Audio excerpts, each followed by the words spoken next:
Martial Peak, Chapter 5245, Silent Anger.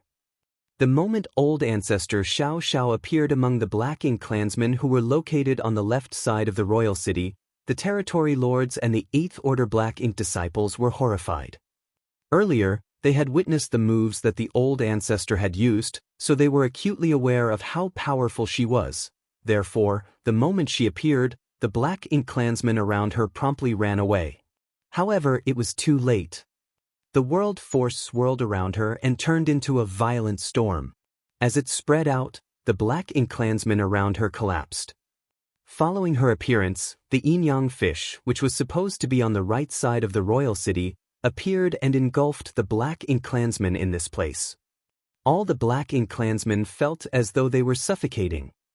If not for the fact that old ancestor Xianxia was under considerable strain trying to affect so many enemies across such a vast area, she would have been able to destroy all these 700,000 Black Ink clansmen on her own given enough time. Even the territory lords and the 8th Order Black Ink disciples wouldn't be able to escape from her. Fortunately for them, the royal lord arrived swiftly. These two figures clashed again. This was their third battlefield as they had been fighting against each other all around the royal city. The first battlefield was just above the royal city where old ancestor Xianxia attempted to destroy the Black Ink nest.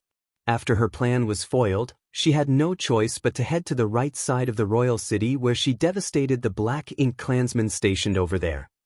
After she was done with that, she somehow slipped over to the left side of the royal city and did the same thing to the Black Ink clan army here. Such roguish actions did not befit her status as the old ancestor. The royal lord was so furious that he almost went mad. He had previously battled old ancestor Xianxia. During the exchange of moves, his only impression of this human was that she was insane, and this time, her insanity had gotten worse.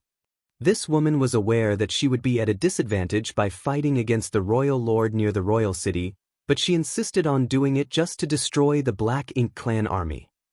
The royal lord almost had the urge to leave her alone and head straight to the human warships. He wouldn't be heartbroken regardless of how many Black Ink clansmen lost their lives. However, if too many humans were killed, the old ancestor wouldn't be able to take it. However, he did not dare act on this impulse, for if he did, this insane woman would surely seize the chance and head straight for the Black Ink nest. When that happened, even though he could cause a massive number of casualties to the humans, his Black Ink nest would be gone forever. He didn't care how many Black Ink clansmen were killed, but he could never let his Black Ink nest be destroyed. Therefore, he had to target the old ancestor no matter what.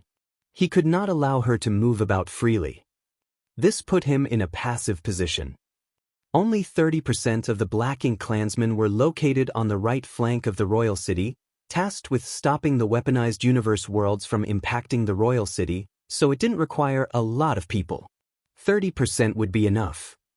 On the other hand, 70% of the Black Ink clansmen were stationed on the left side of the royal city, which was more than 2 times the number on the right. It was only natural that there were also more territory lords and 8th Order Black Ink disciples around here. Now that old ancestor Xianxia had shifted from the right side to the left side, the territory lords and the 8th Order Black Ink disciples on the left side certainly wouldn't sit back and do nothing. Just like what had happened earlier, they charged towards the old ancestor in order to assist the royal lord. Old ancestor Xianxia was in an increasingly perilous situation. Given the strength she had exhibited earlier, she would still be at a disadvantage even if she was in a one-on-one fight with the royal lord in this place. Not to mention that the royal lord had the assistance of these territory lords and 8th Order Black Ink disciples now. Barely 30 breaths of time later, the yin-yang fish, which had come with the old ancestor, shattered and returned to chaos. This was a sign that the old ancestor no longer had sufficient energy to sustain her secret technique. She had to focus on dealing with the royal lord and the powerful Black Ink clansmen who had besieged her. However, she no longer had enough power to fend off all their attacks, which broke through her defenses and struck her seemingly frail figure, causing the light around her to flicker. Seeing that, the territory lords and the 8th Order Black Ink disciples exerted more power with their attacks in an attempt to aid the royal lord in taking down the old ancestor once and for all. Nevertheless, it wasn't easy to defeat a ninth-order old ancestor. The moment the yin-yang fish fell apart, the void seemed to shake a little, and as the tremor spread, a shockwave was sent across the entire battlefield. All the black ink disciples temporarily fell into a dazed state. The powerful black ink clansmen were less impacted, but they still became sluggish for a moment. The old ancestor charged through the black ink army and broke through their blockade before dashing towards the depths of the void. After a brief moment of hesitation, the royal lord decided to chase after her. Just a moment later, the noise of the battle between these two most powerful masters was heard coming from the distance. The black ink clansmen, who were originally in an orderly formation, were all scattered and bruised now. After old ancestor Xianxia kicked up a storm, not only was their battle formation broken, but many of them had also lost their lives. The lives of the black ink clansmen below the feudal lords didn't matter. However, it was heart-wrenching to know that a number of black ink clansmen above the feudal lords were killed. Even some of the 8th Order black ink disciples had lost their lives.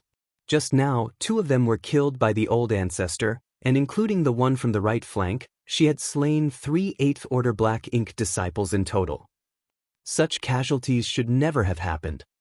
Regardless of how powerful the old ancestor was, as long as the black ink clansmen coordinated properly, and with the restraint from the royal lord, the old ancestor would never have achieved such results.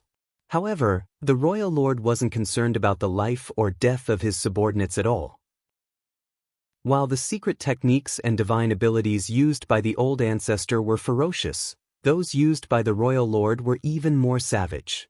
These black ink clansmen not only had to deal with the old ancestor, but they also had to be cautious about getting impacted by the repercussions of the royal lord's attacks. Although the battle didn't last a long time, the powerful black ink clansmen all felt extremely weary. Fortunately, these 2 sources of disaster had left. This was the kind of situation that should have taken place since the beginning. These 2 powerful masters should have gone to their exclusive battlefield and engaged in a life-and-death battle. Why did they drag the less powerful ones into their clash? However, before the black ink clan could take a breath, they were faced with a new crisis. The fleet of human warships was now closing in. Xianxia's towering figure stood at the bow of a battalion-class warship at the front of the fleet, and with a solemn expression, he reached out and summoned a hideous-looking saber that was taller than he was. He pointed the tip of the blade forward and ordered, "Kill!" At that instant, lights of secret techniques and artifacts flashed across the fleet of warships behind Xianxia and rained down fire on the royal city. Every human soldier of every squad on every warship silently took action at this moment. In this silent atmosphere, all of them infused their world force into the arrays and artifacts as they vent their burning fury on the Black Ink clan. The humans were enraged. They had witnessed what had happened to the old ancestor, and although they understood that everything she had done was to create a chance for them to launch an attack, when they saw that she had to deal with so many powerful Black Ink clansmen on her own while they were unable to help, they inevitably blamed themselves for not being strong enough. It wasn't until they got close to the royal city that they could vent their suppressed frustrations. This was technically their first real battle since the East-West Army departed from Wind and Cloud Pass, so they had to succeed at all costs. For this battle, they had been patiently waiting and getting prepared for the past several decades. The Black Ink clansmen still hadn't regained their senses from the earlier chaos when they were engulfed from the heaven-destroying and earth-shattering attacks. Although Che Kong had already detected it, and he had been giving orders, the Black Ink clan couldn't form an effective resistance as their army was currently still in chaos. The powers of the secret techniques and the artifacts devastated the Black Ink clan. Every attack was equivalent to an all-out move of a 7th Order Open Heaven Realm Master. Every warship could send out 2 to 3 such attacks at once, so with some 2,000 warships around, it was akin to 5,000 7th Order Open Heaven Realm Masters making a move all at once. The sight was truly magnificent. The Black Ink clansmen in the periphery were unable to resist such attacks. Engulfed in the colorful lights, they were eternally laid to rest. Before the two races even clashed, a massive number of Black Ink clansmen had lost their lives. After the series of attacks, There was a moment of silence. Several breaths of time later, the attacks of the same intensity shot forth again. After 3 rounds of intense attacks from the warships, a large number of Black Ink clansmen were either injured or killed. The Black Ink clansmen were terrified. It had been 30,000 years since they last fought with the humans, and over the past 30 years, although the humans had repeatedly harassed them, they would run away after launching a single round of attacks and achieving some small success. Hence, the Black Ink clan never had a taste of how horrible the human warships truly were. It wasn't until this day that they realized the humans were truly powerful. Faced with the continuous attacks, many Black Ink clansmen were consigned to oblivion without even the chance to resist. With the help of the arrays and artifacts on the warships, the humans were able to launch attacks on the enemy while the Black Ink clan was unable to respond on the spot. That way, most of the Black Ink clansmen were powerless to counterattack as they were struck by the barrage. Although the territory lords and the feudal lords did counterattack, the 8th Order Open Heaven Realm Masters certainly wouldn't sit back and allow the Black Ink clan to make a scene. While the fleet of warships was still creeping closer to the royal city, the powerful masters from the 2 races exchanged moves from a distance. The battlefield on the left side of the royal city was bustling with noise, while on the right side of the royal city, the Black Ink clansmen who had just endured the battle between the old ancestor and the royal lord felt quite conflicted. This couldn't be helped, as the humans had greatly changed their tactics this time. In the past, when the humans launched a round of attacks on them, the universe worlds would arrive at the same time. But this time, while the human soldiers had clashed with the Black Ink clansmen on the left, the universe worlds still hadn't arrived at the right side. This forced 30% of the Black Ink clan army to remain idle as they had to stay there to prevent the universe worlds from destroying the royal city.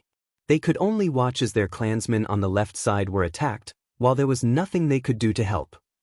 This was apparently the plan that the humans had come up with. A moment later, the human warships had already closed to just 1 million kilometers from the royal city. At such a distance, the 2 armies could now engage in close quarters combat. The continuous attacks from those warships finally stopped.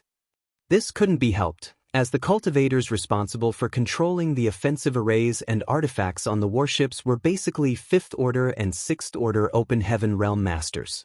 Although they were fairly strong and they could cast 7th Order attacks with the help of the arrays and artifacts, their heritage wasn't nearly as deep as real 7th Order Open Heaven Realm Masters. They couldn't possibly exert themselves to activate the powers of the arrays and artifacts continuously for an extended period of time. After such a long barrage, they had to slow down and restore their strength. Che Kong, who was extremely vexed, raised his arm and ordered, "Stop them! Do not let them get any closer to the royal city." Following his order, the Black Ink clansmen behind him charged forward. Martial Peak, Chapter 5246, Gaining an Advantage then Running Away. As the 2 armies clashed, both parties had to be menacing and bold. Certainly, neither the humans nor the Black Ink clan were less menacing or bold, especially when both parties were furious. What happened to old ancestor Xianxia enraged the humans while her actions infuriated the Black Ink clan. As these raging armies clashed, it was destined to be a brutal battle. Faced with the humans' onslaught, the Black Ink clansmen at the front were instantly killed. On the other hand, the defenses around the human warships at the front flickered. The secret techniques from both parties intertwined in the void and rained down on each other. For a battle of such scale, there was no need for specific targets. Everyone simply attacked the enemy closest to them. Both armies engaged in an intense struggle as soon as they came into contact. Such intense fighting was more than many Black Ink clansmen could take, resulting in massive casualties on their side. Even the human warships couldn't last forever under such wanton bombardment. After just 10 breaths of time, the 300 warships which formed the vanguard of the East-West Army's force had their shields turning dim. It was a sign that their defenses were on the verge of failing. On such a battlefield, if the defensive barriers around a warship were broken, the entire squad inside would have to face the Black Ink clan's wrath without protection. When that happened, the 7th Order Open Heaven Realm Masters might stand a chance to flee, but those below the 7th Order would be doomed. Fortunately, they had already made arrangements. Without the need for anyone to give orders, the moment the cultivators realized that their warship was on the brink of breaking apart, they would retreat at full speed. As one warship withdrew, another would come forward to fill the gap. There were several thousand warships on the human side, so by cycling which ones were at the front of the assault, the East-West Army ensured they could deal the most damage while suffering the fewest losses as they crept closer to the royal city. As warships retreated, the same amount of warships would replace them from behind. By using this method, there were rarely any casualties on the human side as the two armies collided. During the second round of replacement, Dawning Light made it to the forefront. The members responsible for controlling the defensive arrays and artifacts madly pushed their world force and infused it into the arrays and artifacts so that their warship could last even a little longer. The ones in charge of the offensive arrays and artifacts quickly tried to restore their energy which they had exerted during the opening round of attacks. Meanwhile, with Xianxia in the lead, the 7th Order Open Heaven Realm Masters vented their powers on the Black Ink Clansmen in front of them. The secret techniques they cast successfully killed many enemies. Bai Yi's skills in archery were especially intimidating in this kind of situation. Every arrow she shot could end a feudal lord's life. As her petite figure stood at the bow of the ship, her eyes radiated an unusual glow. It was apparent that she had activated an ice secret technique as she selected her targets. The warship of the Old Turtles squad was not far from Dawning Light. The Old Turtles were renowned for their defensive capabilities, so this kind of situation was where they could make the best use of their skills. The entire warship radiated a glow which served as a barrier of defense like a thick tortoise shell, which could protect the soldiers beneath it. When Dawning Light replaced a withdrawing warship, the Old Turtles squad had already been at the front, and even after some time had passed, their defenses showed no sign of weakening. It had to be said that even though the Old Turtles were slow, they were peerless when it came to their defense. Given such a characteristic, it would be hard for them to earn military merits in a search and destroy mission, but they could serve as the best shield for others around them in this kind of chaotic melee. The warships that had moved forward along with Dawning Light earlier had all been replaced. In fact, Dawning Light's shields were also on the brink of failing. Although the capabilities of Dawning Light were far greater than average squad-class warships, they were for all intents and purposes balanced.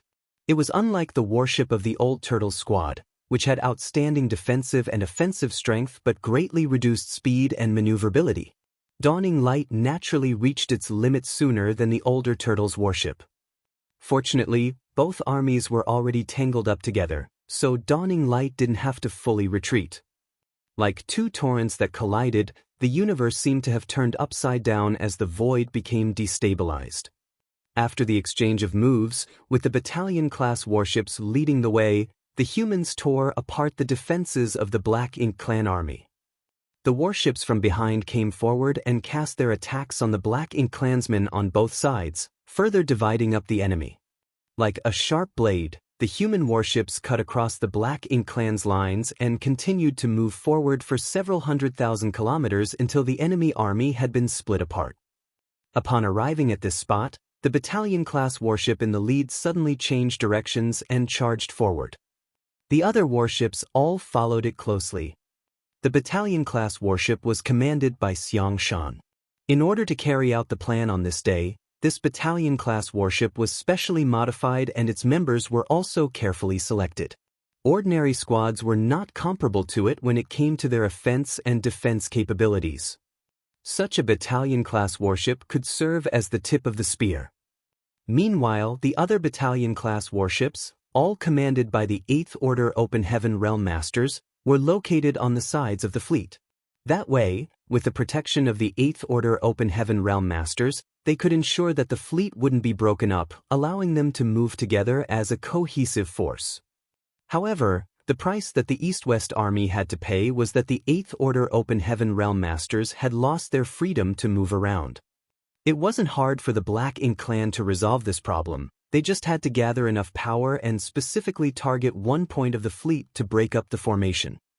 Therefore, the humans had to bear some risk by using this tactic. With that said, in order to ensure the completeness of the fleet, they had no other choice. Only by acting this way could they limit the losses that they might suffer. The lives of the Black Ink clansmen were valueless, but the humans couldn't afford to lose their men. Several decades ago, Yang Kai had taken part in the North-South Army's fight against the Black Ink clan. During that battle, he led 2 elite squads of the North-South Army, using his golden crow casts the sun to cut a swath through the enemy ranks. As they dashed around the battlefield, they destroyed many Black Ink clansmen to tip the balance in the humans' favor. What the East-West Army was doing on this day was basically the same. With that said, the scale of things was significantly larger than back then. At that time, Yang Kai led 2 special operations squads on his own, but this time, all the soldiers of the East-West Army were taking action together, so it was tremendously more effective overall. The territory lords were dumbfounded. They initially thought that the 8th Order Open Heaven Realm Masters would target them and head to another battlefield to engage in a life-or-death struggle. However, it now seemed that the 8th Order Open Heaven Realm Masters didn't have such an intention, as they steadfastly guarded the periphery of the fleet. If the fleet of warships sailed by the humans was compared to a grand dragon, the 8th Order Open Heaven Realm Masters were like its scales. All the human soldiers had formed into a horrifying force. After old ancestor Xianxia stirred up chaos, the Black Ink clan's formation had already collapsed. Although they had tried to reorganize themselves, it was not effective. Following the exchange of moves with the humans, their formation was broken up again. Wherever the human warships went, the Black Ink clansmen were powerless to resist. Although the powerful Black Ink masters had repeatedly made a move, their attacks were blocked by the 8th Order Division commanders and the warships themselves. There was nothing they could do to achieve a breakthrough. In just a while, the Grand Dragon formed from human warships had torn the battlefield apart. The body of the Grand Dragon had surrounded about 200,000 Black Ink clansmen. A bombardment of attacks rained from the warships and struck the Black Ink clansmen who had been isolated. More and more of them continuously lost their lives. Suddenly, there came a moment when a blade light slashed across the void from the head of the fleet. Upon impact, the aura of a territory lord soon dissipated. The blade light came from Xianxia, who was leading the charge. When the blade light slashed out earlier, both humans and the Black Ink clan felt a crawling sensation on their scalps. On the deck of Dawning Light, Yang Kai was amazed. He had already heard that Xianxia was significantly more powerful than other 8th Order Open Heaven Realm Masters. When Xianxia was still the army commander of Blue Sky Pass back then, the territory lords would have their expressions changed drastically upon hearing his name. It was said that 7 territory lords were killed by him in the past. Of course, that was just a rumor, and Yang Kai had never seen Xianxia make a move like this before. It wasn't until this day that he finally witnessed the man's full strength. Xianxia could kill a territory lord with a single slash. Yang Kai didn't think any other 8th Order Open Heaven Realm Masters were capable of doing that.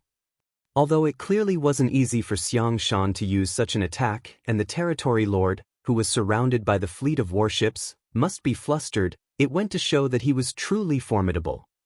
After the attack, the battalion-class warship changed directions and led the fleet to break through the siege and head back to the forward base. The other warships had no choice but to follow. The arrangements they had made this time could only allow them to launch a lightning strike. If the battle dragged on, the Black Ink clan would be able to reorganize and mount a proper counterattack. By then, the human army would be stuck in this quagmire. More importantly, the powerful Black Ink clan masters could deal with their strategy just by targeting a specific spot of the fleet. The enemy hadn't thought of it because they were currently flustered, and the battlefield was in chaos, so it was hard for them to unite at the moment. However, as time passed, the territory lords would realize this easy method to hit back. In fact, the territory lords had already regained their senses. Following Che Kong's order, the territory lords were ready to rally together and launch an attack on the human warships. On the other hand, the Black Ink clansmen on the right side of the royal city had already started intercepting the universe worlds, so their hands would soon be untied. When the Black Ink clansmen came over from the right side, the humans would have to deal with even more enemies. Therefore, Xianxia promptly decided that they had to retreat after gaining some advantage.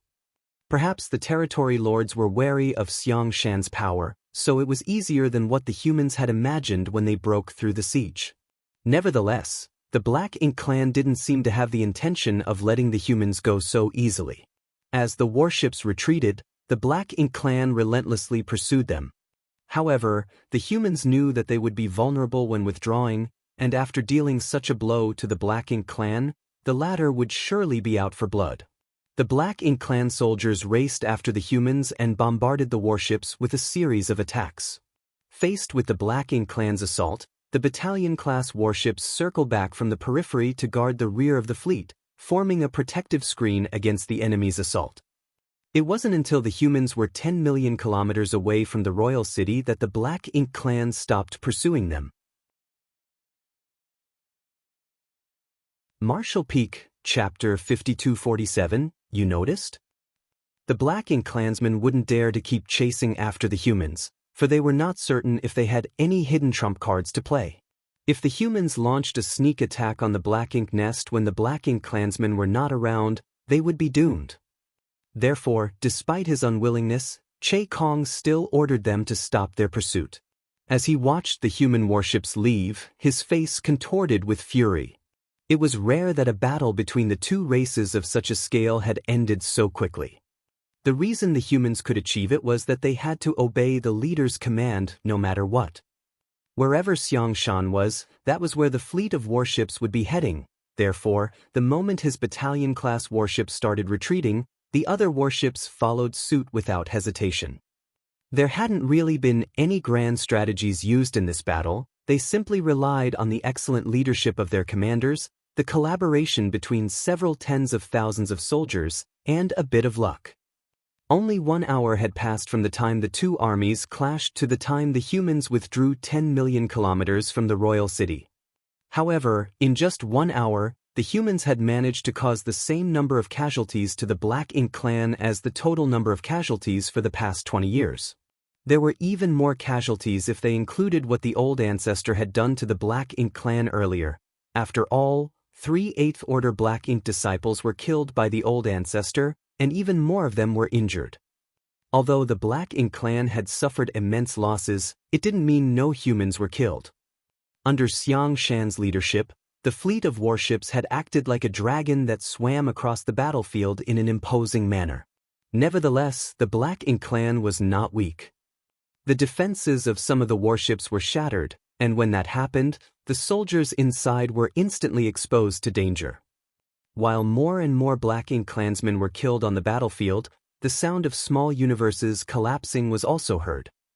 Casualties were inevitable, especially when one was trying to break through a siege and retreat. Although the 8th Order Open Heaven Realm Masters had brought up the rear on their battalion-class warships, they couldn't possibly ensure everyone's safety. There were times when they were powerless to save some of the soldiers' lives. The Black Ink clan hadn't achieved their goal of breaking the humans with a pursuit from behind, but to the humans, it was already a huge loss. It was a price they had to pay though, and the leaders of the East-West Army had already expected such an outcome when they were coming up with this plan. Regardless, this plan had to be carried out. No war would end with no casualties. The differences were how many of them were killed, and whether their deaths were meaningful. The leaders had already done their best to minimize the number of deaths. From beginning to end, the battle formation remained intact, though the shields of many warships had turned dim and numerous arrays were flashing and flickering. It was a sign that the arrays were on the verge of breaking. Yang Kai, who was soaked in black blood, was standing on the deck of Dawning Light. As he looked around, he couldn't help but feel sorrowful. The peace in the 3000 worlds was in stark contrast to the brutality on the Black Ink battlefield. The trillions of people back in the 3000 worlds didn't know that so many of the brightest cultivators from the cave heavens and paradises were constantly fighting against the Black Ink clan on such a battlefield, silently defending their homeland. Those who were killed on the battlefield would only have their names carved on the monument of heroes back in the Great Passes so that their comrades would remember them. However, when their friends and relatives all passed away, only the names would remain. No one would really remember them then. Just then, Yang Kai caught a whiff of a bodily fragrance as Feng Ying appeared beside him. He turned to look at her and asked with concern, "Is everyone all right?" Feng Ying replied, "No one is fatally wounded. Junior brother Yu suffered some damage to his small universe, so it will take him a few years to properly recuperate. One of junior brother Ning's arms was torn off, but he managed to catch it and it's now reconnected. He'll be fine after he fully recovers. The others have only suffered some flesh wounds." Yang Kai nodded gently. The junior brother Yu that Feng Ying had mentioned was Yu Ziyu, who, along with Renbing Bai, were the new 7th Order Open Heaven Realm Masters that had joined them when the Dawn was expanded before this campaign. On the other hand, junior brother Ning Zhiqi, who was from Red Sun Paradise, was a long-time member of Dawn who had been around since the founding of the squad. He was also one of the Black Ink disciples that Yang Kai had brought back from the Black Ink clan's territory back in the Blue Sky Theater. In this war, the 7th Order Open Heaven Realm Masters were more severely impacted than the mid-rank Open Heaven Realm Masters because they had to move around outside the warships to directly deal with the enemies. As long as the defenses of the warships weren't broken, those inside wouldn't be in any danger. However, even though the mid-rank Open Heaven Realm Masters had the warship's protection, once the warships were damaged, they would be exposed to even greater danger. That was because they were weaker than the high-rank Open Heaven Realm Masters. Dawn was a special operations squad. However, in the battle that lasted just 1 hour on this day, 8 7th Order Open Heaven Realm Masters, including Yang Kai, were all injured. One of Ning Zhiqi's arms was even torn off. It went to show how truly perilous this clash had been. With that said, it was because Dawn was located at the periphery of the fleet, hence, they faced a greater pressure than other warships during the intense battle. "I wonder how many people lost their lives," Feng Ying sighed all of a sudden. Yang Kai fell silent, for the dead couldn't be resurrected. All the survivors could do was pay tribute to their sacrifice and move on. Strictly speaking, the humans had gained a massive victory today. That was because the number of Black Ink clansmen was several dozen times greater, but the difference in casualties between both sides was of an even higher ratio. Despite the landslide victory, no one felt elated when they returned. That was because this was the first real clash between the East-West Army and the Black Ink clan in the Great Evolution Theater, and there would surely be even more brutal battles in the future. It wouldn't be too late to celebrate their victory when they finally destroyed all the Black Ink clan in this place and retook Great Evolution Pass.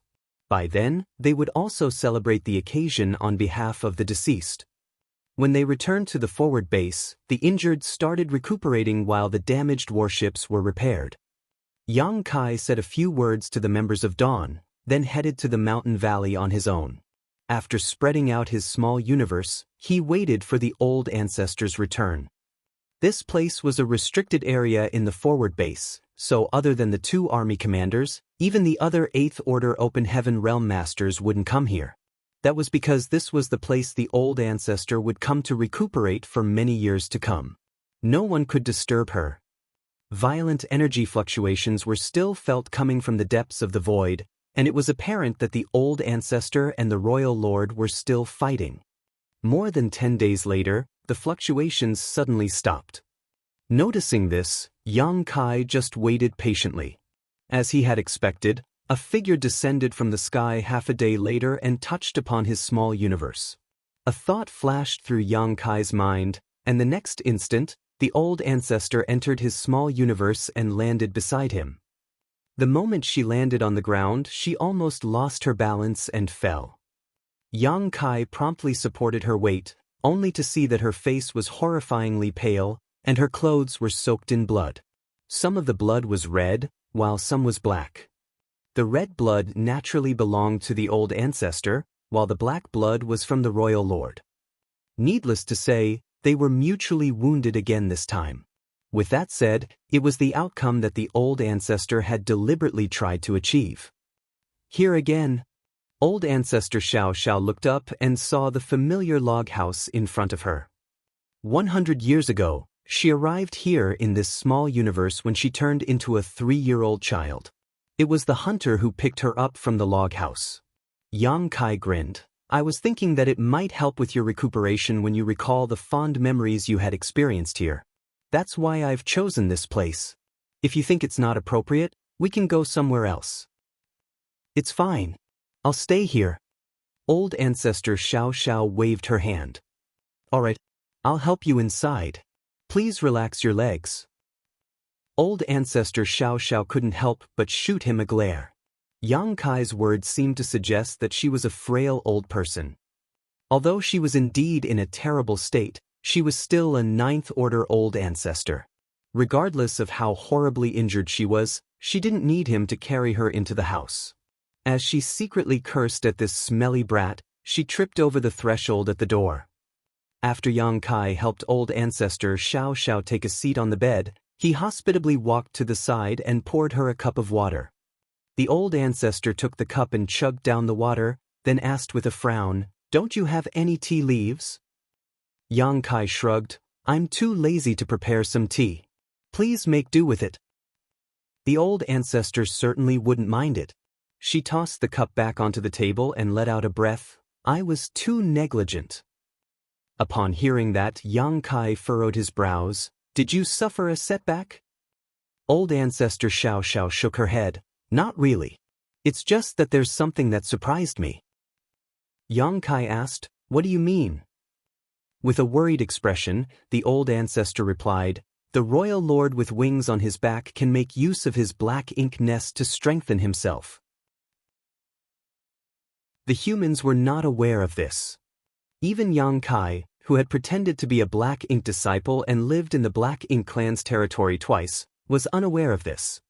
Therefore, upon hearing what the old ancestor said, he was shocked. The royal lord can make use of his black ink nest not only to heal, but also to directly strengthen himself. The old ancestor nodded, and otherwise, I wouldn't have let him off. According to her plan, she would make sure that the royal lord would be half dead this time even if she couldn't kill him, and she would do the same next time. By repeatedly harassing the royal lord, she would eventually take his life one day. However, the moment they exchanged moves, she realized that the royal lord could make use of his black ink nest power to increase his own strength, and not by just a small amount either.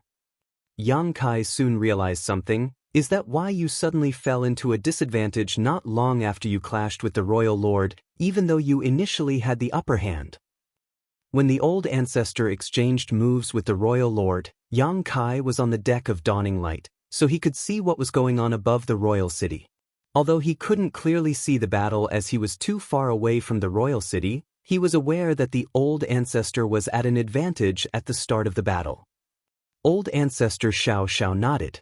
Honestly, she was astounded when she realized that the royal lord's power had surged all of a sudden, for such information was not available to them in the past. Although the humans had been at war with the Black Ink clan on the Black Ink battlefield for countless years, they knew very little about their enemy because the Black Ink's strength was irresolvable previously. It was Yang Kai who found out that the transmission of information was convenient between the Black Ink nests. Is that why you pretended that you hadn't fully recovered and held back some of your power? Yang Kai asked. Old ancestor Xiaoxiao was slightly surprised. You noticed? Martial Peak, Chapter 5248, 20 years. When old ancestor Xiaoxiao was injured, she could make use of Yang Kai's small universe to speed up her recuperation.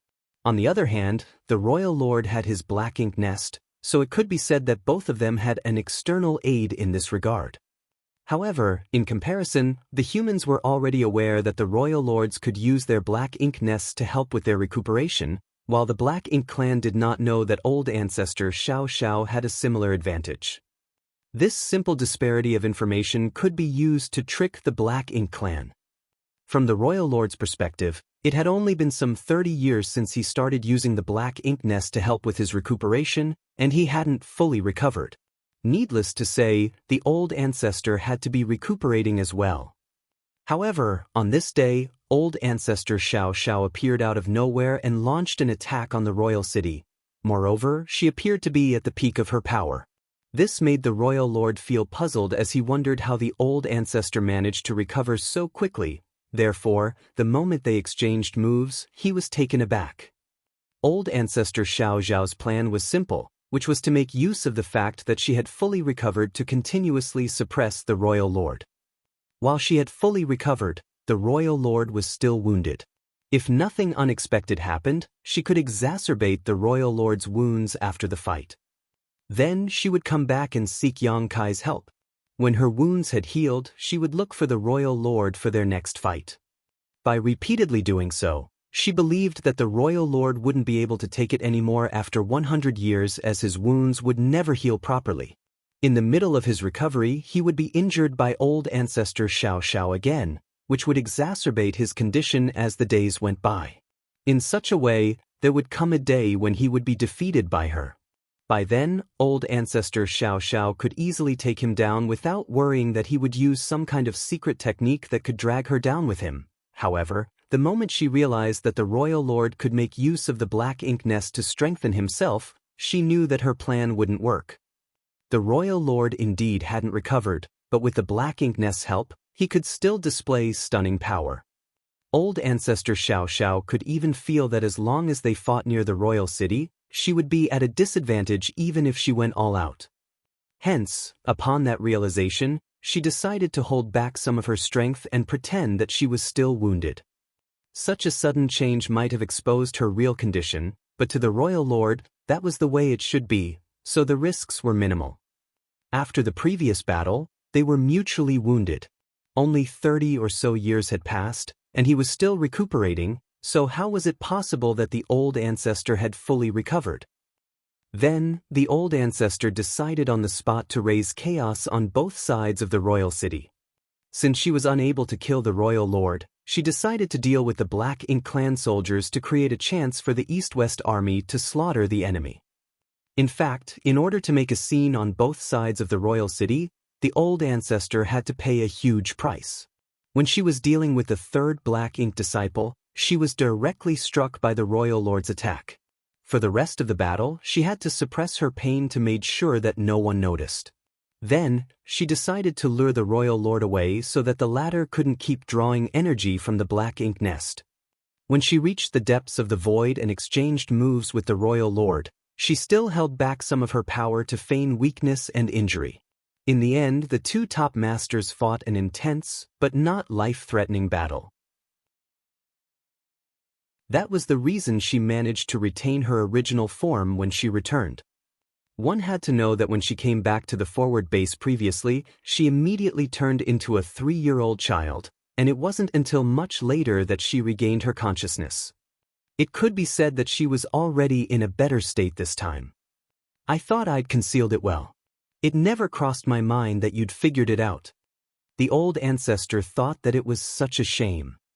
Yang Kai chuckled. I was fully aware of your condition because you recuperated in my small universe. However, the royal lord definitely wouldn't have noticed, so you don't have to worry about it. You have a point. The old ancestor nodded lightly. Now, it seems that the black ink nests do not only help the Black Ink clan cultivate and heal, but they can also empower them as long as they are nearby. Knowing what she was trying to say, Yang Kai asked, are you worried about Great Evolution Pass? The old ancestor nodded. There are black ink nests in Great Evolution Pass, so I suppose they might be able to help the territory lords strengthen themselves. Send a message to them and tell them to be careful and not invade Great Evolution Pass when they see an opportunity. Upon receiving the order, Yang Kai replied, understood. I will report it to the army commanders. I'm exhausted, so I'll start healing now. Upon finishing her words, old ancestor Xiaoxiao sat down on the bed with her legs crossed. The next instant, her figure started shrinking. Barely several breaths of time later, she transformed from an adult to a young child that appeared some 7 or 8 years old. She looked just like the young girl in the marketplace in Yinyang Pass when Yang Kai saw her for the first time. It suggested that she was indeed in a better state than last time. Since the old ancestor had to recuperate, Yang Kai left the log house respectfully. At the entrance of the valley where Yang Kai had spread out his small universe, two Seventh-Order Open Heaven Realm Masters, who were responsible for standing guard, exchanged glances as they had received a message from Yang Kai via divine sense. One of them nodded. "I'll inform the army commanders about it now." A moment later, aboard the purifying black ink battleship, Xianxia, Lu Jiping, and the others listened to the report from the Seventh Order Master. It was only then that they learned that the Black Ink clan could use their black ink nest to strengthen themselves in combat.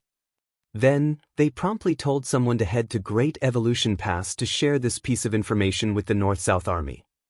Although the North-South Army wasn't supposed to launch an attack on Great Evolution Pass, they still had to immediately share such information with them. However, since it was a long journey, it would be at least a month later when the North-South Army received this intel. After the East-West Army's first clash with the Black Ink clan in the Great Evolution Theater, they went on to coexist peacefully for the next 20 years. During this period of time, the humans never made a move. They had also stopped harassing the Black Ink clan with universe worlds. This silence only made the leaders of the Black Ink clan feel ill at ease. That was because it suggested that the humans were trying to accumulate enough strength before launching an even more violent assault than last time. The territory lords had the urge to take the initiative and launch an attack on the humans. However, the royal lord had given an order, so they wouldn't dare to make a rash move. In the beginning, with Che Kong as the leader, some of the territory lords still thought that it was better to defend the royal city than to launch an attack. Nevertheless, as time passed, even Che Kong felt that he had made a mistake by being too conservative. He should have derailed the humans' plan before they gained a strong foothold. Now that the humans had set up a forward base and the royal lord was badly injured, there wasn't a chance for the Black Ink clan to initiate an attack. It was too late now though, so they could only obey the royal lord's order and defend the royal city at all costs. No war broke out on the East-West Army's side for 20 years. On the other hand, over the past 20 years, the North-South Army had clashed with the Black Ink clan in Great Evolution Pass on several occasions. There were about 700,000 Black Ink clansmen in Great Evolution Pass, including more than 20 territory lords and about 50 Eighth Order Black Ink disciples. It was a force to be reckoned with. The Black Ink clan had made countless arrangements in Great Evolution Pass over the last 30,000 years, and given their collective power, it wasn't hard for them to deal with a mere 30,000 human soldiers. The North-South Army had never shown any intention of attacking Great Evolution Pass. Be it the irritable Ouyang Lai or the measured Mi Jinglun, they both knew that it was no different from asking for death if they tried to assault Great Evolution Pass in such a situation. The humans had limited manpower, so they couldn't afford to suffer any unnecessary losses. Therefore, the North-South Army had set up camp about 2 days' journey from Great Evolution Pass, just close enough to monitor the situation and ensure they could intercept any Black Ink clansmen that tried to leave the Great Pass. This made the Black Ink clansmen feel vexed. After the battle at the Royal City 20 years ago, the Black Ink clansmen in Great Evolution Pass realized that they couldn't keep hiding in this place to enjoy the temporary peace. Once the Royal City was destroyed, they couldn't possibly stay safe in Great Evolution Pass. Therefore, after the Black Ink clansmen learned about the battle, they began trying to leave Great Evolution Pass and head to the Royal City to provide reinforcements. Given the fact that there were 700,000 Black Ink clan soldiers, more than 20 territory lords, and about 50 Eighth Order Black Ink disciples, if they went all out, the humans would not be able to stop them. However, if they really did that, it would be akin to giving up Great Evolution Pass. Certainly, Territory Lord Hongdi wouldn't agree to it. After all, his Black Ink nest was located in Great Evolution Pass, so this place was practically his domain. As such, over the years, the Black Ink clansmen had been trying to come up with a solution to this problem. On one hand, they had to retain control of Great Evolution Pass. On the other hand, they had to send some people to the Royal City to help their clansmen. For this reason, these Black Ink clan in Great Evolution Pass would try to circumvent the North-South Army and head to the Royal City every few years. Their first attempt took place half a year after the battle broke out in the royal city. That time, they had sent about 400,000 Black Ink clan soldiers with more than 10 territory lords leading the way. They decided to set off on their journey from the back of Great Evolution Pass, even though that meant they had to make a large detour. The number of the Black Ink clansmen was the outcome of the territory lords' discussion. This number was neither big nor small, but they would be of great help to their clansmen if they managed to reach the royal city, while those that had stayed back were sufficient to protect Great Evolution Pass. However, the humans discovered their plan. Moreover, they seemed to have already expected it, as they despicably set up a lot of spirit arrays on the universe fragments where the Black Ink clansmen would have to pass by. When the Black Ink clan army arrived at the area that was full of those universe fragments, they were caught off guard by the spirit arrays that exploded all around them. The human soldiers, who were supposedly 2 days' journey from Great Evolution Pass, suddenly appeared from the depths of the void. The auras of dozens of 8th Order Open Heaven Realm Masters formed into a horrifying pressure and made them feel suffocated. Before both parties even clashed, the Black Ink clansmen had lost their will to fight. That was because they had already suffered a huge setback in the previous battle with the humans. Their exchange of moves this time couldn't be considered intense, and the Black Ink clansmen had no choice but to retreat back to Great Evolution Pass. The North-South army didn't go all out or initiate a pursuit this time, so both parties didn't suffer any major losses. After that, the North-South army and the Black Ink clan skirmished on several occasions, each time only testing each other out as the leaders of both parties acted with restraint. The longest fight they ever had only lasted for half a day, after which they respectively retreated. The shortest fight only lasted a cup of tea's time. During these clashes, perhaps 10,000 Black Ink clansmen would lose their lives, while it was rare of any humans to be killed. After years of confrontation, the Black Ink clansmen finally came to the realization that they could not leave Great Evolution Pass and head to the royal city to help their clansmen before they could destroy the human army at their doorstep. Given such a situation, they could only keep on confronting one another and wait for any turn of events in the royal city. That change soon happened. 20 years had passed in the outside world, but the old ancestor, who had recuperated in Xianxia's small universe for the past 80 years, had fully recovered once again. Martial Peak, Chapter 5249. Why is she so crazy? The injury that old ancestor Xianxia had suffered from was less severe this time, so it was easier for her to recover. However, this time, she only wandered around within Xianxia's small universe, unlike the previous time when she experienced a kind of life she never had. Therefore, it took her 80 years before she could fully recover. The moment the old ancestor was done recuperating, the humans mobilized again. 20 years had passed in the outside world. Other than getting some rest, the East-West army had also been preparing for the next battle so that when the old ancestor recovered, they could launch an attack on the royal city. Now, the time had come. After an order was passed down, 16 universe worlds that had been properly set up began accelerating from somewhere deep in the void and headed straight to the royal city. In the meantime, the human warships started rising into the sky from the back of the forward base. Meanwhile, the old ancestor flew out towards the royal city on her own. This time, she didn't take action along with the army. Instead, she decided to take the initiative to leave the forward base first. The same method wouldn't work twice, so the old ancestor decided to do something different this time and catch the Black Ink clan off guard. The Black Ink clansmen from the royal city had been closely monitoring the humans' forward base. However, the enemy had not made a move for the past 20 years. The humans' inaction made them feel ill at ease, as though there was an invisible blade hanging above their heads. The suspense made them feel distressed. When the human warships circled around the forward base and appeared in the void, the feudal lords, who were responsible for monitoring the situation, instantly noticed it. They promptly reported it to their higher-ups, and the news soon reached Che Kong.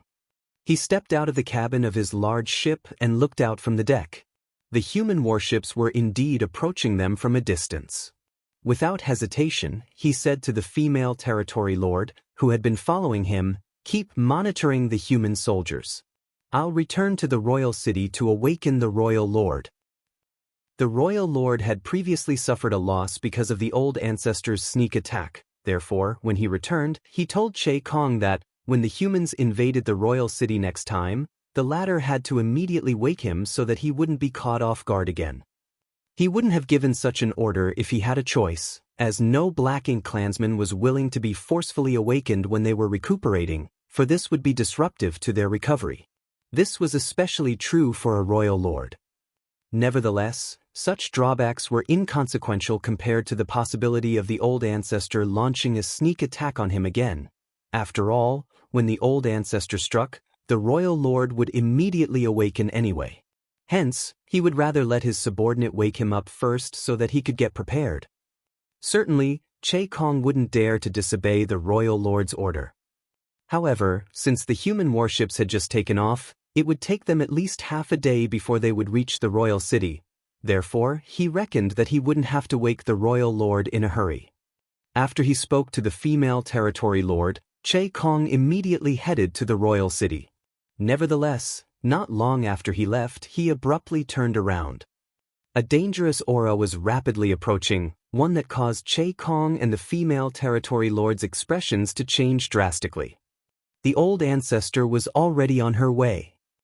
This was something they had never anticipated, as they all thought that the old ancestor would take action along with the human army, so it surprised them that she had made a move first. By the time they realized that the human soldiers were mobilizing, the old ancestor had already arrived near the royal city.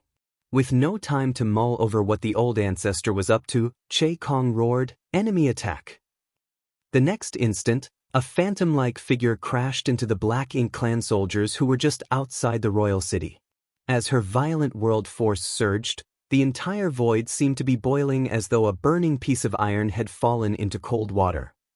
When one of the most powerful human cultivators flared up at the Black Ink clan soldiers, ignoring her status completely, the damage she could cause was catastrophic. It was because there was practically no one who could stop her. Without the royal lord around, even the territory lords and the 8th Order Black Ink disciples were at risk of losing their lives. Thousands of Black Ink clansmen lost their lives every breath. With the petite figure as the center, the Black Ink clansmen around her melted away like snowflakes under the scorching sun. Many feudal lords, and even some territory lords and 8th Order Black Ink disciples lost their lives to this sneak attack. In just 10 breaths, some 50,000 Black Ink clansmen had been slaughtered. The Black Ink clan's formation had descended into chaos as the Black Ink clansmen instinctively cast their secret techniques at the figure, but their attempts were all futile. More often than not, they accidentally injured their own allies rather than hitting the enemy. Some of the Black Ink clansmen were killed by their own clansmen instead of the old ancestor, which was quite miserable. 10 breaths of time was all it took for many Black Ink clansmen to be laid to rest forever. Meanwhile, the same amount of time was sufficient for the royal lord to come to his senses. The old ancestor's power had burst forth just outside the royal city. Therefore, the royal lord could clearly sense it even though he was in a state of deep slumber. Before the old ancestor could cause more chaos and casualties to the Black Ink clan, the royal lord furiously shot out of the royal city, his form engulfed in thick Black Ink strength. Infuriated, he went all out and struck at old ancestor Xianxia, forcing her back. A hint of redness flashed through her fair face, but it soon disappeared. Hovering in the void, she stared at the royal lord from a distance. Her alluring eyes seemed able to see through the Black Ink strength and take in the fury and puzzlement behind the royal lord's gaze. The royal lord was indeed furious and puzzled. He was furious because only 20 years had passed, but this insane woman came to harass him again, interrupting his healing just like last time. On the other hand, he wondered if all humans were so crazy. He was certain that this woman hadn't fully recovered, as during their exchange just now, he could clearly sense some fluctuations in her aura. Certainly, he couldn't exclude the possibility that the other party was hiding her true power. However, that was practically impossible. With the help of his Black Ink nest, he had only healed some 30% of his injuries over the last 20 years. This old ancestor, whose secret art was unique and had far harsher conditions to satisfy, had to be in an even more terrible state. She had provoked him twice when she was still injured. Apparently, while she was in a horrible state, she also wouldn't let her opponent enjoy any peaceful days. Why was she so crazy? Although they were mutually wounded in the last 2 fights, that didn't mean they couldn't still fight. However, if she kept doing this, their foundations would be damaged even though they were respectively a royal lord and a 9th Order Open Heaven Realm Master. As he looked at the woman before his eyes, the image of the 9th Order Open Heaven Realm Master, who was in command of great evolution past 30,000 years ago, sprang to his mind. That person was equally mad, otherwise, he wouldn't have managed to drag the previous royal lord down with him even after suffering a severe wound due to a sneak attack. It seemed that the humans were indeed a horrifying race. These 2 most powerful masters stared at each other from a distance. Although there wasn't an exchange of words or moves, the silent pressure made the Black Ink clan soldiers too terrified to say anything. Gazing at the old ancestor, the royal lord asked, "What's the point of doing all this?" Although his question lacked any kind of context, the old ancestor understood what he meant. He felt that since both of them were injured, they should recuperate on their own and let the subordinates fight with one another. The result would be dependent on their subordinate strength, and they shouldn't interfere. That would be fairer for both sides. What was the point of her provoking the royal lord when she was still injured? They would just end up being mutually wounded again, and none of them would gain any advantage. Upon hearing that, Xianxia put on a smile. "Humans are weak, so we have no choice but to act a little crazy. As an old ancestor, I naturally have to put in more effort." Including this time, she had exchanged moves with the royal lord thrice, but it was the first time they had spoken to one another. The previous times, they directly clashed with one another without any attempt to communicate. The reason she was even willing to talk to him was that the East-West army was still on its way. If she could stall for time, it would be helpful for the humans who were planning to attack. As long as she was around, the Black Ink clansmen, whose formation had been disrupted, wouldn't be able to effectively reorganize themselves. The royal lord lowered his gaze. "Since you know that humans are weak, why don't you pledge loyalty to the Black Ink clan? The humans are destined to be ruled by the Black Ink clan one day. You're one of the most powerful of the humans, so I'm sure you're aware of it." Old ancestor Xianxia snorted, "Stop boasting shamelessly. What makes you think the Black Ink clan will rule over the humans one day? Since time immemorial, the Black Ink clan has never been able to step out of the Black Ink battlefield. As long as humans still live, we will never let you succeed." The royal lord shook his head. "How obstinate." Old ancestor Xianxia refuted, "We can never see eye to eye." The royal lord stopped persuading her as he turned to look at the human warships that were sailing towards the royal city from a distance. He then suggested by saying, "For today's war, why don't we watch from the sides and not interfere?" Honestly, even though he could derive energy from his Black Ink nest, he wasn't willing to fight with her today. That was because he hadn't recovered. Although he wouldn't be at a disadvantage by making use of the Black Ink nest's power, it would slow down his recovery considerably. Moreover, he didn't have the confidence to kill this woman, so the end result would only be a massive loss of resources and more wounds on his body. If he had the confidence to win, he would have directly made a move instead of talking to her. Although they had only exchanged moves a few times, he had come to realize that she was a difficult opponent to deal with. Upon hearing his suggestion, old ancestor Xianxia shook her head. "No. Since I'm here, I'll not watch the fight and do nothing." The royal lord snapped, "Don't go too far." He had already conceded quite a bit to her by suggesting that they wouldn't have a hand in the battle on this day. After all, before he left the Black Ink nest, old ancestor Xianxia had killed several tens of thousands of Black Ink clansmen, including some territory lords and 8th Order Black Ink disciples. He had decided not to settle accounts with her over this insult, but this woman still wouldn't agree to it. That was the reason he was enraged. The next instant, a puff of Black Ink strength appeared beside old ancestor Xianxia. The black ink strength turned into a contorted face as it howled in silence. Although the howl was silent, it was as though it could penetrate a person's mind and cause them to fall into a state of restlessness. Even an 8th Order Open Heaven Realm Master would freeze for a moment after getting struck. It was apparently the Royal Lord's move. The instant the strange secret technique was cast, the Royal Lord charged towards Old Ancestor Xianxia and pushed his palm. Old Ancestor Xianxia sneered, "You said we should just watch from the sides, but you didn't hesitate to make a move. You're indeed a typical Royal Lord, aren't you?" The Royal Lord snorted, "Since you've already turned me down, all that's left to do is fight." Martial Peak, Chapter 5250, Intertwining Branches. This Royal Lord was a decisive person. He wasn't lying when he suggested that both of them should not interfere in the battle today. If Old Ancestor Xianxia had agreed to it, both of them would have kept their word. For powerful beings like them, even a simple promise could affect their fates, hence, it wouldn't do them any good if they broke their word. However, the moment the Royal Lord was rejected by Old Ancestor Xianxia, he directly cast his secret technique. It was apparent that he was well prepared from the start. Just like what he had said, since his suggestion was rejected, there was no choice but to fight. As the two clashed, Che Kong and the other territory lords felt extremely frustrated, for the same scenario that happened 20 years ago repeated itself. Back then, the two top masters clashed with one another among the Black Ink clan soldiers, causing many deaths and throwing their formation into disarray.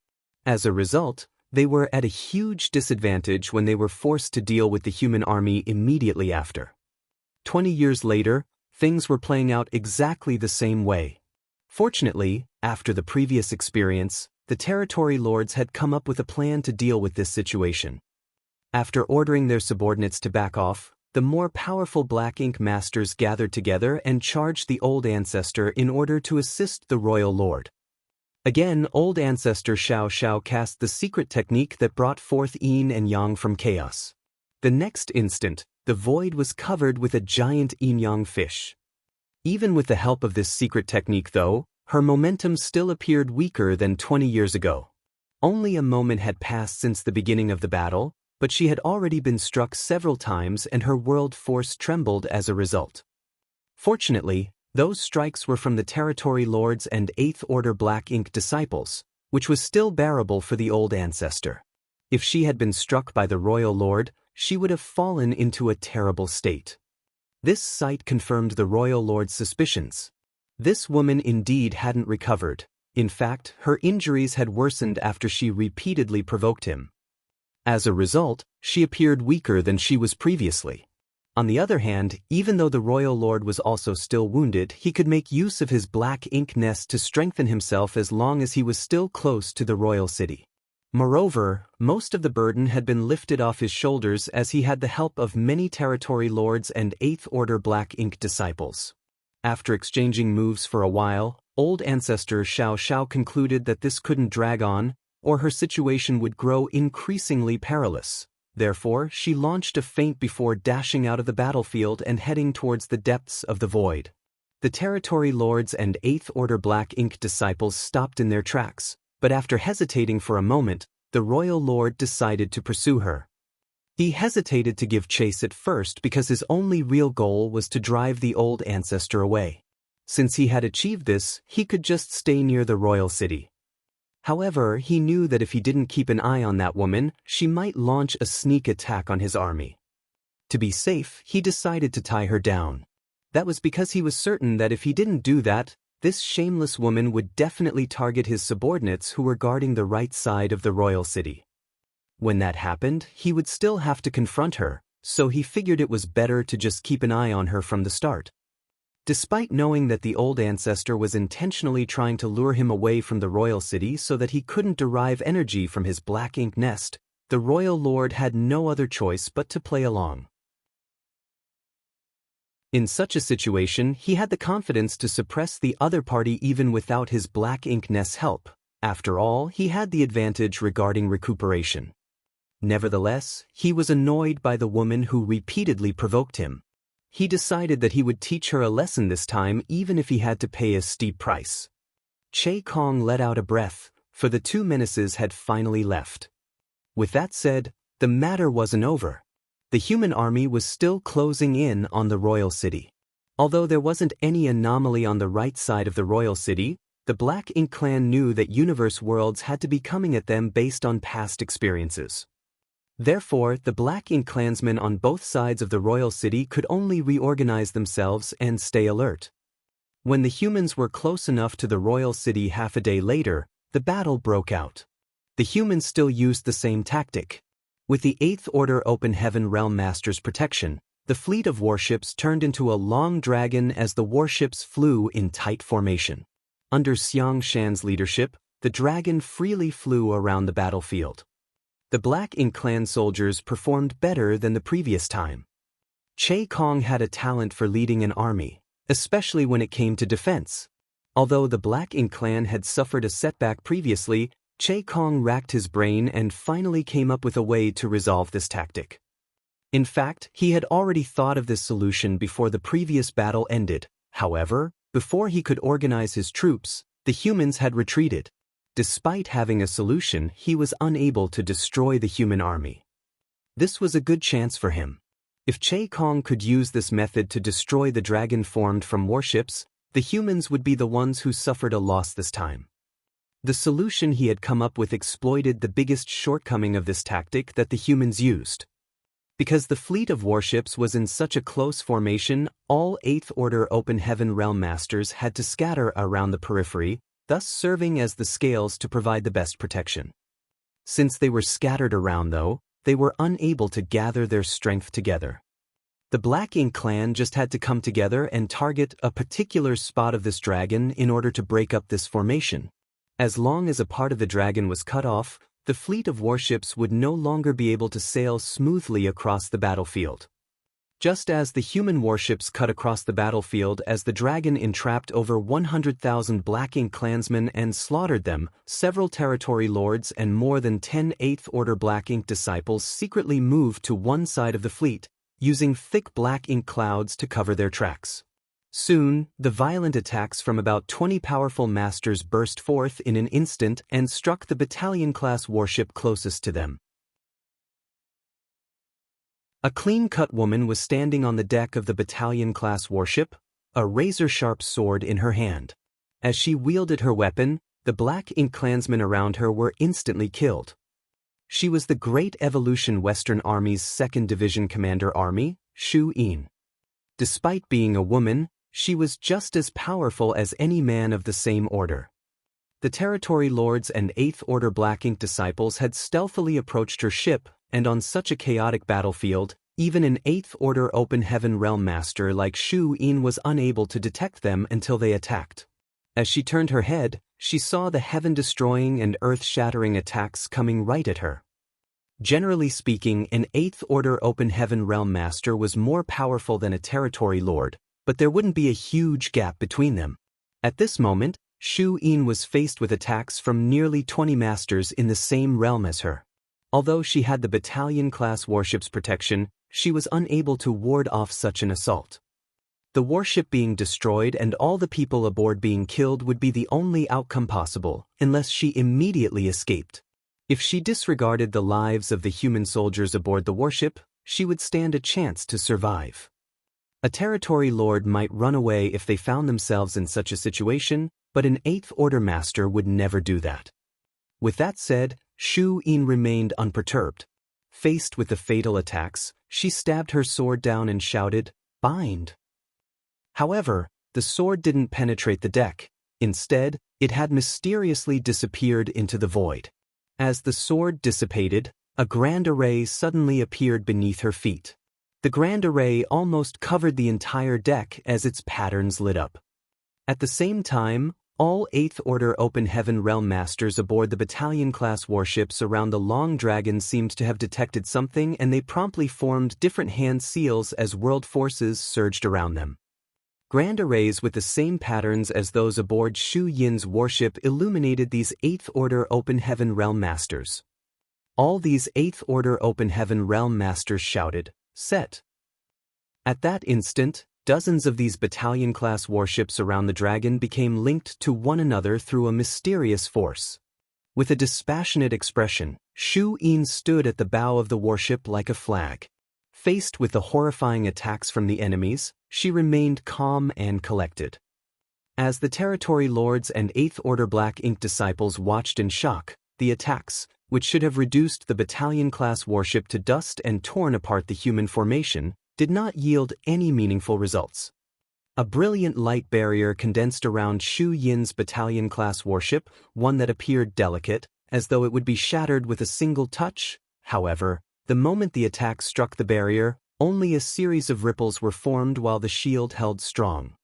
3 breaths of time later, the impact of the attacks dissipated. Shu Yin's battalion-class warship left along with the dragon, leaving behind the puzzled Territory Lords and Eighth Order Black Ink disciples as they exchanged glances. A grand array! An Eighth Order Black Ink disciple suddenly said. They used some kind of grand array to synchronize and link all the warships of those Eighth Order Masters together so they could share the burden of our attacks together.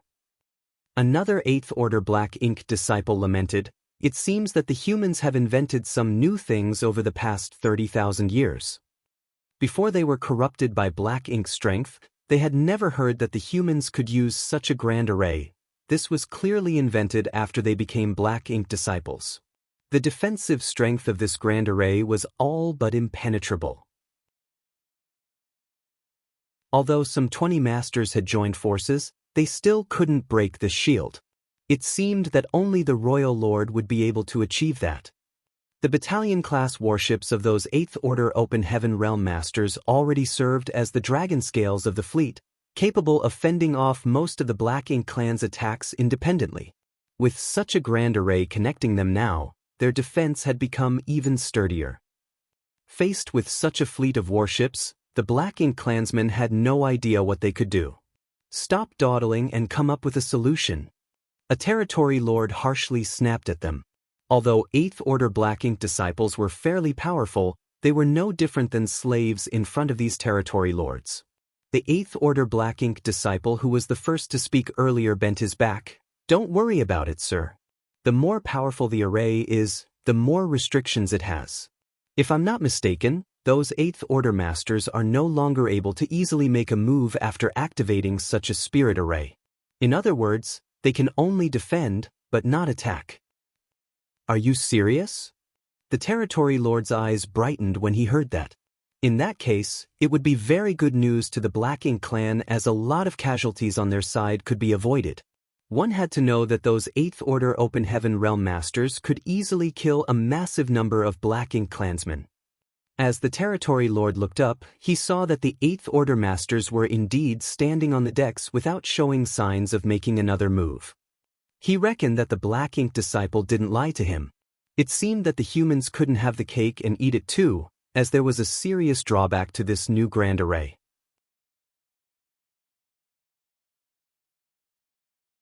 Marshall Peak, Chapter 5251, Desperate Rush to the Royal City.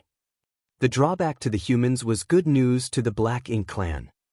Now, the Eighth Order Open Heaven Realm Masters were unable to make a move as they had to sustain the strange grand array. However, the Black Ink clan were not restrained at all. In other words, the Eighth Order Masters were in a situation where they couldn't counterattack, and regardless of how powerful the grand array was, there had to be a limit. As long as the Black Ink clan continuously attacked, there would come a moment when this shield was shattered.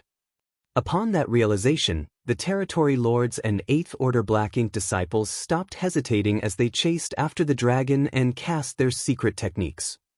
On the other hand, after the humans activated the intertwining branches formation, their defense had indeed been boosted greatly, but their destructive power had also been considerably weakened. For that reason, the dragon could no longer rampage smoothly as it appeared somewhat sluggish now. They were efficient earlier as the Eighth Order Open Heaven Realm Masters could act freely to kill the enemy. Now that they were unable to use their secret techniques as they pleased, the humans appeared less intimidating. Besides that, as the powerful Black Ink clansmen relentlessly attacked the intertwining branches formation, the spirit array started showing signs of collapsing. Xianxia promptly led the human soldiers to retreat. The Black Ink clansmen chased after them and continued to attack. It wasn't until the humans were 10 million kilometers away from the royal city that the Black Ink clan stopped. Right then, the 16 universe worlds finally arrived. The 30% of the Black Ink army on the right side easily intercepted them, ensuring that the royal city was not damaged one bit.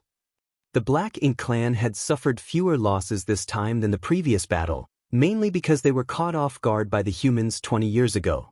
Now that they had put their guard up, they ended up in a better situation. Regardless, they had still lost several tens of thousands of troops, including many feudal lords. The humans had suffered some losses as well, but with the intertwining branches formation's protection, the damage was minimal. A few days later, the old ancestor and the royal lord returned to their own places and recuperated. After this battle, the human soldiers would launch an attack on the royal city every 20 years or so. Basically, the old ancestor would make a move first and lure the royal lord away. Following that, the two armies would engage in an intense battle. Unlike the Black Ink clan's rigid defense, the humans had many tricks up their sleeves. The intertwining branches formation underwent several improvements. In the past, it couldn't be easily stopped once it was activated, but now they could stop or start this grand array as they pleased. When the spirit array was running, the division commanders could connect their battalion-class warships and provide the best defense to the Long Dragon. The moment the spirit arrays stopped running, the 8th Order Open Heaven Realm Masters could slaughter their enemies. As they effortlessly switched between defense and offense, the Black Ink clan found themselves powerless to deal with them. Also, the East-West army wouldn't just launch an attack on the royal city from the left side. In one of the battles, 20,000 soldiers from the East-West army followed behind the more than 10 universe worlds and struck the royal city from the right side. The Black Ink clan suffered immense losses during that clash. That was because they had been focused on monitoring the humans' forward base and failed to detect any mobilization of warships at the time. During that battle, while nothing major happened at the station, more than 10 universe worlds appeared out of nowhere and flew at the right side of the royal city. The Black Ink clan forces on the right side of the royal city certainly had no regard for these universe worlds. They had to deal with such a situation every 20 years, so they already knew how to quickly destroy these universe worlds. However, after they fully activated their powers and shattered these universe worlds, they were astounded to see the fleet of human warships appearing before them. They were caught completely off guard, and in just a few exchanges, many had lost their lives. On the other hand, 70% of the Black Ink clansmen had been paying close attention to the human encampment, but their weight was futile. It had been unusually silent at the enemy forward base, and it wasn't until the fleet of warships appeared behind the universe worlds that they realized the humans were already within striking distance. The humans had hidden behind the universe worlds this time, which was why the Black Ink clansmen were unaware of their presence. It was easily the most devastating battle for the Black Ink clan since they started confronting the humans outside the royal city. Most of the Black Ink clansmen on the right side of the royal city were slaughtered, with as many as 8 territory lords and 8th Order Black Ink disciples being killed as well. The territory lord and 8th Order Black Ink disciples did not hold their powers back when destroying the universe worlds. Therefore, the moment the humans surprised them, they were out of breath and couldn't respond promptly. As for the 70% of the Black Ink clan army on the left side, they quickly raced to the rescue, but they were unable to save their clansmen's lives. The humans never stayed for long and would always run away as soon as they gained some advantage. Before the Black Ink clansmen from the left side arrived, the humans had retreated. After the battle, Che Kong's unresigned roar reverberated across the royal city. The two armies had clashed 5 times over the past 100 years, with both sides suffering some losses. Other than the feudal lords and 7th Order Black Ink disciples, there would be territory lords, 8th Order Black Ink disciples, and even 8th Order division commanders who lost their lives in every battle. Although the humans had the incredible protection of the intertwining branches formation, the brutality of this war was beyond what any of them could have possibly imagined.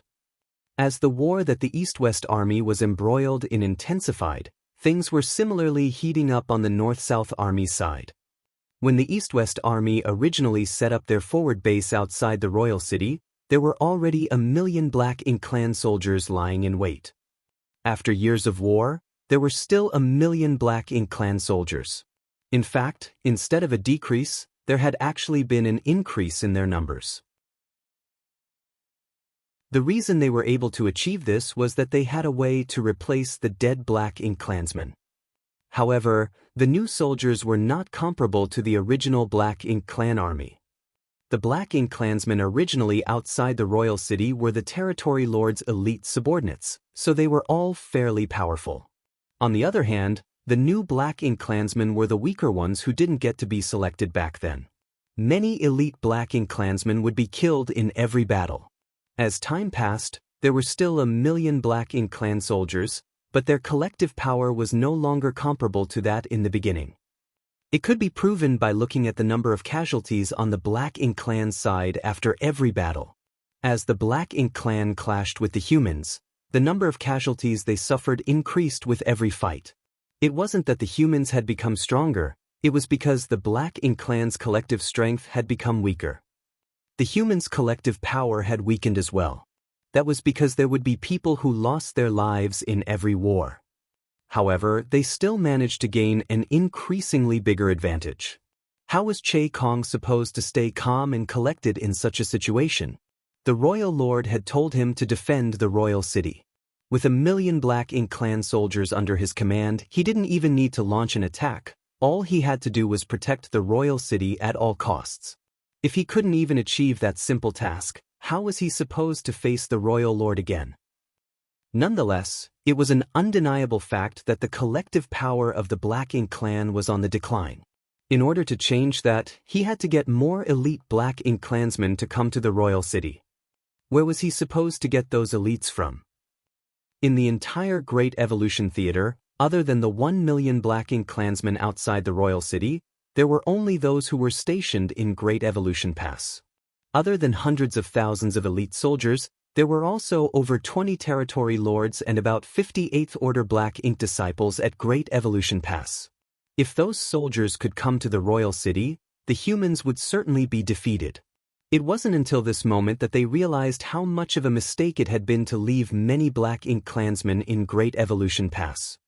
If not for the fact that there were too many Black Ink clansmen in Great Evolution Pass, the royal city wouldn't have fallen into such a state. However, it was the royal lord who told so many Black Ink clansmen to stay in Great Evolution Pass, so the territory lords wouldn't dare to complain about it now. Through the Black Ink Nest network, Che Kong told the Black Ink clansmen in Great Evolution Pass to immediately head to the royal city.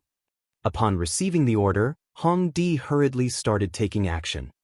Although both of them were territory lords, Che Kong was the army commander of 1 million soldiers that the royal lord had personally appointed. When the royal lord was recuperating, Che Kong would lead the Black Ink clan in his stead, so Hong Di wouldn't dare to disobey his order. After the order was passed down, the Black Ink clansmen in Great Evolution Pass started getting prepared to leave. 500,000 soldiers would depart from Great Evolution Pass this time along with some 20 territory lords. Zhichong would be the leader of this expedition. Only 100,000 Black Ink clansmen would be left behind to protect Great Evolution Pass. This time, the Black Ink clan didn't make a detour. Instead, they headed straight towards the North-South Army's base. They knew that to assist their clansmen in the royal city, they had to destroy these humans before them.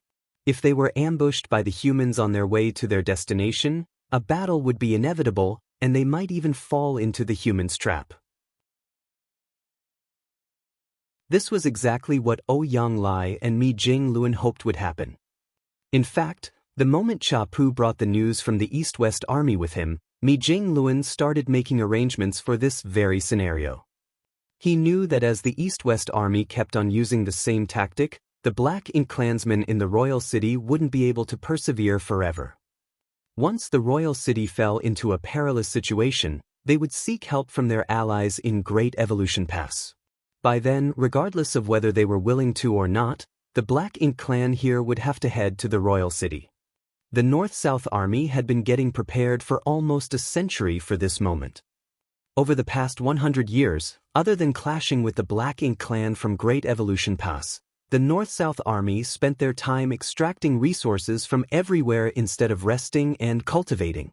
They had set up clusters of spirit arrays in various locations, and it could be said that regardless of which way the Black Ink clan chose to head to the royal city, it wouldn't be smooth sailing for them. The universe fragment where the North-South Army was located had become especially sturdy. Although it didn't look special from the outside, Mi Jinglun had ordered a massive amount of spirit arrays to be installed, creating another fortified forward base. It wouldn't have mattered if the Black Ink clan chose to stay in Great Evolution Pass, but if they dared to attack the human fortress, they would be greeted with innumerable traps. Compared to the war between the East-West Army and the Black Ink clansmen in the royal city, it had been relatively peaceful between the North-South Army and the Black Ink clansmen in Great Evolution Pass. Apart from the first battle where both parties had suffered immense losses, they had been acting restrained in all following confrontations. However, this time was different. In order to save the royal city, they had to wage a life-and-death battle with the North-South Army regardless of whether they were willing to do so. When the battle broke out, the humans were fully prepared. With the territory lords leading the way, 500,000 Black Ink clansmen charged towards the universe fragment where the North-South Army was located. In that universe fragment, the soldiers of the North-South Army were ready for war. Before the Black Ink clansmen could even get close to the forward base, the humans activated a myriad of spirit arrays and artifacts to attack the Black Ink clansmen, immediately battering them from all sides. The forward base where the North-South Army was located could be considered a mini Great Pass. Although it was not as sturdy as a real Great Pass, the entire place was filled with arrays and artifacts that could be used to attack the enemy from a great distance.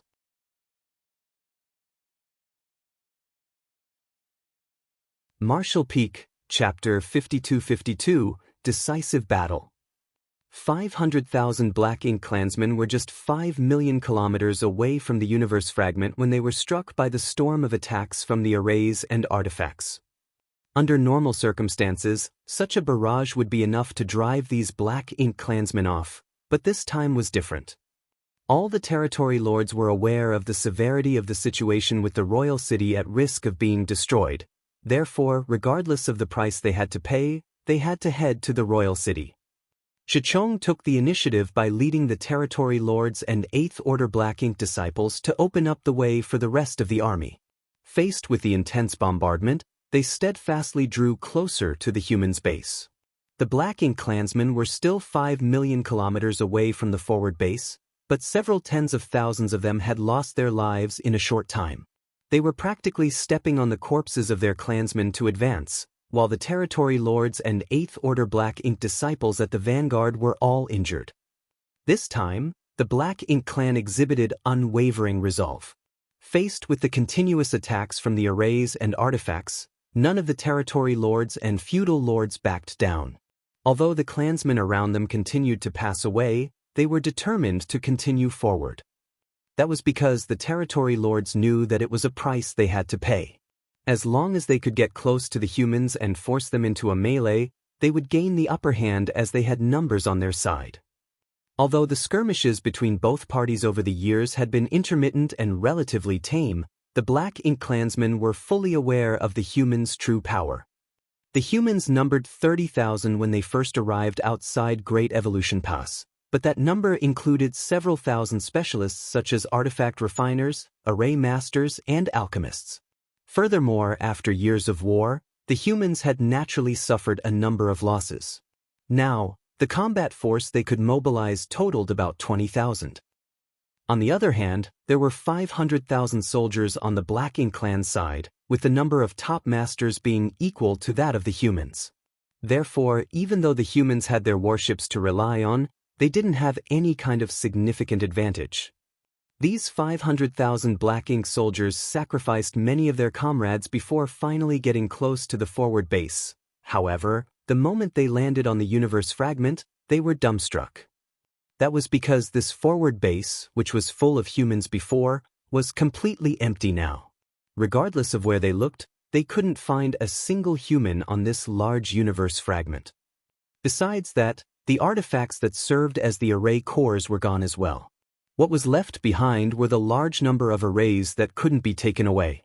The territory lords promptly scanned the surroundings with their divine senses, but as far as they could tell, the humans were nowhere to be seen. Where are they? The territory lords were puzzled. How did all the humans retreat in such a short time without leaving any traces behind? Even the Eighth Order Black Ink disciples, who had a deep understanding of what the humans were capable of, couldn't explain it. After all, it had been 30,000 years since they were corrupted by Black Ink strength.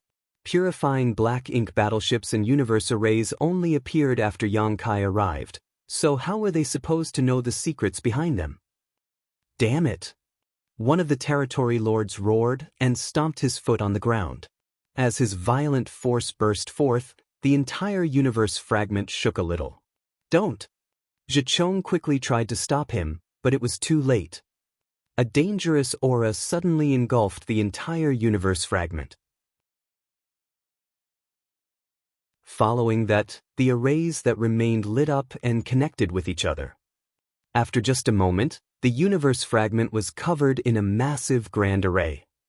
Just as the Black Ink clansmen shot into the sky to escape, the universe fragment detonated. An intense destructive force swept out, battering all the territory lords. After the shockwave subsided, Xichong gazed around with a dark expression, only to see that the universe fragment was completely gone. Following this turn of events, more than 10,000 Black Ink clansmen, who had landed on the universe fragment to investigate, lost their lives. Those were mostly high-rank and low-rank Black Ink clansmen. Although the Black Ink clan hadn't suffered immense losses, they were frustrated. Regardless, Xichong was glad that the universe fragment wasn't that big. Out of an abundance of caution, he didn't let a lot of Black Ink clansmen land on the universe fragment, otherwise, there would have been many more casualties. Xichong turned to glower at the territory lord who stomped his foot back there. That territory lord was furious out of shame as he roared, "I must kill them! All of them!" Barely 2 days had passed since these 500,000 Black Ink clansmen departed from Great Evolution Pass, but 10% of them had already perished. Despite knowing that there were certainly more traps ahead of them, the remaining 450,000 Black Ink clan soldiers had no choice but to keep moving forward. Xichong wasn't a fool. If he was, he wouldn't have promptly decided to run away from Wind and Cloud Pass back then. A foolish territory lord would never live long. As he clashed with the North-South army over the years, Xichong came to realize that the enemy had a leader who was particularly good at devising tactics and laying out plans on the human side. Faced with such an opponent, he had to be extremely careful. Therefore, after the Black Ink clansmen set off again, they no longer moved in a straight line. Instead, they kept making detours. Even Xichong himself didn't have a particular direction in mind. That way, he could ensure that the army wouldn't fall into the traps that the humans had set up. They were especially wary of areas that were full of asteroids or universe fragments. When they came across such places, they would steer clear. That was because they had suffered from a similar setback already. 3 days later, the humans were still nowhere in sight and the scouts that the Black Ink clan had sent out couldn't find anything. It was as though the human soldiers had vanished into thin air. However, Xichong knew that the humans wouldn't give up so easily. They had to be hiding somewhere, waiting to launch a sneak attack on them. Again, they circled around an area that was full of universe fragments. However, without a warning, light burst forth from the void itself. In an instant, numerous glowing objects appeared and connected with one another to form a grand array, cutting the Black Ink clan army in half. The sudden change caused the Black Ink clansmen who were moving forward in an orderly manner to descend into chaos. Right then, the humans appeared out of nowhere. No one knew where they had been hiding. It was as though they had simply manifested from nowhere. The warships charged forward and rained a series of attacks on the split-up Black Ink clan soldiers. 1 hour after the battle began, the humans retreated. By the time the Black Ink clan army was done reorganizing itself, the humans were gone. If the humans had left any later, the Black Ink clan could have rallied together and dealt a heavy blow to them. Although Zhicheng was vexed, he wouldn't dare to tell the others to pursue the humans. No one could be certain whether there were any traps set up on the route the enemy had retreated. Zhicheng would appear useless if they fell into the humans' traps again. Ordering the Black Ink clan soldiers to pull themselves together, Zhicheng continued their forward march. Similar ambushes repeatedly over the next 10 days. Regardless of how hard Zhicheng tried to suppress his fury, he was on the brink of flaring up. There was one thing he just couldn't understand. He had been ordering random changes in the army's marching direction all this time, leading to them taking 10 days to cross a distance which could normally be traversed in just 5. However, they had still repeatedly fallen into traps that the humans had arranged. There was no way this was a mere coincidence, nor was it possible that the humans had accurately speculated about the route they would take. After all, even Zhicheng had no idea about the next direction he would lead the army towards, so how were the humans supposed to figure it out? There was only one possibility that could explain such a situation. The humans had simply set up a tremendous amount of traps in various places between Great Evolution Pass and the Royal City. Although the Black Ink clan army kept changing directions and successfully avoided some traps, they would inevitably fall into others. Upon that realization, Zhicheng couldn't help but groan. If that was true, the number of traps that the humans had arranged must be astronomical, as was the amount of resources they had consumed to make such a thing possible. However, considering the fact that the humans had occupied a forward base outside Great Evolution Pass for 100 years, keeping the Black Ink clan contained there all this time, it wasn't necessarily impossible for them to pull this off. There was also another thing that bothered Zhicheng though. When he told the soldiers to circumvent areas that were full of universe fragments on several occasions, they would always come across the traps that the humans had arranged. In that case, the humans must have anticipated his thought process and done the opposite. Instead of setting up traps inside the areas that were full of asteroids or universe fragments, they had done so in their periphery. In other words, the areas that were full of asteroids or universe fragments were actually safe zones. Upon that revelation, Zhicheng thought of a solution. Zhicheng had started with 500,000 soldiers and still had many of them with him. It had been 1 month since they departed from Great Evolution Pass, but they had only crossed about 30% of the distance to the Royal City. This couldn't be helped. Even though they had avoided many of the traps the humans had set up, they had also wasted a lot of time. If they had headed towards the Royal City in a straight line, they would have arrived at their destination in a little over a month. Over the past month, the Black Ink clan soldiers had clashed with the humans on multiple occasions. Presently, only 400,000 of them were left. All the territory lords and 8th Order Black Ink disciples were alive and kicking, but many of the feudal lords had lost their lives. In the void, the Black Ink clan army continued heading towards the Royal City. Meanwhile, the warships of the North-South Army were hiding in an area that was full of universe fragments. With the help of the warships, the humans' mobility and speed were superior to those of the Black Ink clan. Therefore, the North-South Army could always stay one step ahead of the Black Ink clan army and set up obstructions. The universe arrays on the 2 purifying Black Ink battleships could ensure that if their speculation about the direction that the Black Ink clan was heading was wrong, they could quickly redeploy their forces. Presently, aboard one of the purifying Black Ink battleships, Mi Jingluan, Yang Lai, and the other 8th Order Division commanders had gathered together. With a solemn expression, Mi Jingluan said, "If we're lucky, the Black Ink clan's reinforcements will pass by this place. This is where we will engage them in a decisive battle." "Have we used up all our prior arrangements?" Yang Lai asked. He wasn't interested in managing the affairs of the army, so he let Mi Jingluan make all the decisions. What he excelled at was fighting powerful Black Ink clansmen and killing them. Even though he knew a thing or two about the setups that the North-South Army soldiers had built, he didn't know as much as Mi Jingluan did. Mi Jingluan shook his head. "We set up countless traps, so how is it possible that they were all used up? Only 20% to 30% of them have been used, but we expected this outcome when we started making those arrangements.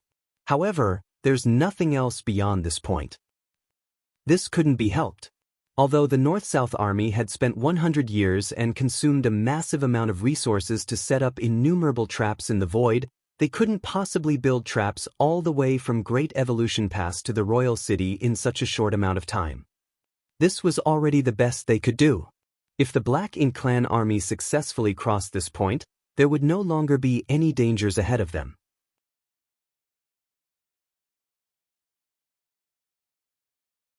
Martial Peak, Chapter 5253, Good. Regardless of whether the North-South Army was willing to do it or not, they had to fight a life-or-death battle with the Black Ink Clan army here where all the traps ended. Whatever the price they had to pay, they had to stop the Black Ink Clan reinforcements from reaching the Royal City in order to ensure that the East-West Army's plans wouldn't be thwarted. If they let the Black Ink Clan break through their blockade and go to the Royal City, the East-West Army's plans would be foiled. In the worst-case scenario, the East-West Army would be pincered by the enemy, and when that happened, they would be doomed. There were two human race armies in the Great Evolution Theater. The East-West Army had their mission, which was to invade the Royal City. The North-South Army had their own task as well, which was to intercept the Black Ink Klansmen garrisoned at Great Evolution Pass. It was a task they had to accomplish no matter the cost. The North-South Army wasn't trying to stall for time in the past month. Rather, they were trying to weaken the Black Ink Clan's power. After all, 500,000 Black Ink Klansmen was a force to be reckoned with. The North-South Army wasn't powerful enough to destroy such an army. Over the past month, they had made use of the traps they had set up and clashed with the Black Ink Clan on several occasions, but they still hadn't achieved their goal. Although there was a decrease of somewhere between 20% and 30% in the number of Black Ink Klansmen, there were still about 400,000 of them. For the North-South Army, it was hard to stop such a force, which was determined to rescue the Royal City. This battle is different from those in the past. Many people will lose their lives. Mi Jinglun lifted his gaze and looked at Ouyang Lai. A nonchalant Ouyang Lai replied, "Are we humans even afraid of death? We already expected this outcome when we formed the Great Evolution Army. I'm sure the soldiers are aware of it as well." Mi Jinglun nodded. In the end, strength is what it takes to win a war. Strategies are just the icing on the cake. An impatient Ouyang Lai said, "Let's not belittle ourselves and overestimate the enemy's power. Just tell us what we should do, and keep it simple. I do not understand complicated strategies anyway." Mi Jinglun put on a helpless smile. After giving it a thought, he said grimly, "There's only one way to win this battle." "What is it?" All of them gazed at him. With a solemn expression, Mi Jinglun went on to say, "We must prioritize killing the most powerful Black Ink Masters. It would be best if we could kill several Territory Lords or 8th Order Black Ink Disciples at the outset of the battle so that we can intimidate the Black Ink Clan and make the Territory Lords flustered. That way, we might be able to stop them." As soon as he finished speaking, everyone fell silent. It wasn't easy to kill the Territory Lords and 8th Order Black Ink Disciples. As 8th Order Division commanders, they were certainly more powerful than the Territory Lords or 8th Order Black Ink Disciples. However, in a real fight, while it was easy for them to get the upper hand, it was hard for them to take their opponents' lives.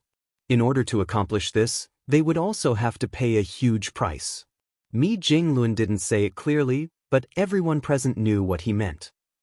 This battle would be significantly more dangerous than the ones they'd had fought in the past. The North-South Army had stopped the Black Ink Clan from heading to the Royal City before. However, at that time, the Royal City wasn't in a perilous situation, so the Territory Lords were not determined to engage in a life-and-death struggle. Generally, after they suffered a setback, they returned to Great Evolution Pass. This time was different. The Royal City was at risk of being destroyed, so the Territory Lords wouldn't give up as long as there was still a chance. In order to crush their hopes, the humans had to deal a devastating blow to them. Dealing a crippling blow to the enemy would require significant sacrifices. Ouyang Lai guffawed. "Since you already have a plan, why did you look miserable earlier? That's easy. I'll take the lead and kill a Territory Lord first." Gazing at him, Mi Jinglun shook his head. Brother Ouyang, you're the army commander of Great Evolution Southern Army, so you can't put yourself at risk. Ouyang Lai refuted him with a smile. That's nonsense. Although I'm an army commander, I know nothing about strategies and military affairs. All I have is brute strength, so whether I'm around or not makes no difference in the long run. With you in charge of the North-South Army, that will be enough. Brother Ouyang. Before he could finish speaking, Ouyang Lai interrupted him by lifting his hand. Brother me, stop trying to dissuade me, or you'll look petty. I've just said that we're not afraid of death. When the time comes, I'll lead the charge as an army commander. Those at the top must set an example for the rest to follow. The moment he finished speaking, an old man stepped forward as he ran his fingers through his beard. I'm an old man who no longer has a future, and I've always wanted to end my life in the most splendid way. This is a good opportunity. Count me in for killing a territory lord. A moved Mi Jinglun glanced at the old man. Senior Brother Cheng? Senior Brother Cheng had helped him a lot in the past. When Mi Jinglun arrived at the Black Ink battlefield as a 6th Order Open Heaven Realm Master back then, Senior Brother Cheng was the squad leader of his squad. It was Senior Brother Cheng who had repeatedly saved him from life and death moments. Without him, Mi Jinglun wouldn't even be alive today. Many years had passed, and Senior Brother Cheng was no longer as energetic as when he was young. However, he never forgot about why he came to the Black Ink battlefield in the first place, which was to destroy the Black Ink clan. Senior Brother Cheng cupped his fist and said, "This Cheng would like to accept the challenge of killing a territory lord at the outset of the battle. I'll not disappoint you, Army Commander." Mi Jinglun clenched his teeth and exerted so much force with his hand that he almost broke the feather fan that had been with him for so many years, but in the end he said with difficulty, "Good." Senior Brother Cheng put on a smile. "Many thanks, Army Commander." After he sat back down, another person rose from the chair. "I've been practicing a certain sword technique for 5,000 years. The moment I unsheath my sword, even a territory lord can't fend it off. I'd like to accept the challenge of killing a territory lord." "Good." Another division commander then stood. She was a middle-aged woman who said smilingly, "This mistress isn't as powerful as the two senior brothers, but I have a secret technique that I've never used before. This time, I can seize the chance and try it out on a territory lord. Please count me in, Army Commander." "Good." No one is comparable to Bright King Cave Heaven when it comes to killing enemies at all costs. I'll make the first move." "Good." For every good that Mi Jinglun spoke, a bit of energy seemed to have left him. It had been 100 years since he took charge of the North-South Army, but he had never felt more heartbroken than this day. However, he knew that in order to stop the 400,000 Black Ink clansmen who were determined to reach the royal city, there was a price to pay. Hasty footsteps were heard approaching at that moment, and a person soon entered the room and cupped his fist. "Sirs, a scout has returned and reported that the Black Ink clan army will arrive in 2 hours. A glint flashed through Mi Jinglun's eyes. They're really coming this way. A while back, they had speculated on which route the Black Ink clan army would follow to reach the royal city. Although Zhichong believed that he was constantly changing directions in a random manner, and the humans would not be able to anticipate his movements, there were still some regular patterns in reality. These regular patterns had something to do with his unconscious habits, and even he was unaware of it. Nevertheless, humans could make a deduction based on this information. Mi Jinglun and the others had drawn out several possible routes, but they eventually concluded that the Black Ink clansmen would most likely pass by this place. To be safe, the other purifying Black Ink battleship was waiting at the next most likely route. That way, even if the Black Ink clan went another way, the North-South Army could promptly rush over.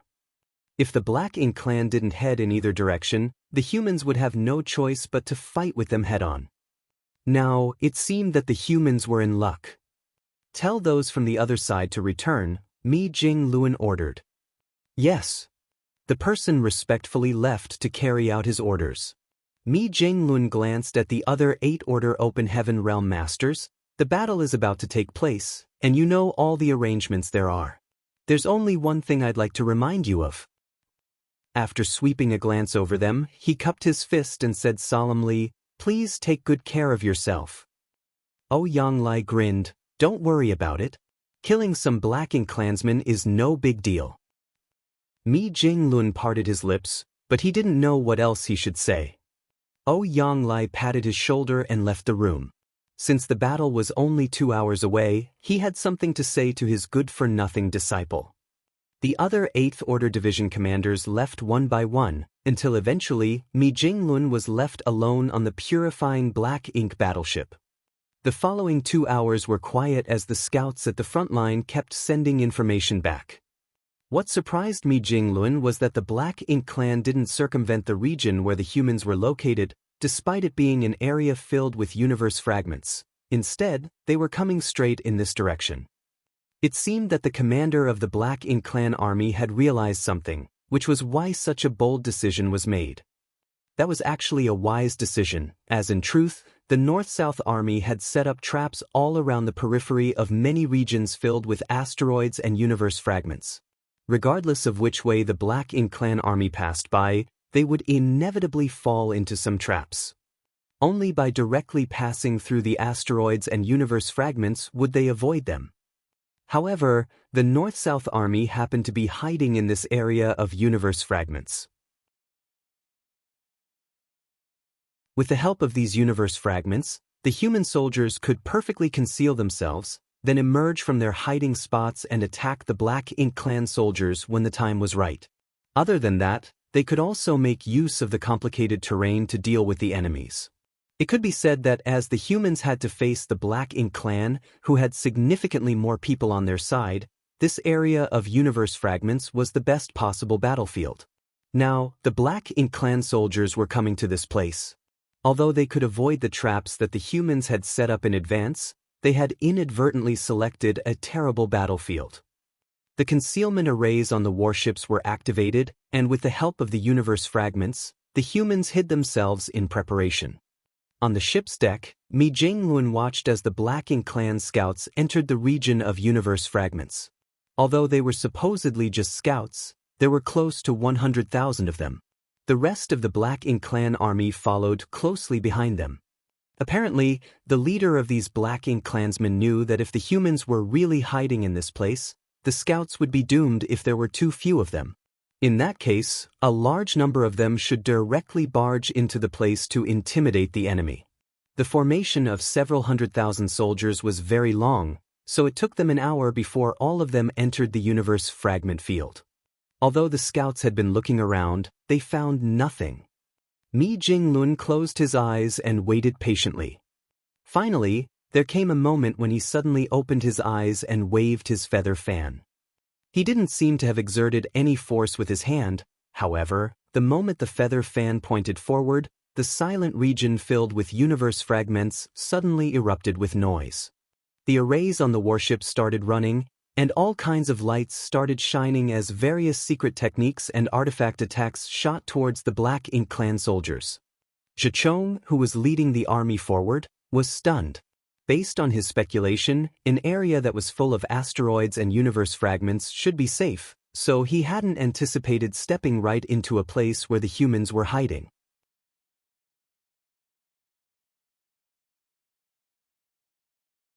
Martial Peak, Chapter 5254, Only a Ninth Order Open Heaven Realm Master.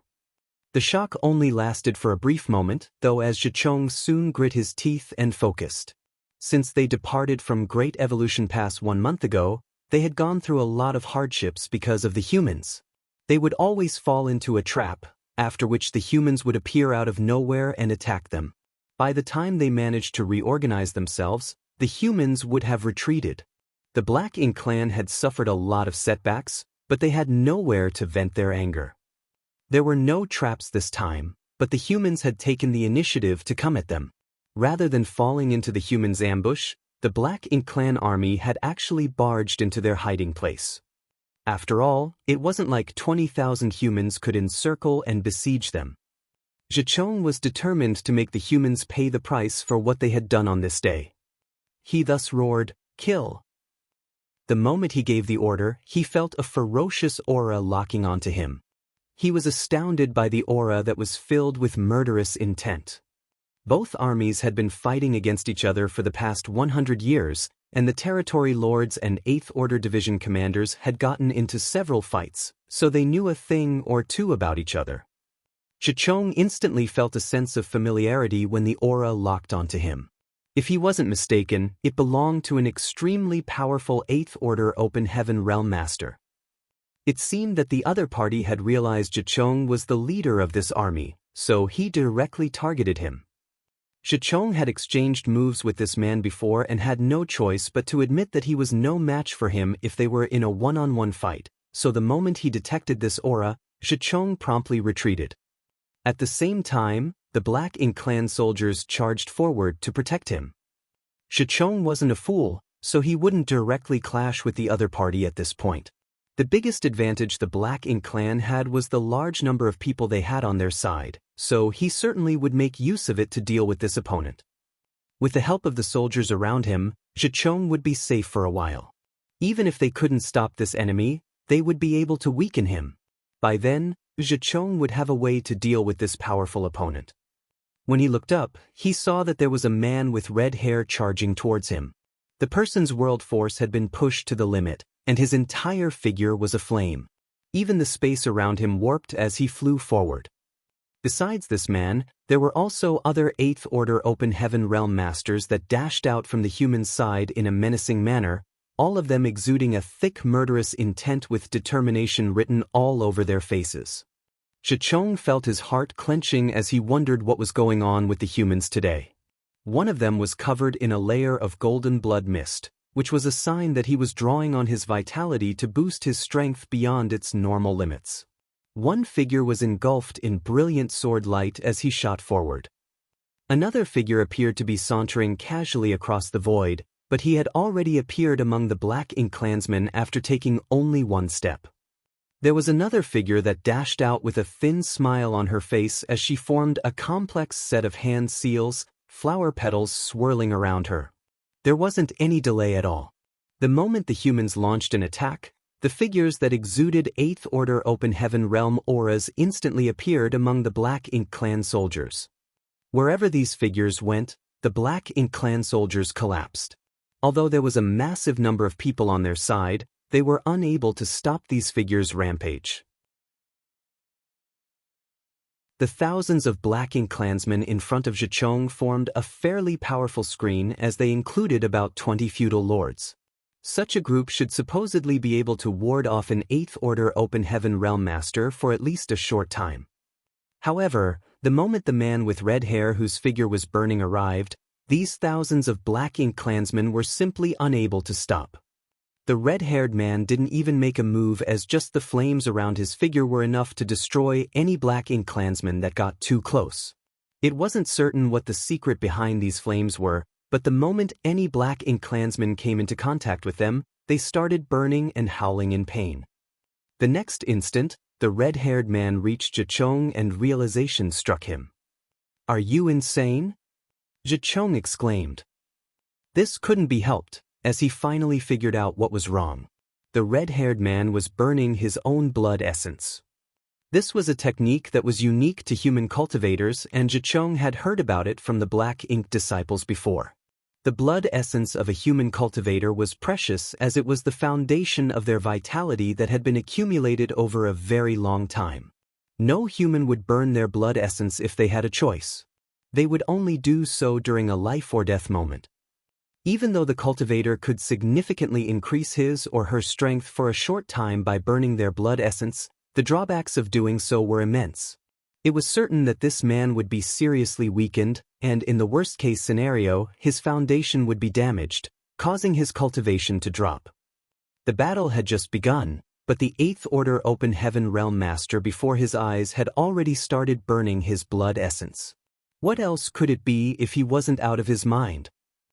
It was just the beginning of the fight, and this human wasn't in any kind of perilous situation, nor was there a benefit he had to obtain at all costs. Xianxia couldn't figure out the reason that compelled this 8th Order Open Heaven Realm Master to act this way. Despite that, he knew that he had run out of luck. Xicheng was already no match for the other party in a one-on-one fight, to begin with, and now the latter had increased his strength by burning his blood essence, so how was he supposed to ward him off? If this wasn't the case, the thousands of black ink clansmen Xicheng was using as a shield wouldn't have proven completely useless. The instant Xicheng finished speaking, Ouyang lifted his hand and summoned a delicate-looking sword into his grip.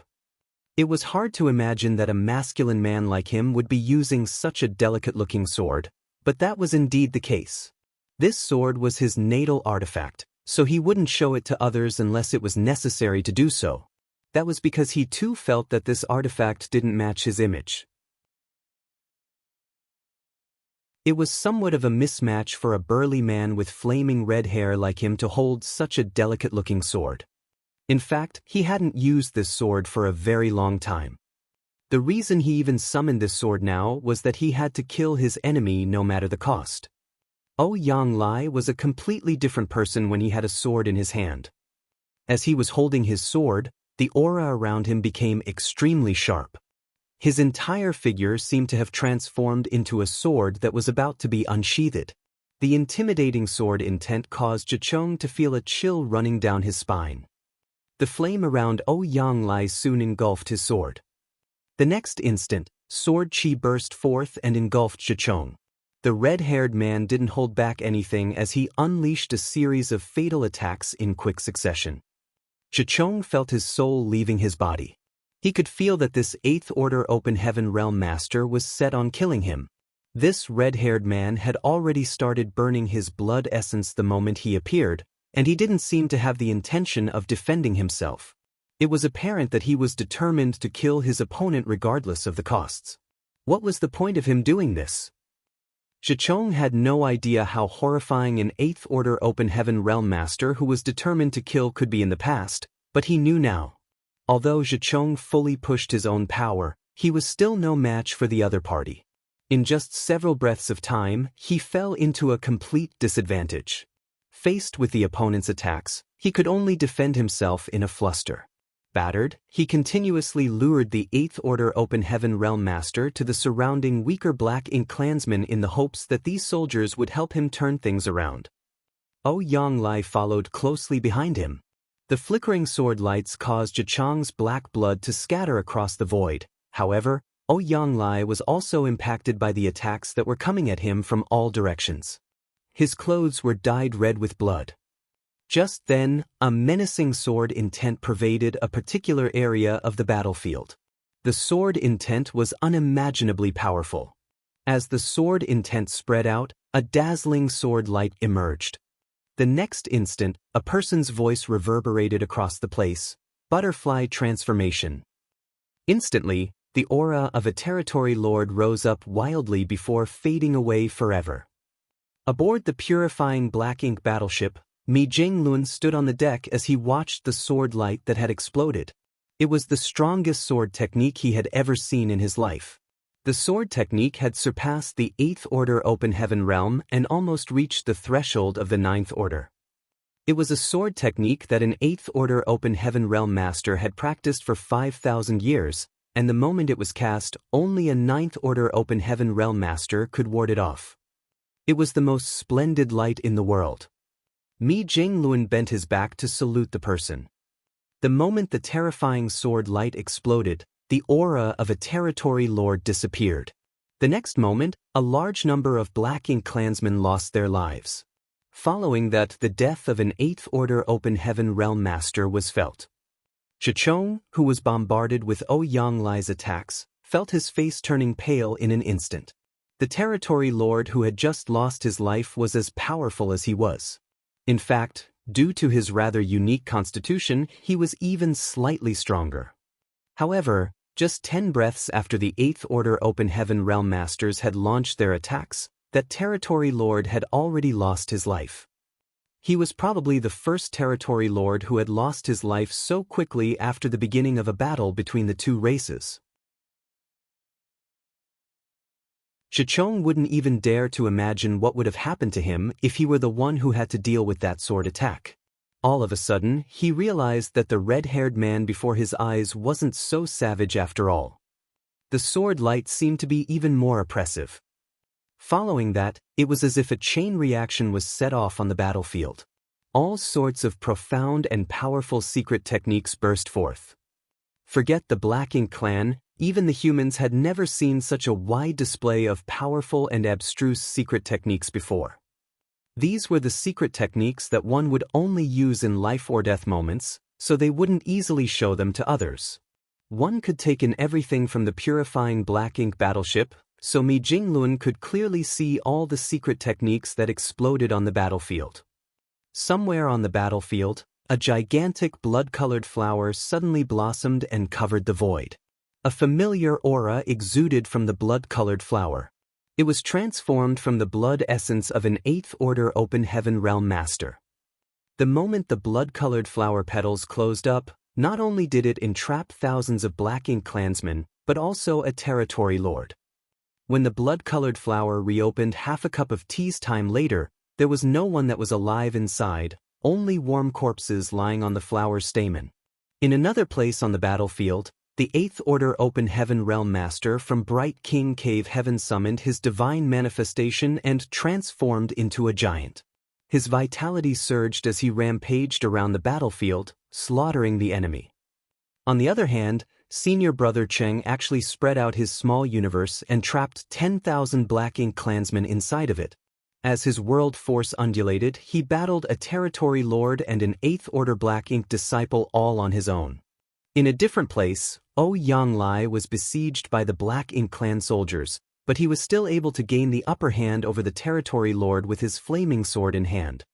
With the help of their warships, the 20,000 soldiers of the North-South Army threw all caution to the wind as they attacked the Black Ink clan soldiers. The auras of powerful masters swiftly withered in different parts of the battlefield, shining like the most splendid lights in the last moments of their lives. The lights were so dazzling that one present today would never forget this sight for the rest of their life.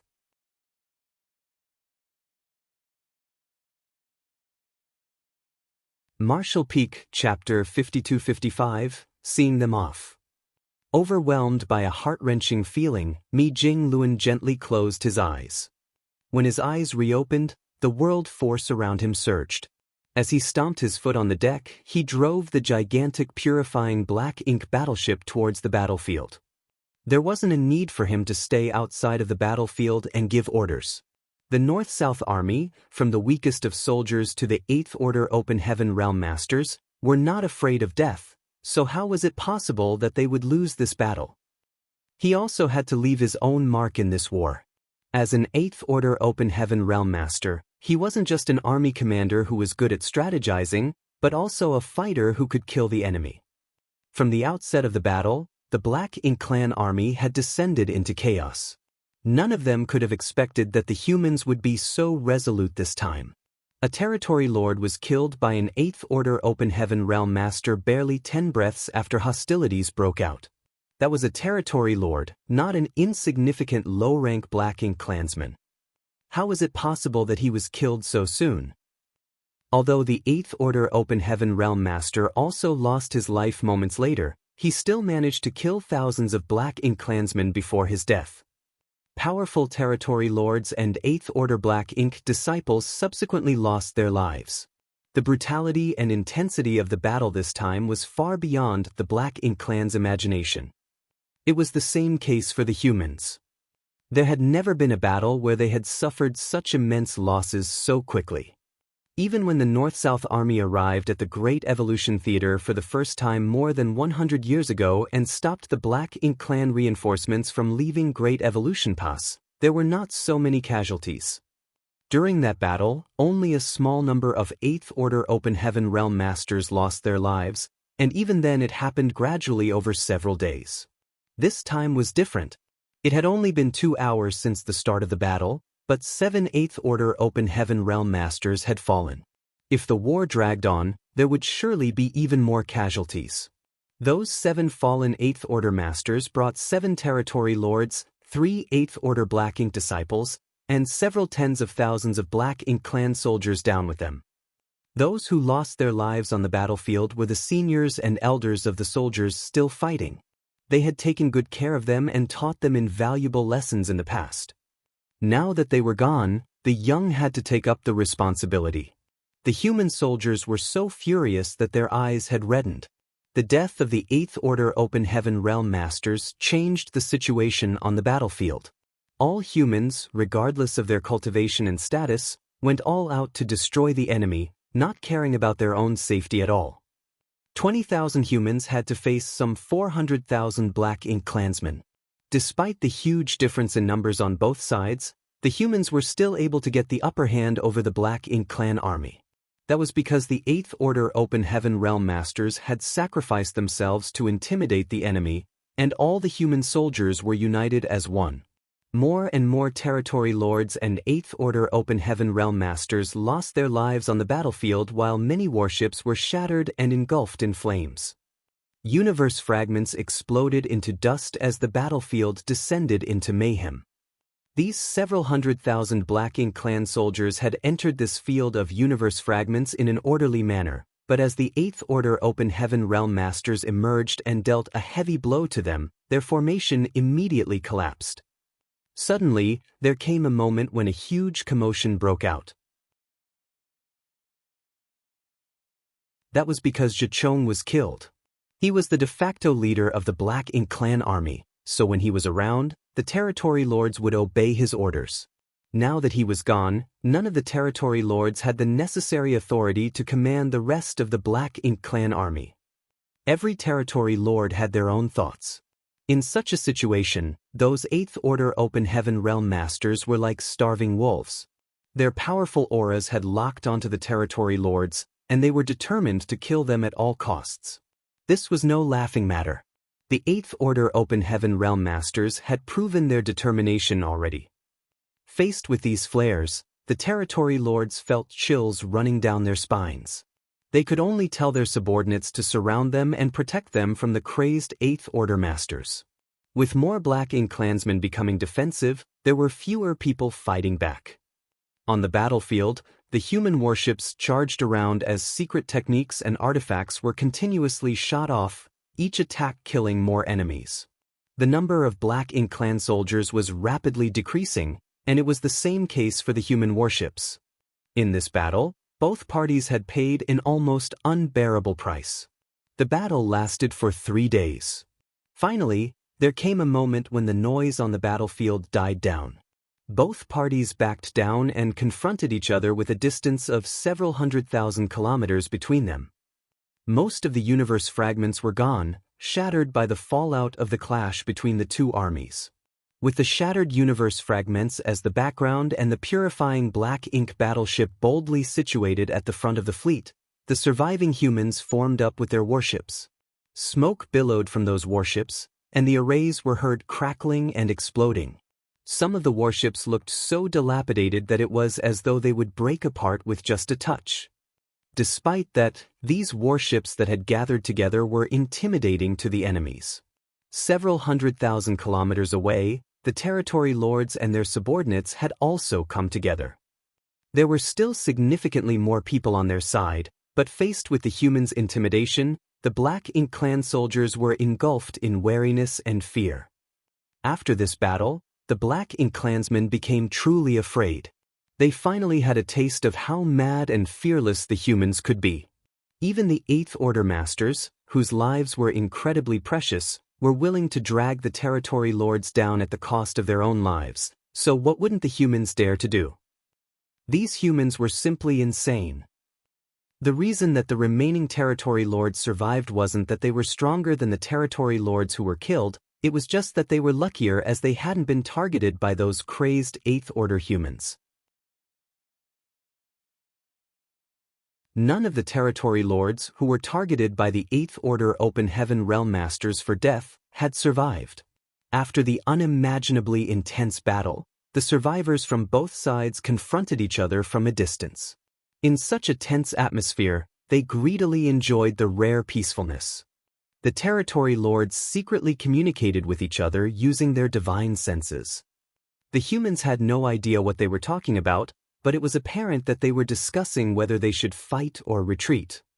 To the Black Ink clansmen, there was no doubt that rescuing the royal city was important. If the royal city was destroyed, none of these Black Ink clansmen would survive for long. This was the reason 500,000 of them departed from Great Evolution Pass upon learning about what had happened in the royal city. It could be said that only the minimum number of people were left behind to protect the Great Evolution Pass. Most of them had set off to rescue the royal city, which went to show how determined they were. However, they were intercepted halfway and had suffered tremendous losses. If they still insisted on heading towards the royal city, another battle would be inevitable. The humans had made it clear that they would go to any lengths to stop them from moving forward. Considering the level of madness that the humans had exhibited, if another battle broke out, these remaining Black Ink clansmen wouldn't be able to break through their blockade. Even though most of the humans would lose their lives, none of the Black Ink clansmen would survive. So, should they keep moving forward? That was the question that had been troubling the territory lords. There was no doubt that the royal city was important, but if they lost their lives here, everything else would no longer matter. Therefore, after a brief exchange of words, the territory lords came to a consensus. They had decided to return to Great Evolution Pass. It was the second time they decided to retreat to Great Evolution Pass. The previous time was some 100 years ago. At that time, the royal city wasn't in a perilous situation, and the humans were not so resolute yet. It was the same case for the Black Ink clan. This time was different. All the territory lords knew that if they retreated this time, they would forever lose the courage to leave Great Evolution Pass again. They would live or die with Great Evolution Pass. This was a difficult decision to make, however, things had come to such a point where they no longer had a choice. Although the Black Ink clansmen had decided to retreat, they did not scatter about. Instead, with the coordination from the territory lords, they withdrew in an orderly manner. They were worried that the humans would pursue them while they were retreating, as they had experienced such a thing before. Therefore, they had to keep their formation intact so that they would be able to deal with the possible attacks from the humans. On the purifying Black Ink battleship, Mi Jinglun was slightly pale. The blood on his clothes had dried up and many parts of the purifying Black Ink battleship were damaged. During the intense battle earlier, no one could ensure that they would be safe or that their warships would remain intact. The only difference was how severe their injuries would be and how damaged their warships would become. The feather fan in Mi Jingluan's hand had turned dim. He had been waiting for the Black Ink clansmen to make a decision. When he saw that the territory lords finally led the remnants of the Black Ink clan army in the opposite direction, he let out a sigh of relief. Honestly, if the Black Ink clan soldiers insisted on moving forward, the humans would have no choice but to engage them again. It wouldn't be hard for them to stop the surviving Black Ink clan soldiers, but the question was, how many from the North-South army would still be alive after the dust settled? These courageous soldiers knew that they might lose their lives at any moment on the battlefield, and it was the same for the Eighth Order Masters. All of them had proven this in the battle earlier. As an army commander, Mi Jinglun hoped that he would lead more people to see the day when Great Evolution Pass was retaken while they were still alive, instead of letting their names become mere memories on the Monument of Heroes. That would be meaningless. He pointed his feather fan forward and said gently, "Let's see them off." Despite his small voice, his order carried across all the warships. All the soldiers could clearly hear him. As the purifying Black Ink battleship slowly moved forward, the dilapidated warships followed closely behind it. The territory lords were astounded. When they realized that the human warships were moving as well, they thought that the humans were not willing to let them go. This made the territory lords furious. They had already disobeyed the order to rescue the royal city and decided to return to Great Evolution Pass. However, the humans were still not willing to let them go. Were they so determined to kill them here? At that instant, the Black Ink clan soldiers broke into a commotion while the territory lords hurriedly suppressed them and ordered them to stay vigilant. Soon, though, they realized that the humans didn't intend to fight. Instead, the humans were just following them with a distance of several 100,000 kilometers between both parties. The distance made the territory lords feel uneasy. After all, it wasn't really a safe distance. The humans could make use of the warships to launch an attack on them at any moment. Nevertheless, there was nothing they could do. It wasn't like they could tell the humans to back further away. That would just make them appear weak. With that said, by doing this, the humans had sent a message to them.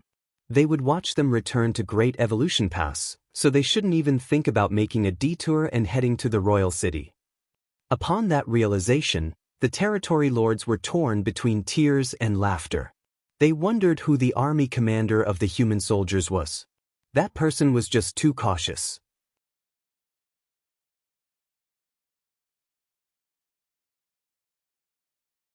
Martial Peak, Chapter 52-56, Honored Master, you're quite miserable?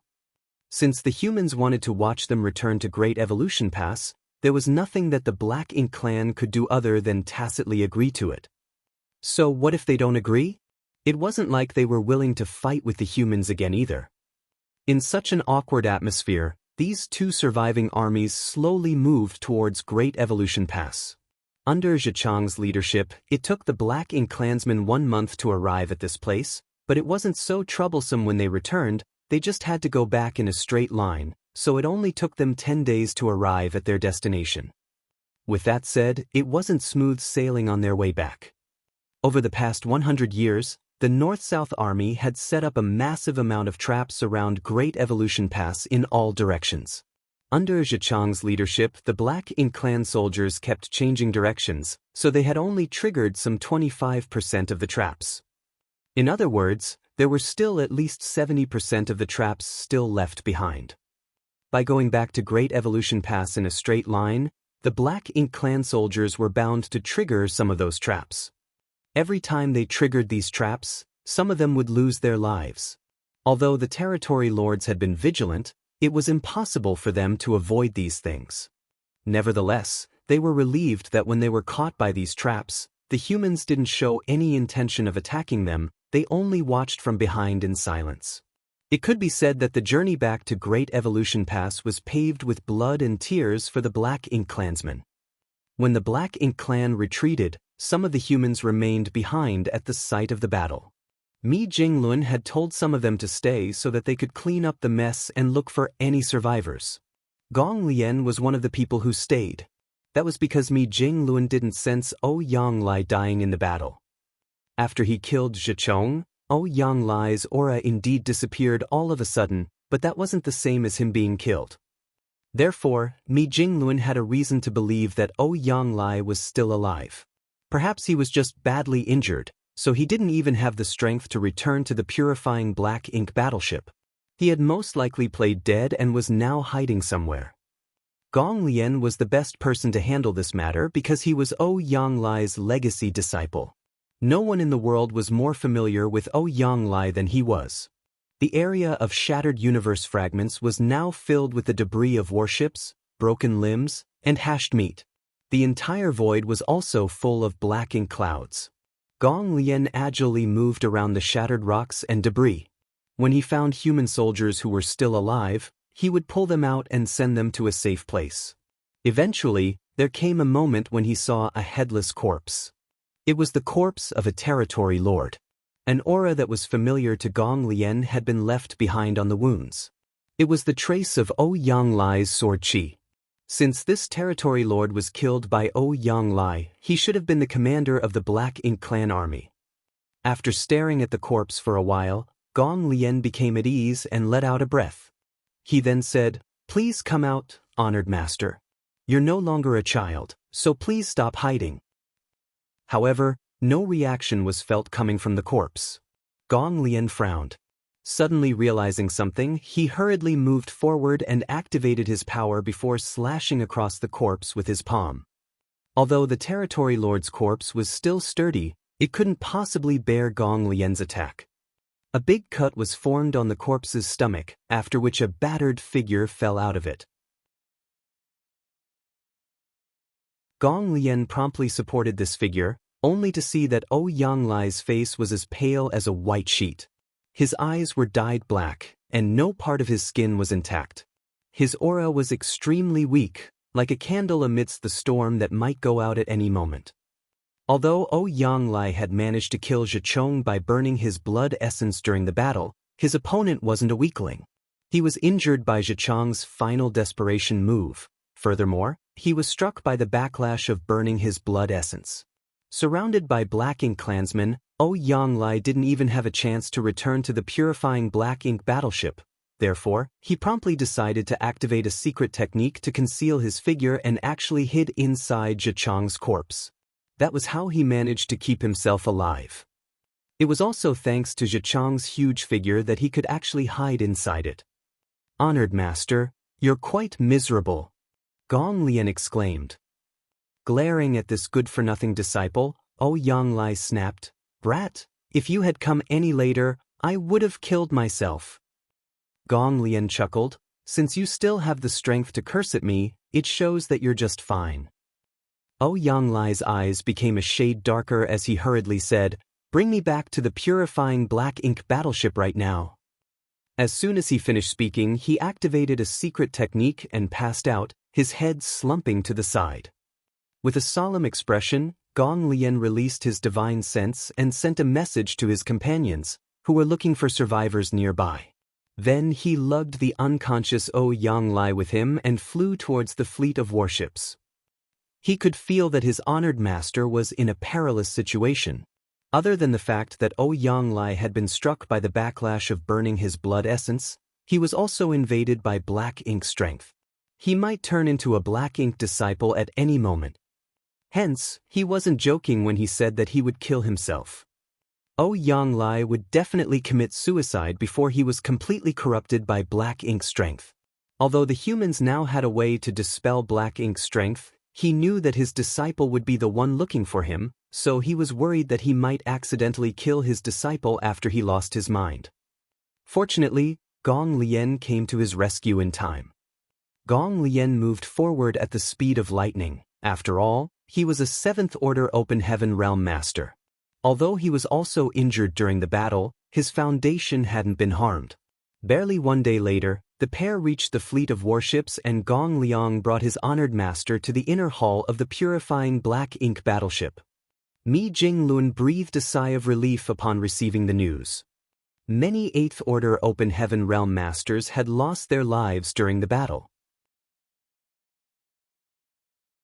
All the others who had requested to kill territory lords had perished, but at the very least, Yanglai, the Southern Army commander, had returned alive. After dispelling the Black Ink strength from Yanglai's body and settling him down, Mi Jinglun returned to the deck and watched the Black Ink clan army return to Great Evolution Pass. It took the Black Ink clan 10 days to retreat to Great Evolution Pass, and many of them had lost their lives along the way. The North-South Army also returned to where the universe fragment where their forward base was once located. The forward base, which had once been bustling with noise, was now a cloud of debris. Senior Brother Cheng was no longer around to give them valuable lessons, and many familiar faces were gone for good. As Mi Jinglun recalled the previous battle, he could still remember the glorious moments before each of their deaths. All of their sacrifices had not been in vain. They had managed to ensure that the East-West Army wouldn't be pincered by the enemy. The Black Ink clan reinforcements were intercepted before they could arrive at their destination, and they had suffered immense losses. Many of the territory lords and 8th Order Black Ink disciples had been slain. The humans were united as one and doing their best to stop the Black Ink clan army, forcing them to return to Great Evolution Pass. The news was passed on to the royal city through the Black Ink nests. Che Kong was furious as he argued with Hong Di, who was in charge of Great Evolution Pass, through the Black Ink nests despite being separated by a distance of billions of kilometers. He accused Hong Di of being useless and urged him once again to immediately come to the royal city. However, there was nothing Hong Di could do. Although he wanted to save the royal city as well, he was powerless to do so.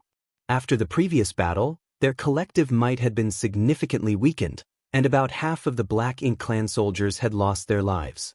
Even many territory lords and 8th Order Black Ink disciples were killed. When there were still 500,000 soldiers on their side, they were already unable to break through the humans' blockade. Even if they went all out now, they wouldn't be able to leave Great Evolution Pass. He certainly knew that the royal city was in a perilous situation, but there was nothing he could do. Before, the Black Ink clansmen might have been able to leave Great Evolution Pass, and as long as they were determined enough and not afraid of the losses, they might be able to break through the humans' blockade. Now that many of them had lost their lives though, they were trapped inside Great Evolution Pass.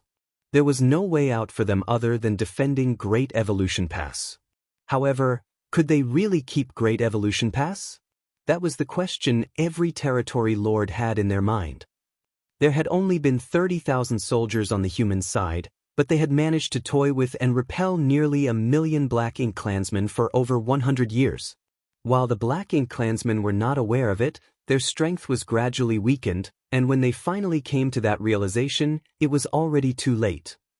If they wanted to leave Great Evolution Pass, there would only be one chance: if the humans suddenly lost their minds and decided to attack them. Given the humans' current power, if they decided to invade Great Evolution Pass, the Black Ink clan could make use of the arrangements they had built up over the past 30,000 years to destroy them. Only by doing so would they be able to remove the obstacle in front of them and head straight to the royal city. Unfortunately, the humans didn't seem to have the intention of attacking Great Evolution Pass. Apparently, they knew that it was unrealistic for them to launch an assault given their current power. Therefore, after returning, they set up a new forward base and began resting and recuperating. 10 years after the Black Ink clansmen retreated to Great Evolution Pass for the second time, an intense battle broke out outside the royal city. Both the East-West Army and the Black Ink clan army were familiar with such battles by now, because over the past 100 years, a battle of such a scale would take place every 20 years. Every time, the old ancestor and the royal lord would end up being mutually wounded. The humans would retreat in a hurry after winning some advantages, then the Black Ink clan soldiers would chase after them for a bit. It was an endless cycle that never seemed to change. The Black Ink clan had become desensitized to this routine. They had already expected that the battle would happen, and they were well prepared. There were no longer 1 million Black Ink clan soldiers around the royal city, but there were still about 700,000 to 800,000 of them. Although the Black Ink nest could continuously replenish the manpower for them, it wouldn't be able to efficiently do so if there were too many losses. Furthermore, all the power of the Royal Lord Black Ink nest was used to help with the Royal Lord's recuperation. For that reason, the birth of new Black Ink clansmen was delayed. Although there were a lot of Black Ink clansmen, only half of them had any kind of usable strength. Some Black Ink clansmen lost their lives in every battle, and as time passed, the collective might of the Black Ink clan army gradually weakened. This time, the battle broke out as usual. The old ancestor took the initiative to raise chaos among the Black Ink clan soldiers. Then, the royal lord raced out of the Black Ink nest and the two of them clashed far away from the royal city. The human soldiers struck from the left side of the royal city, and a large number of universe worlds flew in from the right. The humans had been using the same tactic again and again over the years. The Black Ink clan knew fully well how to deal with them by now, so both parties were now equally matched during the battle. Based on past experiences, they just had to fend off the humans for half a day, and the latter would retreat. However, this time, many territory lords felt that something was off. The humans seemed to be prioritizing defense this time. They were the attackers, so it was puzzling that they focused on defending themselves. Nevertheless, that was indeed the truth. After making contact, the Black Ink clansmen realized that the humans were indeed determined to defend themselves this time. In that case, they were less intimidating to the Black Ink clan. But why?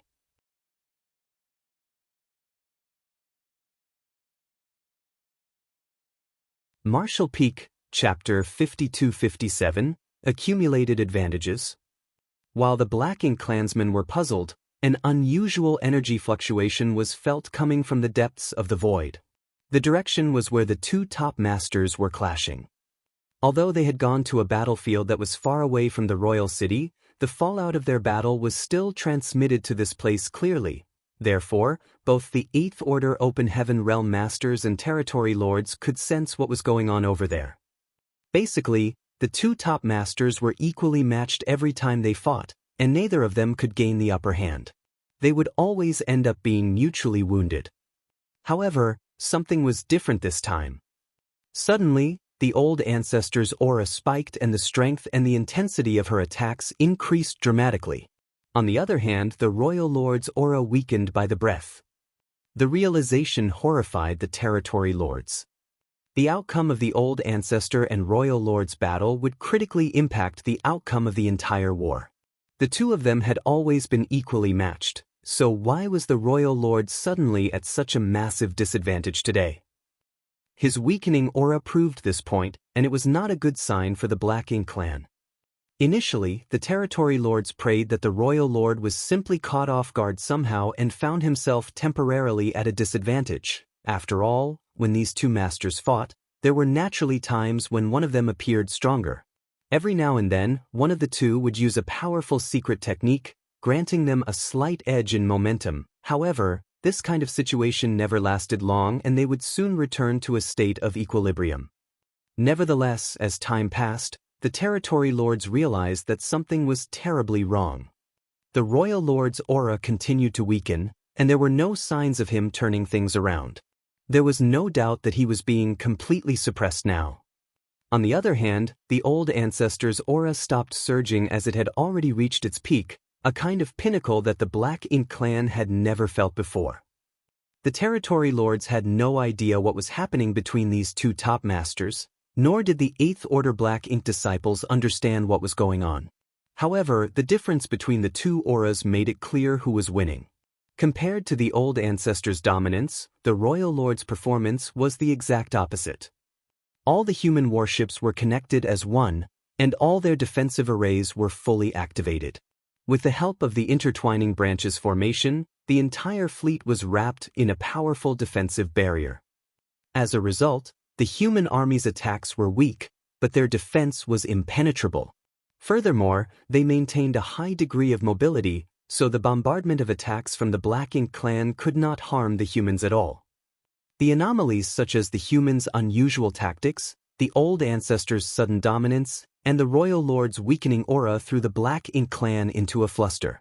The territory lords faintly realized what was happening, and following Che Kong's order, the Black Ink clansmen hurriedly increased the force behind their attacks on the human warships in the hope that they could achieve a breakthrough. Nevertheless, their attempts were futile. Then came the moment when the world force in the distance erupted, after which the royal lord's aura took a sharp dive. A terrified Che Kong turned to look in that direction, then passed down an order. The next instant, a few territory lords led 8 Eighth Order Black Ink disciples and 100,000 Black Ink clan soldiers out of the battlefield towards the place where the top masters were fighting. It was at that moment that the humans, who had always been on the defensive, suddenly launched an all-out attack. As the spirit arrays were activated, countless secret techniques and artifact attacks were shot from the fleet of warships and struck the Black Ink clan soldiers. Meanwhile, in the depths of the void, far from the royal city, two figures were flying forward, one escaping, one chasing. The person in front was covered in thick black ink strength. It was the royal lord. There were originally 2 black wings on his back, but only one of them remained now. The other one seemed to have been ripped from his body.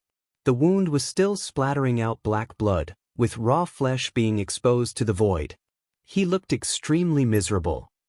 As the royal lord escaped, a look of terror filled his face. This couldn't be helped though, as the opponent that was supposed to be his equal suddenly exhibited a power that far surpassed his own. How was it possible that he could remain calm and collected? He had never suffered from such a huge setback since his ascension to the rank of territory lord. Over the years, he had clashed with many powerful human cultivators, and he even successfully launched a sneak attack on an old ancestor 30,000 years ago after he became a royal lord. As he collaborated with another royal lord, they managed to kill that old ancestor. Therefore, he had always felt that the humans were nothing much. On this day, though, the old ancestor who had been in a confrontation with him for more than 100 years suddenly experienced an unprecedented surge in strength. It wasn't until this moment that he realized what was going on. It wasn't that he was weaker than the old ancestor. If both of them were at their peaks, he wouldn't have been so battered even if he was slightly weaker.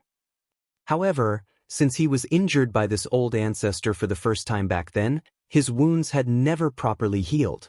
What's more, he would be injured again and again every 20 years. Before his old wounds could heal, new ones would be inflicted. The same thing repeatedly happened over the past 100 years, and so his injuries had only exacerbated. Initially, he thought that it was the same case for the human old ancestor. If the information given to him was correct, it was extremely difficult for this female old ancestor to recover from her wounds, so how much could she recover in a mere 20 years? Over the years, the old ancestor would always appear to be injured whenever they fought, resulting in them indeed being equally matched. It wasn't until this day that he realized he had been deceived. The old ancestor had fully recovered, not just this time, but every time in the past when they clashed. She just pretended to be wounded so that he would drop his guard. As they engaged in intense fights over the years, she gradually ensured that his injuries only deepened. After accumulating such a huge advantage, she finally bared her bloody fangs today. Both of them were supposedly equally matched, but one of them was in peak condition while the other was plagued by numerous heavy injuries. There was no doubt about who would win such a fight. It wouldn't have mattered if it was just about deciding victory or defeat, but what the royal lord was terrified of was that since the old ancestor had patiently spent 100 years laying out this trap for him, her intention definitely wasn't just to injure him again. What she was after this time was his life. An old ancestor would only exercise such patience and prudence in order to kill a royal lord. Presently, he was remorseful of his own fallibility. He should have figured out that this woman wasn't as badly injured as he thought. He also shouldn't have left the royal city and followed her to such a distant battlefield. More than anything, he was resentful of the royal lord from the Yinyang theater, who had misled him. If not for the fact that he completely trusted the information she had given him, he wouldn't have fallen into such a pitiful state. Regardless, it was pointless to cry over spilled milk. Now, he had to focus on how he could escape from the old ancestor and return to the royal city. As long as he could return to the royal city, he could make use of his black ink nest to repel his opponent. With it, he would have the capital to fight back. However, his chances were slim. The old ancestor had been preparing for this moment for more than 100 years, so she certainly wouldn't give him a chance to flee.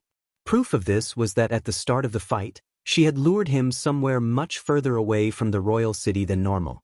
Now, in his current state, it would take him at least an hour to return to the royal city. An hour was more than enough time for the old ancestor to cut off his head. While he was running away, he felt horrifying secret techniques coming at him from behind. Although he had been trying his best to dodge and resist, every time he was struck his strength sank even further. Behind him, old ancestor Xianxia was relentlessly chasing after him. As she performed different hand seals, she cast secret techniques that she had never displayed before. Her expression was calm. She didn't show any elation or expectation about killing a powerful foe of the same caliber. That was because she knew that everything was still uncertain before the last moment came. Even the territory lords and feudal lords had methods to save their lives at the critical moment, not to mention that she was after a royal lord. If he didn't still think he had a chance to survive, instead of fleeing, he would have turned around and tried to bring her down with him. Although she had been patient over the years waiting for this day, and had made a lot of prior arrangements, she didn't have the confidence that she would succeed in the end. She could only do her best and let the heavens make the decision. However, from the looks of it, it was highly likely that she would succeed. Presently, several territory lords were leading 8 8th Order Black Ink disciples and 100,000 Black Ink clan soldiers over from the royal city to assist the royal lord. The human soldiers also chose to strike at that moment. Just by looking in the direction the detachment of Black Ink clan soldiers was heading, Xianxia knew where they were going. If everything went well, this would be the final battle here at the royal city. The old ancestor was the key to winning the war, so the humans definitely couldn't let those Black Ink clan soldiers disturb her. Therefore, under Xianxia's leadership, the human warships did their best to intercept them. On the other hand, Che Kong led even more Black Ink clan soldiers to stop the humans. As both parties clashed, the originally dry battlefield was filled with rivers of blood as countless people on both sides lost their lives. In the end, the East-West army was unable to stop the detached force from the Black Ink clan. Although they had done their best, there were too few people on their side. With Che Kong and his army restraining the humans, the territory lords still managed to leave with those 8th Order Black Ink disciples and several tens of thousands of Black Ink clan soldiers. During the intense battle, both parties used all sorts of amazing secret techniques and divine abilities. Be it the 8th Order Open Heaven Realm Masters who were already aware of it or the territory lords who had figured it out, they knew that this clash would determine the future trend of the entire Great Evolution Theater. None of them would hold back their powers in such a fight, all of them bringing out their hidden trump cards in hopes of settling things here once and for all. 1 hour later, in the depths of the void, the royal lord's injuries had grown worse. Faced with the old ancestor's relentless attacks, he was unable to keep himself safe even though he had focused all his efforts on defending himself and escaping. If this dragged on, he would perish before he returned to the royal city. He had never expected that he would be so close to death one day. Since the day he became a royal lord, he had always believed that he had become immortal and indestructible. However, only 30,000 years had passed, and it was just the first war he had against an old ancestor on his own. It never crossed his mind that this female old ancestor would have the capability to kill him. Compared to others, he had only been a royal lord for a very short time. The royal city was within his sight, and as long as he persevered for a while more, he could connect with his Black Ink nest and make use of its power. Unfortunately, he didn't expect to have that chance. Just as dejection was setting in, he saw a large number of Black Ink clansmen coming to his rescue from the royal city. At that, he was ecstatic.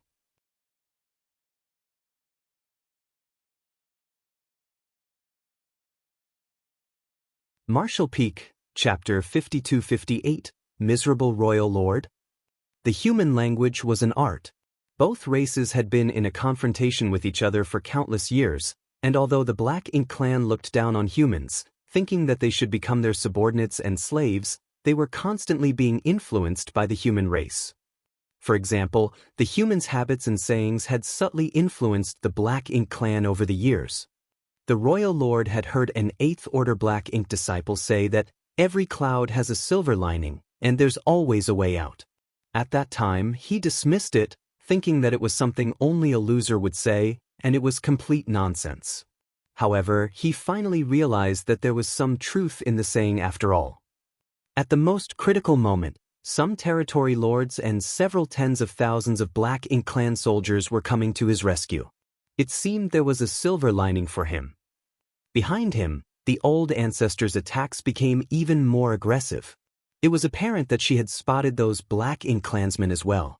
She wanted to kill the royal lord before they could join together, but she was unlikely to be able to achieve that goal in the time allotted. Still, given the current state of affairs, it was unrealistic to think that these few Black Ink clansmen could stop the old ancestor. Although there were some territory lords, 8 8th Order Black Ink disciples, and several tens of thousands of Black Ink clan soldiers, that was not nearly enough to block the old ancestor if she was determined to break through their lines. Therefore, after hesitating for a moment, the royal lord released his divine sense and secretly sent an order to the territory lords who were coming towards him. The territory lords were startled for a moment before resolve filled their faces. Thick Black Ink strength started billowing from the territory lords' bodies while the Black Ink clan soldiers had already done so before the territory lords acted. Endless Black Ink strength formed into a gigantic Black Ink cloud.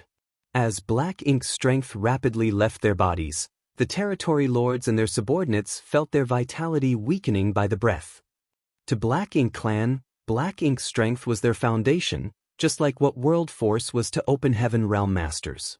Such a crazy act was no different from an open heaven realm master shattering their own small universe. In the best-case scenario, their cultivation would regress, and in the worst-case scenario, they would directly lose their lives.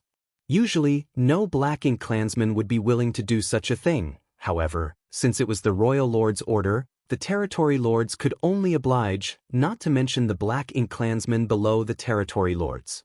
The moment the Royal Lord's order was passed down, the lower-ranking soldiers started wantonly releasing their Black Ink strength. They were clearly more obedient than the Territory Lords, so they had taken action sooner. On the other hand, the 8th Order Black Ink disciples dashed out of the huge Black Ink cloud and rushed over to the Royal Lord's side. Although they were Black Ink disciples, whose small universes had been corrupted by Black Ink strength, the Black Ink strength in their bodies was impure. Hence, it couldn't support the secret technique that the Royal Lord was about to cast. That was the reason they didn't have to imitate the Territory Lords. The Royal Lord hoped that these 8 would be able to stall the old ancestor at least for a while. At that instant, with the Territory Lords taking the initiative, Black Ink strength billowed from several tens of thousands of Black Ink clansmen and formed into a Black Ink cloud, inside of which more and more of them perished. Meanwhile, the 8th Order Black Ink disciples skirted past the Royal Lord and clashed with the old ancestor.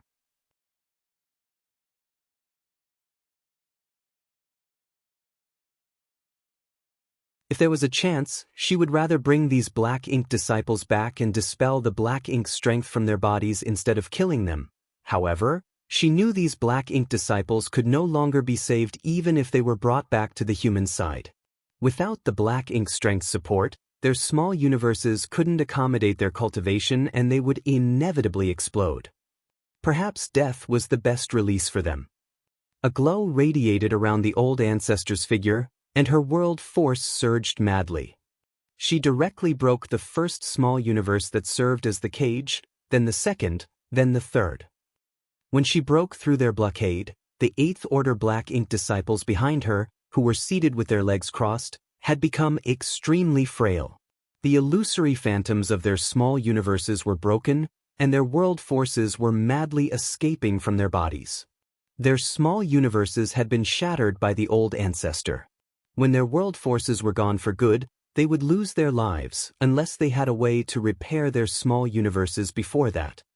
Nevertheless, even if they immediately consumed profound spirit fruits, their small universes still wouldn't be fixed. After the old ancestor broke through their blockade, the small universes of these Black Ink disciples had become shattered like broken mirrors. The Black Ink disciples' efforts were not in vain though. Although they had only managed to stall the old ancestor for a few breaths of time, the Royal Lord had used a secret technique to swallow the Black Ink cloud that was formed from the Black Ink strength of the Territory Lords and Black Ink clan soldiers. The Royal Lord, who was originally listless and weak, became energetic all of a sudden. However, he had no intention of fighting with old ancestor Xianxia. Instead, he put all his renewed strength into escaping towards the royal city. Although he was now in a better state after consuming so much Black Ink strength, that was not his own power and was thus somewhat incompatible with him. He wouldn't have used this secret technique if there was any other way around the current crisis. As long as he could return to the royal city though, he could make use of the Black Ink nest to repel the old ancestor. That was the power he could control as he pleased. The moment old ancestor Xianxia broke through the blockade of the several 8th Order Black Ink disciples, she saw the Royal Lord trying to run away. Certainly, she wouldn't allow that to happen. On her left palm, Yin and Yang were born, and on her right palm, chaos manifested. As she clasped her hands together, her eyes turned blood red. The next instant, she thrust a single finger at the Royal Lord, who was running away. Although she didn't seem to have exerted much force with her finger, the Royal Lord was shaken to his core. Without hesitation, he turned around and released all the Black Ink strength he had just consumed. That Black Ink strength turned into a violent torrent that struck towards the old ancestor. As the brutal forces clashed, the Royal Lord felt a profound power breaking through the Black Ink strength and piercing his chest, causing black blood to burst from a fresh wound. What terrified him was that there was a strange power festering in his wound that he could not expel. his aura plunged again, and he became even weaker than before. Just as he thought he would lose his life, he lifted his gaze and saw that the old ancestor had become far less intimidating. He was elated, thinking that even though the secret technique he was struck with was incredibly powerful, it wasn't easy for the old ancestor to use it. Seizing the chance, he promptly escaped. Old ancestor Xianxia froze in the same spot for a moment, then gritted her teeth and continued chasing after him.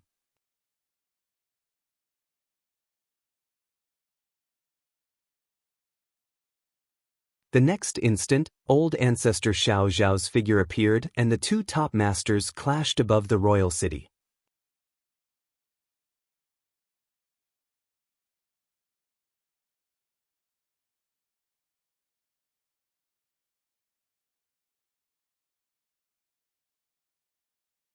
This was apparently part of the human strategy, which was to use these universe worlds to restrain the Black Ink clan soldiers. The humans already had fewer people on their side to begin with, so if they let the Black Ink clan consolidate all its forces, it would be a tough fight for them. It was the slowest this time since the humans started using universe worlds to attack the royal city. It wasn't certain whether it was coincidental or intentional. Both armies had stopped attacking each other, and the two top masters had halted their fight. It wasn't until this moment that these universe worlds finally arrived. Without any disruption, it wouldn't be hard for these Black Ink clansmen to intercept the universe worlds. Therefore, the moment the universe worlds appeared, the territory lords and Eighth Order Black Ink disciples, who had stayed on the right side, started taking action. A territory lord was the first one to charge forward, but as soon as he made a move, he felt a dangerous aura engulfing him. The next instant, an immense force exploded in his mind, causing him to feel a sharp pain in his head which froze him on the spot.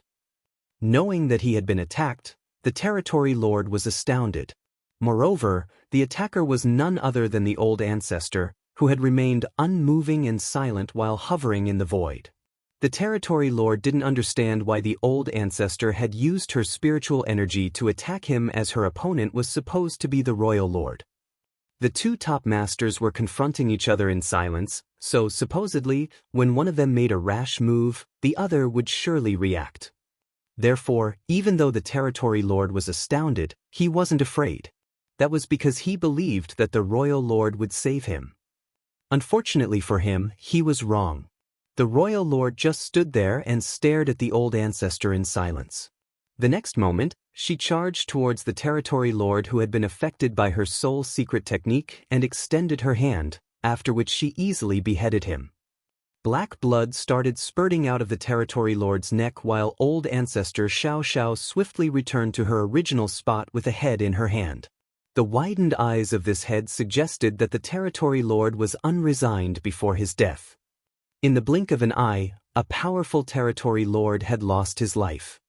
The other territory lords and Eighth Order Black Ink disciples, who were about to make a move, froze and stared vigilantly at old ancestor Xianxia, worried that she would kill them as well. Soon, they were relieved that old ancestor Xianxia stopped making another move after killing the first territory lord. She remained standing there. If not for the fact that there was a headless corpse on the battlefield and old ancestor Xianxia was holding a fresh head in her hand, all the Black Ink clansmen would have thought that it was just an illusion. They were all puzzled. They didn't understand why the old ancestor had made a move all of a sudden. Since the battle had ended, why did she kill a territory lord at this point? They were even more perplexed at the fact that the royal lord didn't react to it at all. Given his power, it wouldn't be hard for him to stop the old ancestor. However, he was just standing there, doing nothing. The universe worlds were rapidly approaching, so if they didn't stop them now, it would be too late. They would be the ones facing the royal lord's wrath if the royal city was damaged. Therefore, even though these territory lords and Eighth Order Black Ink disciples were wary, they had no choice but to fulfill their duty. However, the same thing happened again. The moment they made a move, they were engulfed in a great sense of danger, which caused them to be rooted to the spot. At the same time, the old ancestor had disappeared.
As for the future, once the crusade begins, why would we have to fear the forces at the royal city?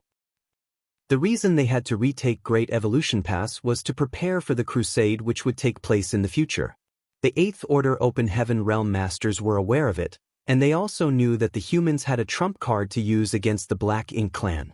In fact, they had already developed this weapon, but they were still not able to mass-produce it. Moreover, they couldn't reveal it at this point, so they never used it when trying to retake Great Evolution Pass. However, once the crusade began, this weapon would surely be of great use. By then, destroying the royal city would be a simple matter. When Li Xing looked at the confident Mi Jinglun, he felt as if the latter was another Xianxia. He thought that resourceful senior experts like them could always see things that others were not able to see. In this regard, Mi Jinglun and Xianxia were very similar. Let's just wait and see. If I'm not mistaken, the Black Ink clan will send over an envoy within 10 days.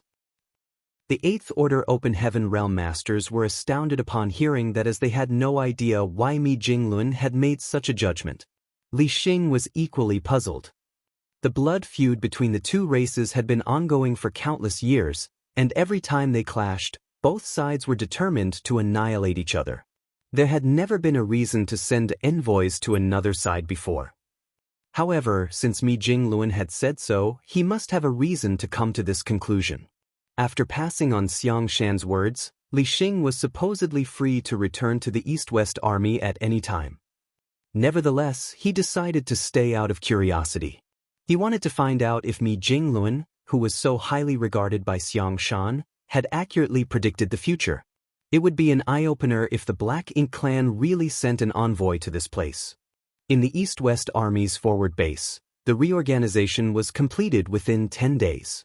The more complete squads were reinforced by the ones who had lost more members. Presently, Yang Kai was standing on the deck of Dawning Light and looking out towards the void. The army was ready to set off. Just then, 3 people with different auras rushed over from a distance. They were respectively 7th Order, 6th Order, and 5th Order Open Heaven Realm Masters. The 3 of them came to a stop in the void, and the person at the front eyed Yang Kai for a moment before cupping his fist. Western Army, 2nd Division, Wind Battalion, 3rd Squad, Blood Crow. Wenqing Jing. Zhang Yang. Reporting for duty. Yang Kai nodded and ordered solemnly, "Get on board." The next instant, Blood Crow led the 6th Order Wenqing Jing and 5th Order Zhang Yang to land on the deck. The purifying Black Ink battleship slowly rose into the sky as a loud voice reverberated in all directions, "Set sail." Set sail. Yang Kai waved his hand and ordered. The arrays on Dawning Light activated, and the fleet of warships charged towards the void. On one of the warships, Grandmaster Ma Fan looked in Great Evolution Pass direction and started weeping. He had been waiting outside the royal city for 150 years. Now that he could finally head to the place where his ancestors and seniors fought the enemy, he was overwhelmed by a sense of sorrow and agitation. The human army's movements horrified the Black Ink clan soldiers outside the royal city. One had to know that the two armies had clashed barely 10 days ago, and during that battle, the royal lord had been beaten half-dead and many of the Black Ink clan soldiers were either killed or injured. At the end of that battle, the human old ancestor even put on a display of killing 3 territory lords right in front of the royal lord, with the latter not daring to stop her.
Marshall Peak, Chapter 5268, The Human's Conditions. Good, Hong Di nodded faintly. We can return Great Evolution Pass to the humans, but it comes with conditions. Mi Jing Luan replied with a smile, nothing is free in this world, we're fully aware of that. It's understandable that you have some conditions. As for whether we'll agree to it, that's another thing. Hong Di continued, the soldiers of the two races are fortunate you are such a principled person. Yang Lai pursed his lips, as though he was saying this black ink clansman was buttering them up again. Hong Di ignored him and got straight to the point. Since the Black Ink clan occupied Great Evolution Pass 30,000 years ago, we've spent a lot of time and effort fortifying it. Other than the various setups, the Black Ink nest there alone is extremely valuable.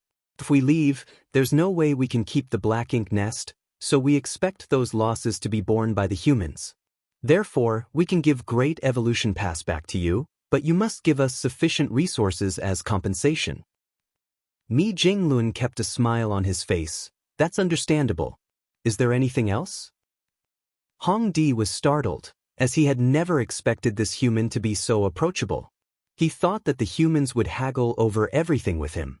Besides that, when they talked about where the peace talks should be held, the Black Ink clan demanded that they take place just 1 million kilometers away from Great Evolution Pass, yet the humans had directly agreed to it. It seemed that this Eighth Order master was a straightforward person.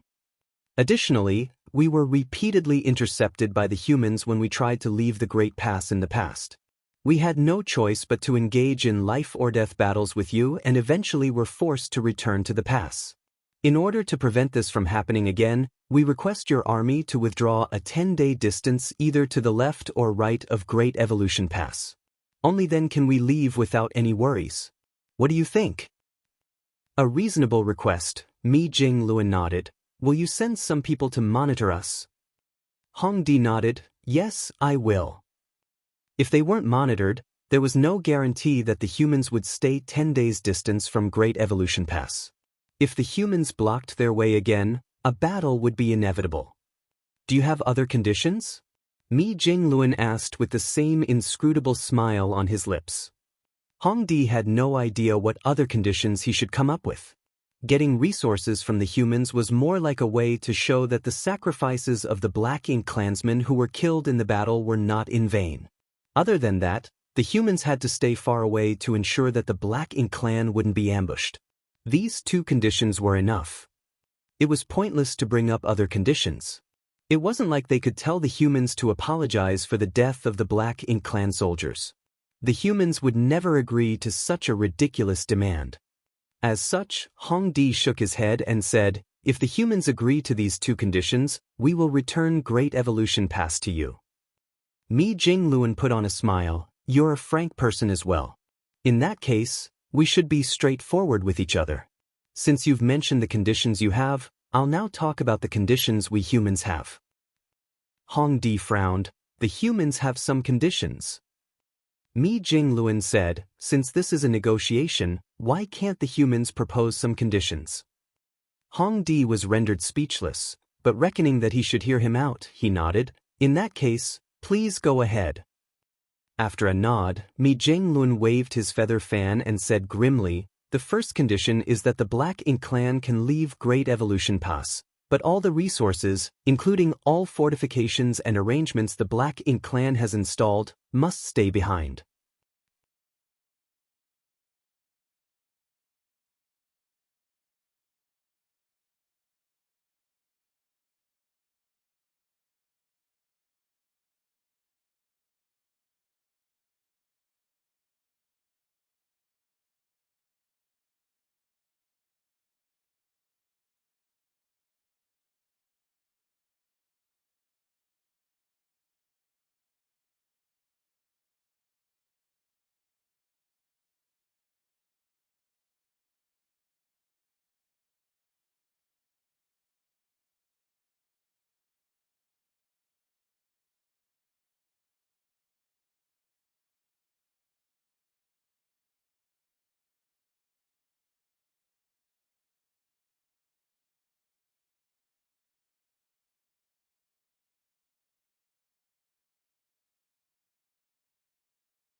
At the thought of this, Lu Zhiping couldn't help offering a silent prayer for the latter. Black ink clansmen recuperated by falling asleep in black ink nests, and once they were interrupted, they wouldn't be able to recover efficiently. It was imaginable that the royal lord wouldn't be in the mood to recuperate if the old ancestor came to harass him whenever he fell asleep. The reason the old ancestor was doing this was obvious. She was preparing for the future crusade. However, Xianxia focused his attention on something else. After examining the space beacons for a bit, he asked, "Can these things help the army to ambush the enemy?" Since they could make use of space beacons to move around swiftly, there would be times when these things might bring unexpected results. For example, when they were fighting against the Black Ink clan, they could send a single squad out as bait. However, when hostilities broke out, 100 people could appear out of nowhere and catch the Black Ink clan off guard. Perhaps, Yang Kai wouldn't dare to say whether the idea was feasible or not. Xianxia stopped asking, and then put away the set of space beacons. Clearly, he didn't intend to return them to Yang Kai. Since they had figured out the old ancestors' whereabouts, they stopped feeling bothered. The army continued moving towards Great Evolution Pass. It had been roughly 150 years since the two armies respectively departed from Wind and Cloud Pass and Azure Void Pass, and they finally came together at Great Evolution Pass. When they set out, there were a total of 60,000 soldiers and some 128th Order Masters in the two armies. Presently, as the two armies gathered together, there were only around 30,000 soldiers and 78th Order Masters left. The rest had died in battle. In the void, a group of Black Ink clansmen were rushing towards the royal city. They were the ones that had departed from Great Evolution Pass. With Hong Di leading the way, there were several 100,000 soldiers, and more than 20 territory lords and 8th Order Black Ink disciples. They could be considered a substantial force. Presently, Hong Di was deluged with mixed feelings. First, he had lost his home territory. After all, that was a place he had managed for 30,000 years. Not only had he returned it to the humans, he had also lost his Black Ink nest. Even though he could get a new territory and Black Ink nest in the future, he was probably the only one who had been defeated and then forced to surrender his territory in the history of the Black Ink clan, which was why he felt humiliated. Second, he had been gripped by a sense of apprehension while heading towards the royal city. He wasn't worried that Mi Jingluan would deceive him. Although he only interacted with Mi Jingluan once, he knew that the latter wasn't a fool. It would do the humans no good to make things difficult for the Black Ink clan at this juncture. Therefore, Hong Di was not worried that the North-South army would attack them. What he was truly worried about was that he might come across the East-West army and the human old ancestor on the way to their destination. As such, he led his army on a wide detour 2 days after they departed from Great Evolution Pass. They wouldn't dare to move in a straight line for fear of running into the human army on its way from the royal city. However, Hong Di was still feeling anxious. Following his order, the Black Ink clan soldiers hastened their pace so that they could return to the royal city as quickly as possible. If not for Hong Di rushing them, they would not have arrived at this place just 1 month after departing from Great Evolution Pass, considering the fact that they had made a detour. From afar, they could see the magnificent royal city, and Hong Di felt his eyes welling up with tears.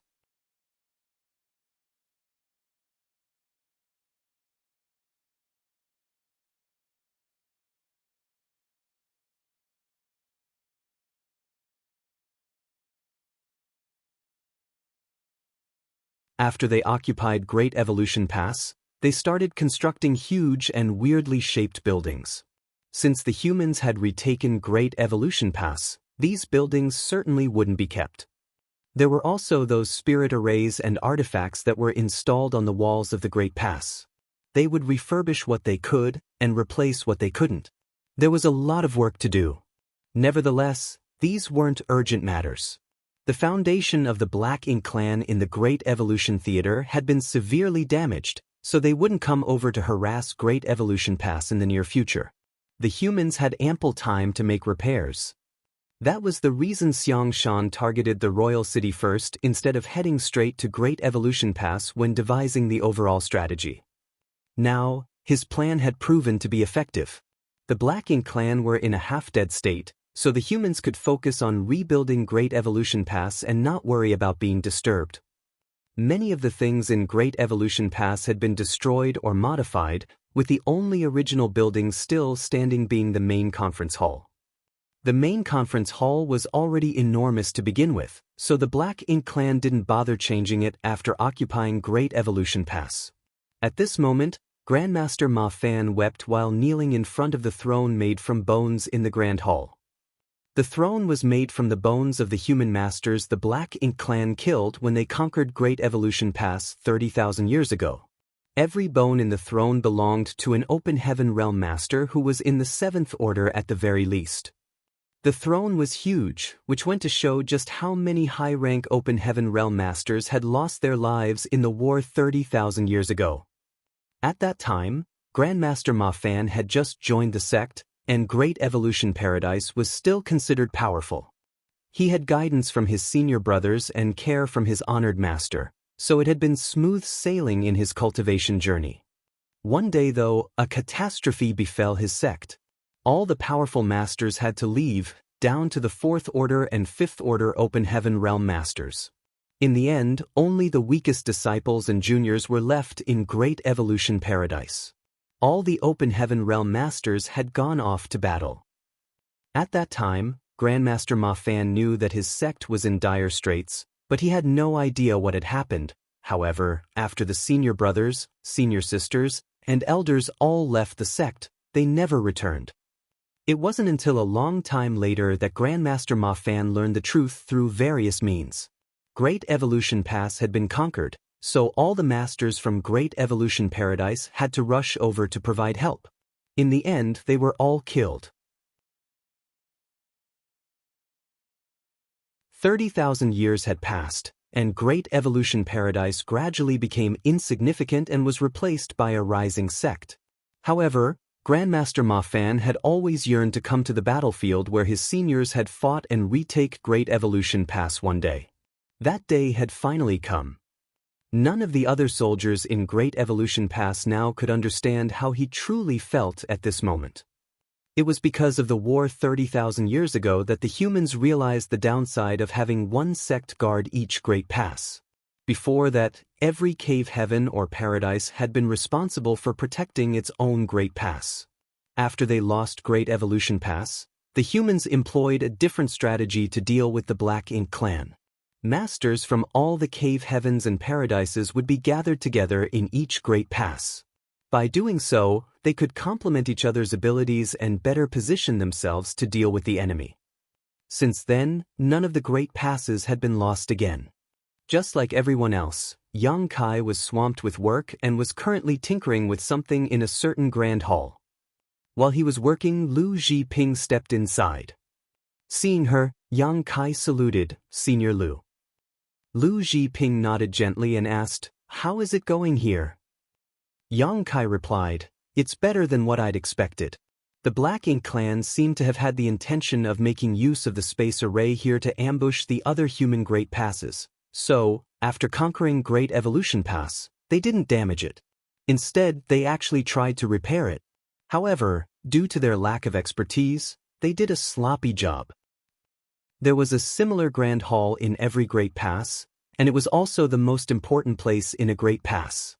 This was because there was a hyperspace array in this grand hall that could be used to connect to other great passes.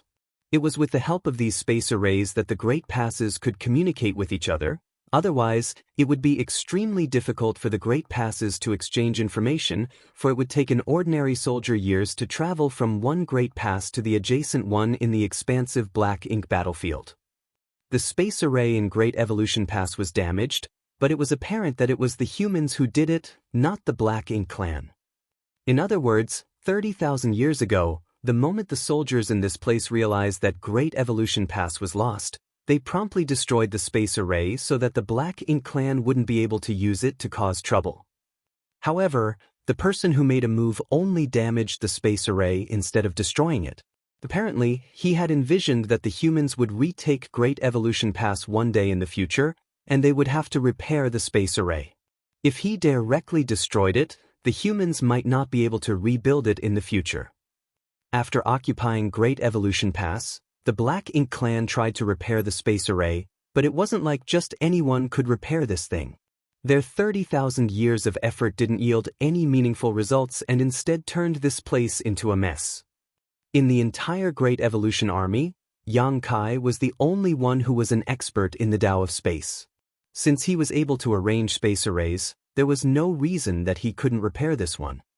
Therefore, after the army entered the Great Pass, Xianxia received the order and hurriedly came to this place. He even suspected that, besides helping her with her recuperation, old ancestor Xiaoxiao had also requested he join the Great Evolution Army to repair or even rebuild the hyperspace array. Hearing Xianxia's words, Lu Zhiping breathed a sigh of relief. If the space array was completely destroyed, it would be quite troublesome to them.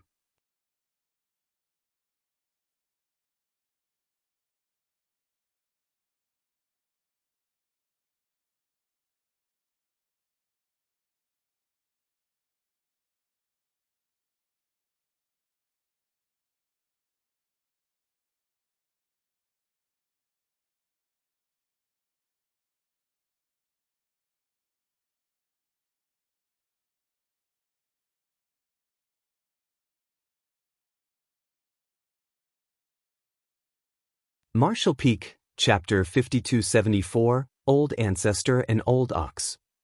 30,000 years ago, when Great Evolution Pass was taken, some of the human soldiers damaged the space array in order to prevent the Black Ink clan from using it to cause trouble. When the Black Ink clan occupied Great Evolution Pass, they did not destroy the space array, but instead tried to repair it, so there was no problem with the basic framework of Great Evolution Pass space array. With Xianxia personally attending to it, half a year went by, and the repairs were basically complete. When he activated the array and set the destination to Wind and Cloud Pass, the space array could be said to be operating normally, and a void corridor was opened between Great Evolution Pass straight to Wind and Cloud Pass. Only, this corridor was not quite the same as usual. Xianxia's way here had been fraught with obstacles, and if not for his mastery of the Tao of space, it was entirely possible that he would not have made it. It was a struggle. As soon as he popped out of the void and saw the many Eighth Order Open Heaven Realm Masters staring at him, Xianxia's thoughts spun for a moment before he realized what was going on. This was the destination he had inputted into Great Evolution Pass space array, so there must have been signs that someone or something was trying to teleport over, which drew the attention of the higher-ups. That was the reason why so many Eighth Order Open Heaven Realm Masters were gathered here. A few of them were familiar to Xianxia, so he must have seen them from afar the last time he came to Wind and Cloud Pass. Yuan Xinggu nodded lightly. Which pass are you from? What has gone wrong with this space array, and why did it take so long for you to appear? Cupping his fist, Xianxia quickly said, Great Evolution Pass, Xianxia. As soon as he said that, a commotion broke out as all the faces of the Eighth Order Open Heaven Realm Masters changed. Tian Lu exclaimed, Great Evolution Pass? You came from Great Evolution Pass?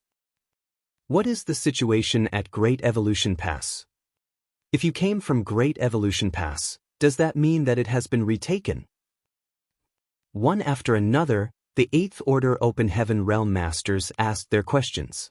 It was easy to see just how concerned they were. After the establishment of the Great Evolution East-West Army at Wind and Cloud Pass, and the North-South Army at Azure Void Pass 150 years ago, the two forces had sailed towards Great Evolution Theater from opposite directions, pincering the Black Ink clan at Great Evolution Pass with the intention of recovering it. For over 100 years, nobody had any idea what the situation in the Great Evolution Theater was, or how its recovery was progressing. Every Great Pass was waiting for news from the Great Evolution Army with bated breath. Even though they knew that the Great Evolution Army was mighty and equipped with the finest arms, almost twice as strong as the force guarding any of the Great Passes, they had to venture deep into the Black Ink clan's territory for a war with no shelter or fallback position. No one could say whether they would ultimately gain victory or suffer defeat. Since the war began, 150 years had passed. Now, a seventh order open heaven realm master suddenly appeared from the space array and claimed to have come from Great Evolution Pass. How could the eighth order masters of Wind and Cloud Pass not feel thrilled to hear the news? Did you truly come from Great Evolution Pass? Yuan Xinggu asked him.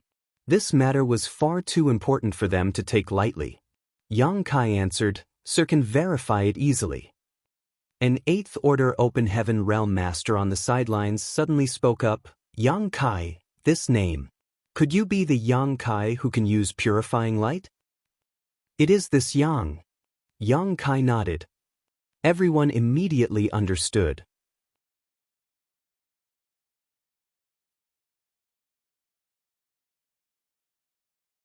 Only, there seems to be a problem with this space array. What problem? Yuan Xinggu asked. Yang Kai gave him a basic summary of what he encountered in the void corridor. However, this junior has yet to find what the problem is exactly. Yuan Xinggu was silent for a moment before continuing. "We will know once we give it a try." They had also seen the anomaly with the space gate earlier and knew that Yang Kai's words were true. At once, they instructed their subordinates to make preparations for a transit to Great Evolution Pass. The soldiers guarding the Grand Hall were all familiar with the process, so they set up the necessary materials quickly and soon, everything was ready. At Yuan Xingji's signal, the array was quickly activated. The patterns lit up and the grand array hummed. Following the rapid draining of energy from the crystals, a space gate quickly opened. "Huh!" Yang Kai looked flabbergasted. He had clearly encountered a problem when he was teleporting from Great Evolution Pass to Wind and Cloud Pass, so going from Wind and Cloud Pass to Great Evolution Pass should result in the same issues. However, from what he could see now, there were no obstructions during this activation of the Grand Array, and the space gate was now opened normally. The cultivator in charge of the array went forward to check before moving over to report. The array is working fine. It has successfully connected with Great Evolution Pass. Let me see. As he spoke, Yang Kai had already stepped onto the array and activated his space principles, investigating the situation with his divine sense. A few moments later, something that baffled him even more appeared. During his investigation, he realized that there were indeed no problems this time, which only added to his doubts and suspicions. If there were truly no issues, then what happened earlier? "I will personally make a trip to Great Evolution Pass," Tian Lu announced. As Wind and Cloud Pass's Northern Army's army commander, he was qualified enough both in status and strength for this task, and it was a perfect opportunity to have him investigate the situation personally. Yuan Xinggu nodded. "Then I shall trouble you, Brother Tian." Without further ado, Tian Lu turned around and stepped through the space gate, quickly disappearing from sight. Yuan Xinggu did not wait in place, but rather turned to Yang Kai. "You, come with me." He had received a transmission through his divine sense just now, naturally from the old ancestor of Wind and Cloud Pass who noticed what was going on here and had questions for this Yang Kai who had come from Great Evolution Pass. Yang Kai complied. Following Yuan Xinggu, it did not take long for them to arrive at an extremely remote corner of Wind and Cloud Pass which could almost be considered an inconspicuous nook, a place that was easy to miss even for the soldiers in Wind and Cloud Pass who lived here year-round if they did not pay attention. There were not many buildings here, but it seemed more like some fields and gardens had been planted. It was a land of green mountains and clear waters with several lazy oxen grazing at the foot of the mountain.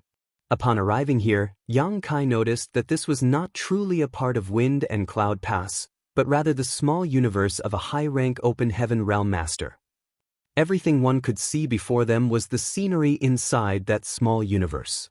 This small universe gave one a sense of ease, but it was strange that Yang Kai would be able to step into this small universe inside Wind and Cloud Pass without any sense of abruptness. Everything seemed perfectly natural, as if this small universe had already become a part of Wind and Cloud Pass. Yuan Xinggu stood in front of the old oxen grazing on the grass and bowed to one of them. "Old ancestor, I brought him." Yang Kai's eyes practically fell out of their sockets. Why is the old ancestor of Wind and Cloud Pass an ox? Is this his avatar?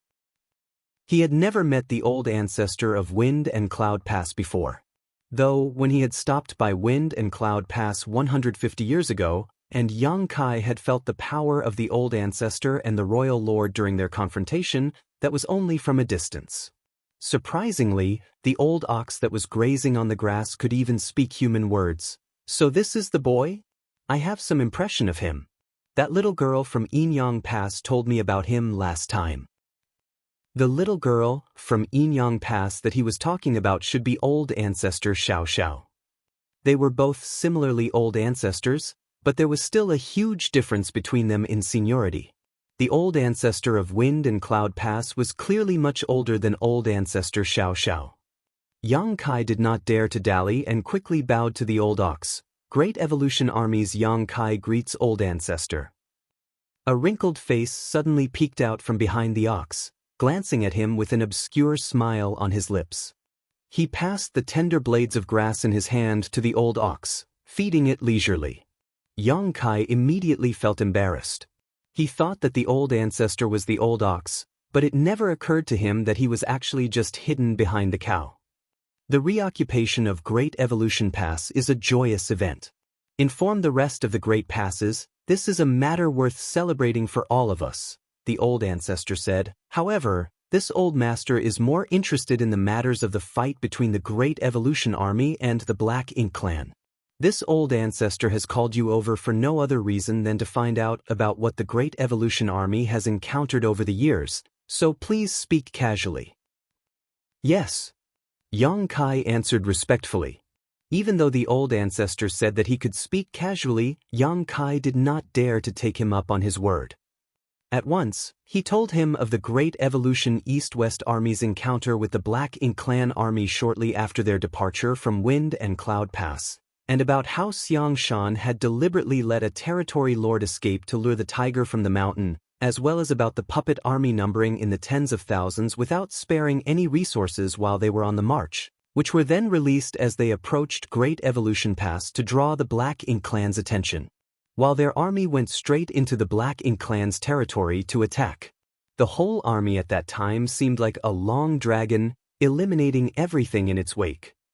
After that, the East-West Army set up camp outside of the royal city, and with the help of weaponized universe worlds, attacked the royal city multiple times. Old ancestor Xiaoxiao and the royal lord fought in each battle, mutually wounding one another before the former recovered inside Yang Kai's small universe.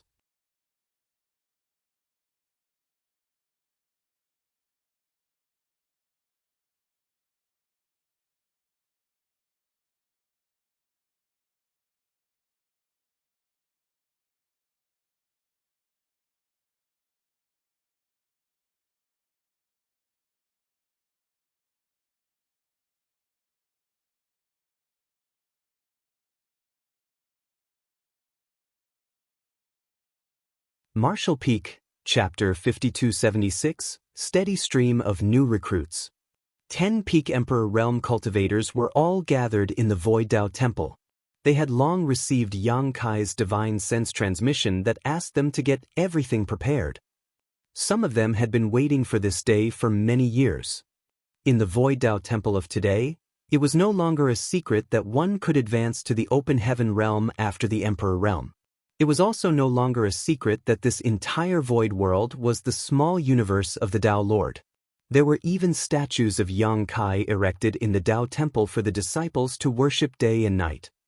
Yang Kai even revealed matters concerning the Black Ink battlefield to the disciples in the Dao Temple, all so they could make a choice. Once they step into the Open Heaven Realm, they will have to join the Black Ink battlefield and fight against the Black Ink Clan. If they were unwilling to fight the Black Ink Clan, then they could choose to remain in his small universe and the Emperor Realm. These 10 had chosen to advance to the Open Heaven Realm, which meant that they had made the mental preparation to do battle with the Black Ink Clan. In fact, basically every Emperor Realm master who could take that step made the same choice. Once a cultivator stepped onto the martial Dao, then they would keep climbing higher to reach even more dazzling sights. Fear of danger was never a reason to stop. Once they left Yang Kai's small universe and emerged into the outside world, anyone would more or less feel unaccustomed. This had nothing to do with their strength or foundation, but rather the general change in environment. However, they had cultivated to the Emperor realm after all, so it did not take long for them to settle down.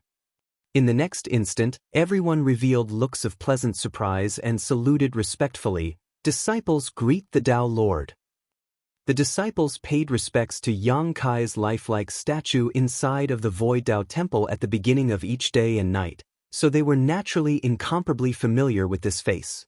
Moreover, they had expected to meet the Tao Lord himself when they came out, and sure enough, that was exactly what happened. This was their Tao Lord, and the entire void world was the small universe of this Tao Lord. They were born inside of that void world where they cultivated and grew, so in some sense, it was the Tao Lord who gave them everything. Previously, they merely worshipped him in a spiritual sense, but now that they had seen him in the flesh, the feeling was even more direct. It could be said that though the Tao Lord was not the same as their biological parents who gave birth to them, his existence was not far off from that. All the living beings in the void world could be said to be the Tao Lord's descendants. Even though Feng Ying and the others were surprised, they had already heard about this and just looked at the 10 Emperor Realm cultivators who appeared with curiosity. Only Blood Crow's eyes were almost popping out of their sockets in surprise. Since joining Dawn, Blood Crow had always seemed out of place and did not interact with the others at all. If Yang Kai had not dragged him out today, he probably would not have agreed to be here. Even though he had been around the Black Ink battlefield for some time, he still knew next to nothing about Yang Kai, so it was unsurprising that he would be shocked at the sight of these Emperor Realm cultivators. You have living beings in your small universe? Blood Crow asked in surprise. There was simply no other way to explain the origin of these Emperor Realm cultivators. Yang Kai glanced at him. Is that so strange?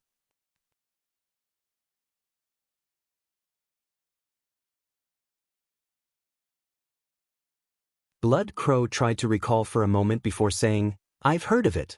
It is said that the World Tree clone contains miraculous powers that can nurture the living beings of that world.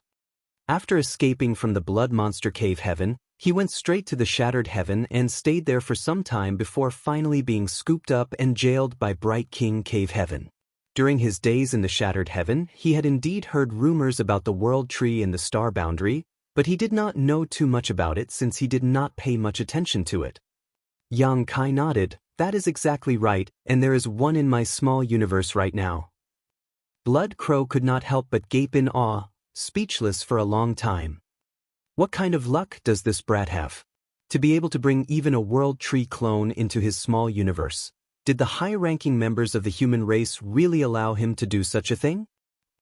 As the two of them were talking, one of the girls among the 10 Emperor Realm cultivators looked at one of the people in front of her with a look of pleasant surprise. There was a total of 9 of Dawn's members who came out during this trip, 8 7th Order Masters and 1 6th Order Master. The 6th Order Open Heaven Realm Master was none other than Miao Fei Ping. Apart from Yang Kai's 3 disciples, Miao Fei Ping was known as the first Open Heaven Realm Master to emerge from his small universe. The names of all of the Tao Temple disciples who dared to step into the Open Heaven Realm were recorded in the Tao Temple for those who came later to honor them. Miao Fei Ping's great name was at the top of the list. Miao Fei Ping was brought here for no other reason than because he was the pioneer to advance into the Open Heaven Realm from Void World, and his presence should boost the confidence of those who came after him. It was also Miao Fei Ping's request he be brought along. The female Emperor Realm cultivator was currently staring straight at Miao Fei Ping. Naturally, Miao Fei Ping noticed her gaze when she was staring so openly. Even though his name was recorded down in the Tao Temple, there was no statue of him, unlike Yang Kai. Even if the disciples of the Tao Temple did know about his existence, they still would not be able to recognize him immediately. After all, more than 1,000 years had passed in Void World since he left. For eyes suddenly met, and the female Emperor Realm cultivator seemed to notice that her stare was too blunt, so she smiled apologetically. Miao Fei Ping nodded his head in greeting. It was then that Yang Kai spoke. You are all disciples of the Tao Temple and your aptitude is the best in the Void World. I believe that you more or less have some understanding of the situation in the outside world after living in the Dao Temple all these years. Now that you've taken this step, naturally no one will stop you from advancing. However, let me say this first. The Black Ink battlefield is a place fraught with dangers, and once you complete this step, there will be no going back. Let me ask all of you one last time, are you willing to advance to the open heaven realm and offer your strength to the human race, holding no complaints even if you are to die on the battlefield? We are willing. 10 people shouted in unison. In fact, nobody would say they were unwilling at this point. Yang Kai was clear about this as well, so he simply nodded. Since you came from my small universe, then you all have a connection with me. In the future, if I find anyone who fears death, disobeys orders, and drags their fellow allies down on the battlefield, do not blame me for taking care of you personally. The 10 of them answered respectfully in unison once more. Only then did Yang Kai flick his wrist, sending out 10 streams of light. These are Heavenly Yuan Seal stabilizing pills. They will help you in your advancement, so take and refine them. Obeying his order, they all swallowed the spirit pills before sitting down cross-legged and circulating their strength. It did not take long for them to refine a single spirit pill, and soon, all 10 of them opened their eyes again. Yang Kai nodded at Miao Fei Ping, signaling for him to step forward and introduce himself. My name is Miao Fei Ping. I'm sure all of you are familiar with this Miao. The eyes of the 10 Emperor Realm cultivators lit up upon hearing this. How could they not be familiar with that name? As the first person to emerge from Void Dao Temple and advance to the Open Heaven Realm, Miao Fei Ping's name could be said to be second only to the Dao Lord, Yang Kai, in the Dao Temple. They may have felt a little nervous when facing Yang Kai, but they felt more affection towards this pioneer who shared their roots. Greetings, Senior Brother Mao. The female emperor had a sweet mouth and quickly gave him an elegant bow. Everyone also followed suit. Miao Fei Ping cheerfully extended his hand to have them rise. Advancing to the Open Heaven Realm is not a difficult task, especially since you come from the Dao Temple and have stable foundations. You only need to remain focused when you are advancing. Steady yourselves and nothing will happen to you. Moreover, squad leader, the Dao Lord has given you each a Heavenly Yuan stabilizing pill, which can increase the success rate of your advancement to almost a certainty. It is the best advancement spirit pill that you can find in existence. Everyone's confidence was boosted by his words. Miao Fei Ping also talked about the problems he faced during his own advancement so that they all had a clear idea of what to expect. The seniors here will stand guard for you. I will await your successful advancement. After saying that, he returned to Yang Kai's side. Yang Kai signaled with a nod, each of you go with one of them. Feng Ying and the other 7th Order Masters had been waiting for half a day, so when they heard his words, they naturally did not hesitate to wrap their own world force around one Emperor Realm cultivator each and bringing them away into the distance. Soon, there were only 3 people left in front of Yang Kai. He could not watch after the advancement of 10 people at once, but 3 should be no problem. As they were about to go their separate ways, Miao Fei Ping volunteered, Squad leader, I'll take care of one of them. Yang Kai turned to look at him and asked, Are you sure? Miao Fei Ping smiled. Right now, I'm an established 6th Order cultivator. It should be no problem for me to stand guard for someone. Yang Kai nodded. Then, you can be in charge of one. Yes. Miao Fei Ping responded and glanced at the 3 people left.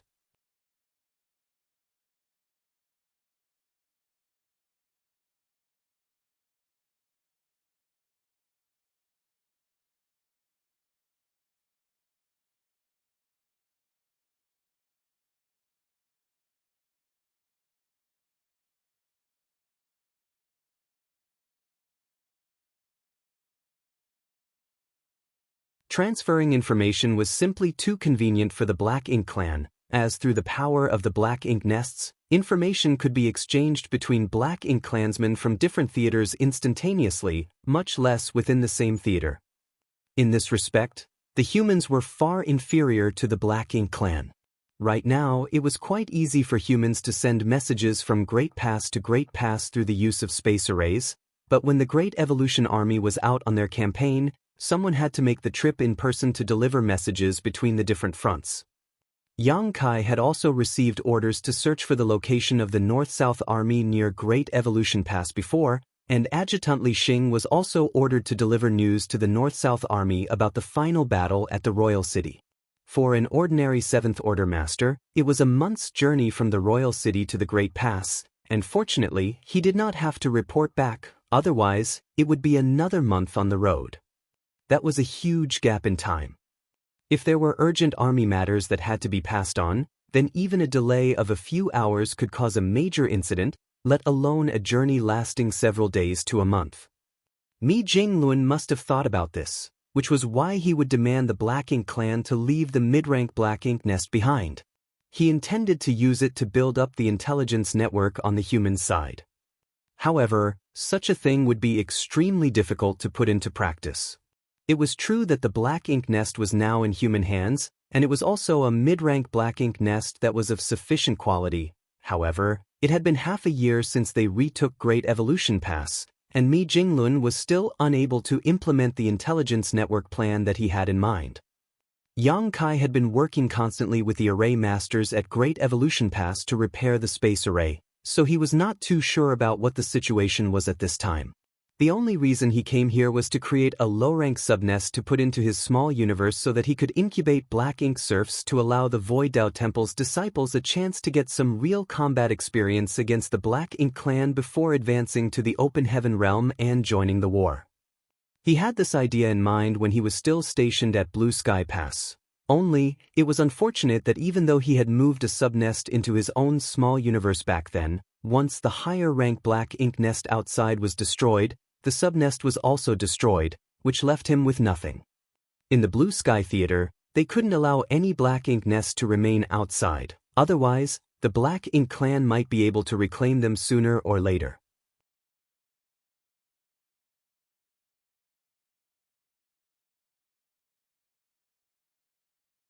Marshall Peak, Chapter 5278, There's Nothing We Can Do About It. The situation was different now. The Black Ink clan's foundation in the Great Evolution Theater had been severely damaged, and even the Royal Lord himself had sustained heavy injuries. Moreover, old ancestor Xianxia would go and visit him every now and then, leaving him no opportunity to recover. Under such circumstances, the humans could make use of this mid-rank Black Ink nest that fell into their hands. The entire Black Ink nest was moved over here after the reoccupation of Great Evolution Pass, where array masters set up barriers to isolate and contain the Black Ink strength which was regularly released from it. The current situation on the universe fragment was clear. The huge Black Ink nest was located at the center and isolated by spirit arrays so that no Black Ink strength was spreading out into the periphery, allowing the human soldiers to move around it freely. The one currently standing guard here was the Great Evolution Southern Army Commander, Yang Lai. Even though there was little worry that the Black Ink clan would try to come and snatch this Black Ink nest, one could never be too careful. A strong master was needed on standby, and an army commander was undoubtedly the strongest available. The reason why Yang Lai was here was because he had taken the initiative to volunteer for the post. Since he was still recovering from his wounds, it made no difference whether he stayed inside of Great Evolution Pass or here since the two were now just half a day's travel apart. The Southern Army's temporary army headquarters was also located here, so after arriving, Yang Kai received permission to enter, and as soon as he did, he saw a slightly pale-faced Yang Lai reprimanding his disciple. "You lazy brat! Even dragging your feet when I asked you to go to Great Evolution Pass to pick up some wine. I don't know what those legs of yours are even for." Gong Lian stood in front of Yang Lai with downcast eyes, allowing his honored master to spit all over him without moving. He was clearly no stranger to this situation. After Yang Lai finished reprimanding him, Gong Lian answered lazily, "Honored master, Marshal Uncle Mi said that your body is still injured, so you should not drink excessively. He asked me to watch over you so that you can recuperate well." Yang Lai glared at him and almost raised his nostrils into the air as he said stubbornly, "Marshal Uncle Mi, Martial Uncle Me, am I your honored master or is Big Head Me your honored master? He jabbed Gong Lian's head with his finger. I taught you since young to listen to your honored master, and now look at you. Not listening to anything I say anymore, but you're happy to listen to anything Big Head Me says. Tomorrow, I'm going to expel you from my sect, then you can go and look for Big Head Me and ask him to be your master. Poor Gong Liang was still a 7th Order Open Heaven Realm Master, so watching him being reprimanded like a small child made Yang Kai widen his eyes in surprise. Moreover, Big Head Me? Mi Jingluan's head was not particularly big. This scene of a master scolding his disciple was so intense that Yang Kai felt that it was better for him not to watch it at all. Just as he was about to withdraw, Yang Lai suddenly turned his head over as if he just saw him and called out, Young boy, you've come? Yang Kai had no choice but to grit his teeth and cup his fist. Greetings, Senior Yang. Then he turned to Gong Lian, Senior Brother Gong. Gong Lian returned his greeting. Yang Lai walked over with a laugh and wrapped his arms affectionately around Yang Kai's shoulders. You've come just in time. The inner sanctum has just sent word that they want you to set up a space array here. The materials have already been prepared.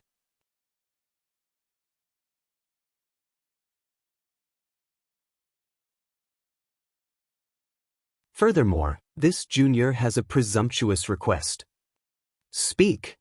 Yang Lai spoke with narrowed eyes that showed an indescribable sense of carefreeness. This junior wishes to obtain a subnest to place inside of his small universe to aid in the cultivation of the disciples in my small universe. Senior should know that many 6th and 7th Order Open Heaven Realm Masters have walked out of this junior's small universe. Unfortunately, before stepping into the Black Ink battlefield, none of them have ever encountered the Black Ink clan before. If they were able to face some Black Ink clansmen during their growth period, it will be beneficial to them when they truly enter the battlefield in the future. Yang Lai nodded at his words. Fair enough, but it is useless to speak to me about this. I'm just the doorman here. You'll have to ask the old ancestor for permission. Yang Kai answered, the old ancestor has already agreed. She told me to come see you. Yang Lai suddenly grinned meaningfully. It's useless even if the old ancestor agrees.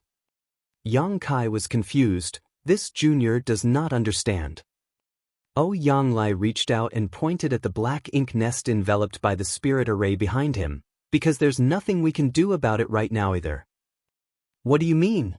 Yang Kai was even more confused. Yang Lai guzzled another mouthful of wine before directing Gong Lian, take him in and show him. After accepting his order, Gong Lian turned to Yang Kai, Brother Yang, come with me. Many thanks. Halfway through following Gong Lian into the black ink nest, Yang Kai laughed bitterly. Brother Gong, please don't blame me. I had no other choice. Naturally, he was talking about Yang Lai's request for wine. Gong Lian waved his hand. Honored master insisted, so Brother Yang was in no position to resist. I understand. In fact, honored master's injuries have already stabilized, so a little wine won't hurt him. Martial Uncle Me is only worried that he might drink excessively, which is why he told me to keep an eye on him. Yang Kai sighed. It's tough for you too, Brother Gong. Gong Lian chuckled. I owe honored master for raising and teaching me. Now that this Gong has made some achievements in cultivation and can take care of himself, it is naturally necessary to repay those favors to honored master. This much is nothing. As they were speaking, they arrived at the interior of the black ink nest. Yang Kai was naturally incomparably familiar with things like this black ink nest. He had been in and out of many black ink nests, including low-rank and mid-rank black ink nests. He was also the one who first found out that the black ink nests could communicate with each other. Before that, the humans had an inkling but had no proof on the matter. It could be said that there was nobody more familiar with the black ink nests than him in the entire human race. Martial Uncle Me asked the Black Ink clan to leave this black ink nest behind because he hoped to create an intelligence network for the humans using it. If we can use the black ink nest the way the Black Ink clan uses them, then in the future, passing information around will be much easier for our race. Brother Yang should also know how far away each great pass is, and once a war breaks out, it becomes very difficult for armies to contact each other. If this network could be established, it would be very useful for our future crusade. Yang Kai nodded in agreement. Currently, there are no problems with feeding it resources. The black ink nest is able to absorb materials instinctually. However, after absorbing the materials, all of the energy will automatically be put towards the birth of new black ink clansmen. We've not been able to create subnests. Why is that? Yang Kai frowned.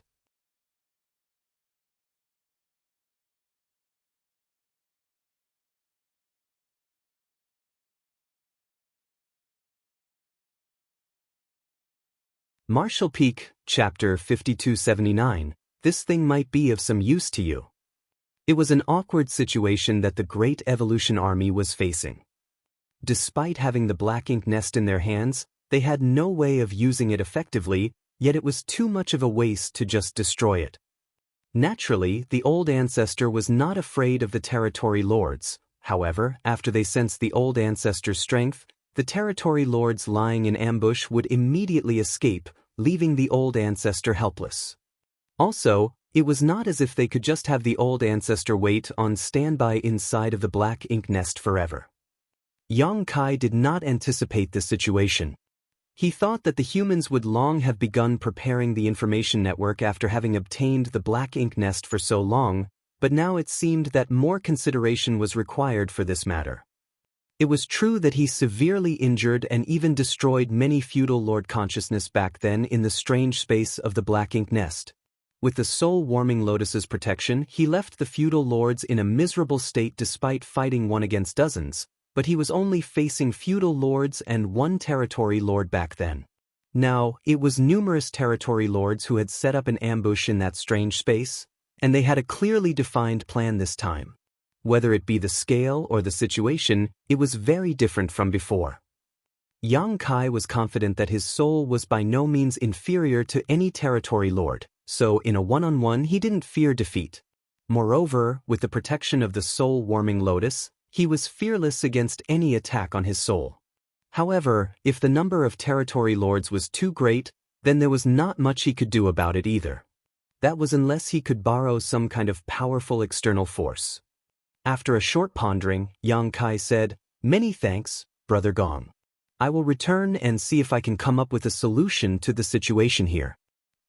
Gong Lian didn't give him a hard time and just smiled. "Take your time with it, Brother Yang, it's not an urgent matter. What's more, the higher-ups are also thinking up ideas. Surely it will be solved sooner or later."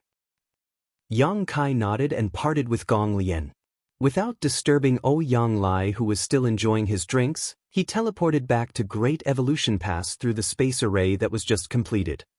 While they were in Blue Sky Pass, Dawn Squad's members all lived in their own scattered residences. However, now that they had arrived at Great Evolution Pass, the higher-ups took account of the fact that many squads had been reorganized recently and the members needed to get to know each other better, so basically all the members of each squad were housed in one place or area.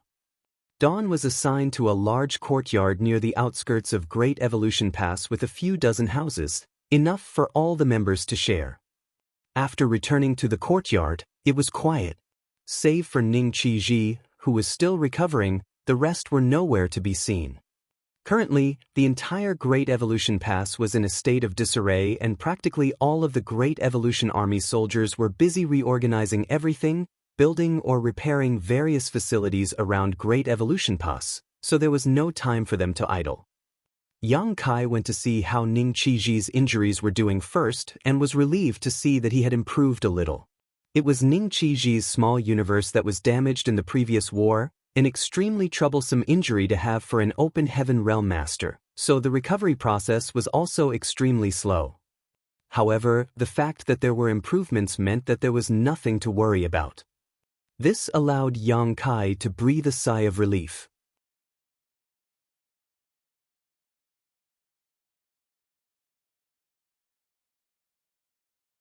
After a moment, with her hands cleaned, the old ancestor took out a cup from somewhere and pushed it in Yang Kai's direction. Yang Kai diligently filled it up for her. After taking a sip of water, the old ancestor spoke leisurely. "Tell me, what have you sought me for?" Yang Kai told her frankly, "I would like to borrow something from you." "Like what?" "A soul-type artifact." The old ancestor was surprised. "What do you need a soul-type artifact for?" Yang Kai explained, "To deal with the territory lords who are lying in ambush inside of the black ink nests. They have no way of dealing with the black ink nest over there, right? If I had a strong enough soul-type artifact, then I might be able to solve the problem." The old ancestor frowned. "Don't be reckless. Currently, you are no more than a 7th Order Open Heaven Realm Master.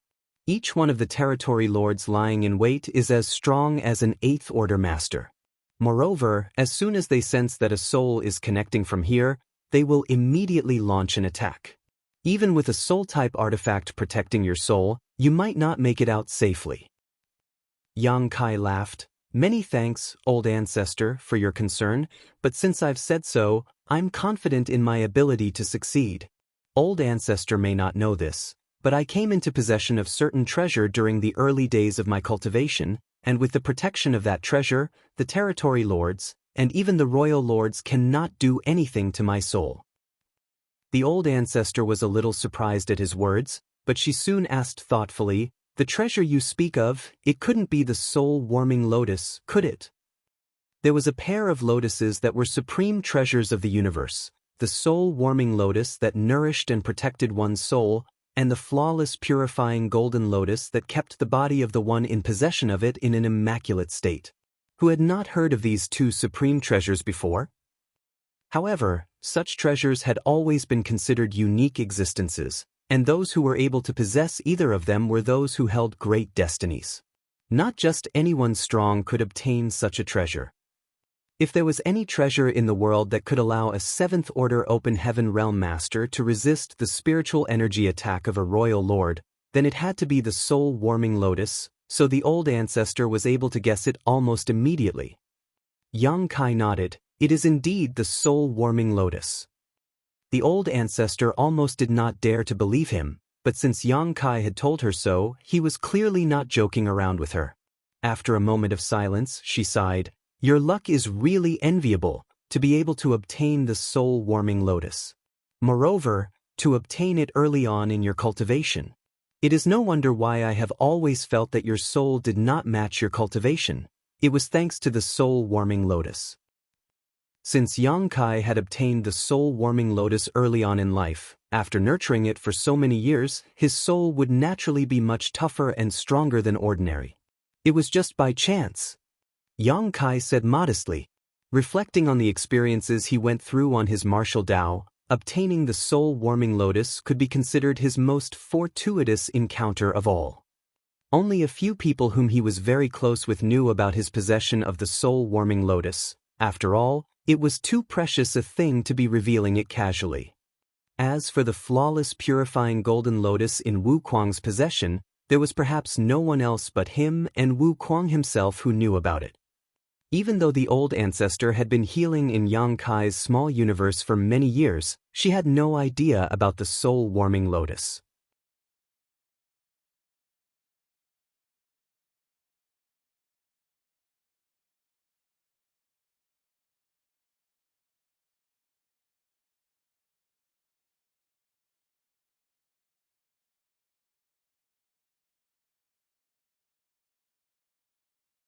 Still, I must remind you that using this thing will surely cause grave injury to yourself, so you'd best only use it when absolutely necessary.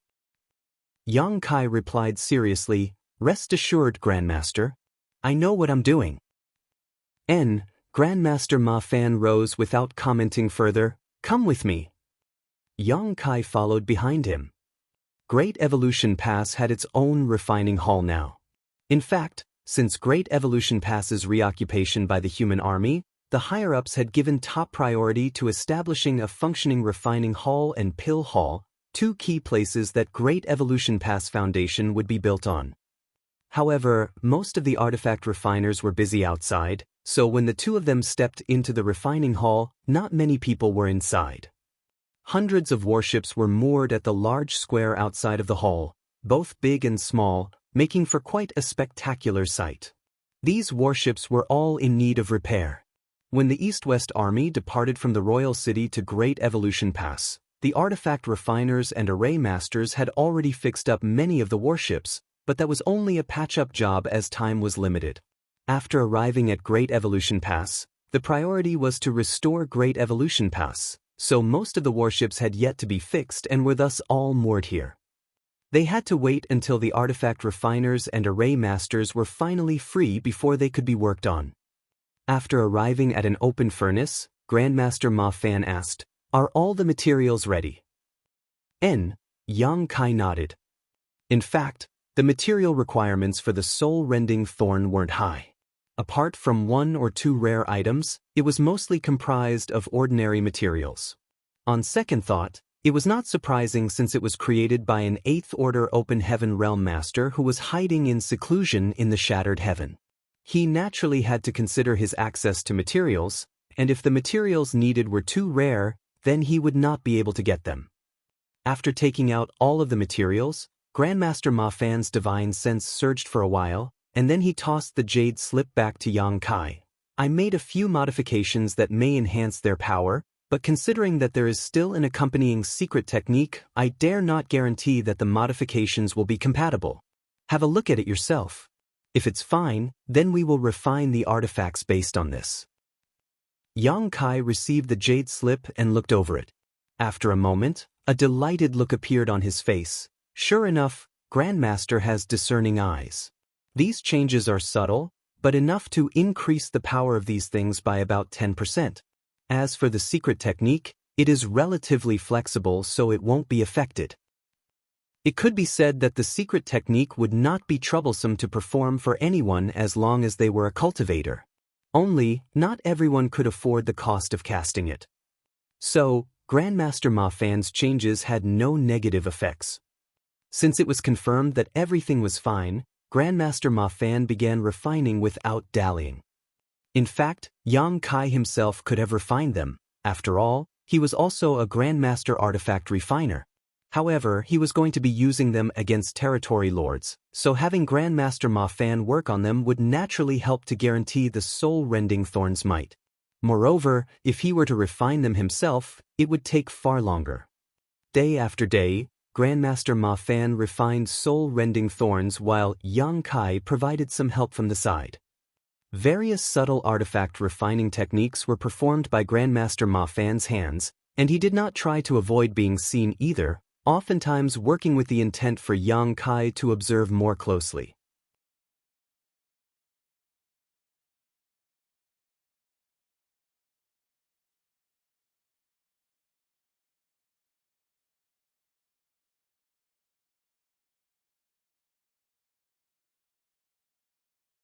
The process of refinement was also a process of familiarization.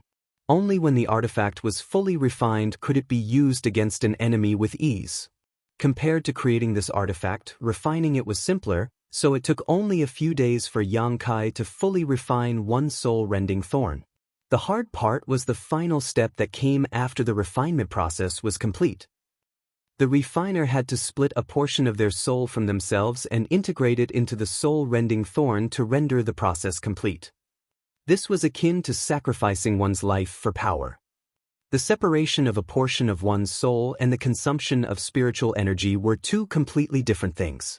Simply expending energy was a type of consumption that could be replenished once it was exhausted and was of no harm to a cultivator. However, to separate even a thread of one's soul was considered a sacrifice. In short, for every soul-rending thorn that he refined, he had to give up a portion of his soul. That was where the soul-rending thorn got its name from. To rend naturally meant to tear off. This was why the old ancestor said that Yang Kai was the only one in the world who could properly make use of this artifact. It was also why Grandmaster Ma Fan commented on the artifact being sinister when it received its manufacturing method. That was because this thing was a weapon that inflicted serious harm to oneself to deal even more devastating damage to the enemy, to a ridiculous degree at that. Right now, Yang Kai was merely refining it and hadn't used it against an enemy, yet he already had to give up a thread of his soul. Once it truly came time for him to face off against an enemy with this thing, then the price he had to pay would be even bigger. When that time came, the more of one's soul that one sacrificed, the more powerful the artifact would be as the secret technique was performed. If that were not the case, then the 8th Order Open Heaven Realm Master, who was hiding in the Shattered Heaven, would have been able to defend against old ancestor Xianxia with this thing at that time. Even if an ordinary cultivator was to refine a soul-rending thorn and cultivate the necessary secret technique, it was still difficult to use because giving up a thread of one's soul was akin to self-mutilation, likely leading to irreparable damage. However, it was different for Xianxia. With the soul-warming lotus protection and nourishment, even if he did have to give up a part of his soul, he could eventually heal from the wound, which was the greatest capability that the soul-warming lotus had. It can be said that the soul-rending thorn was simply tailored to Xianxia. This, combined with his already powerful soul, if he did get attacked by all the territory lords in the strange space inside of the black ink nest, he would still be able to fight back.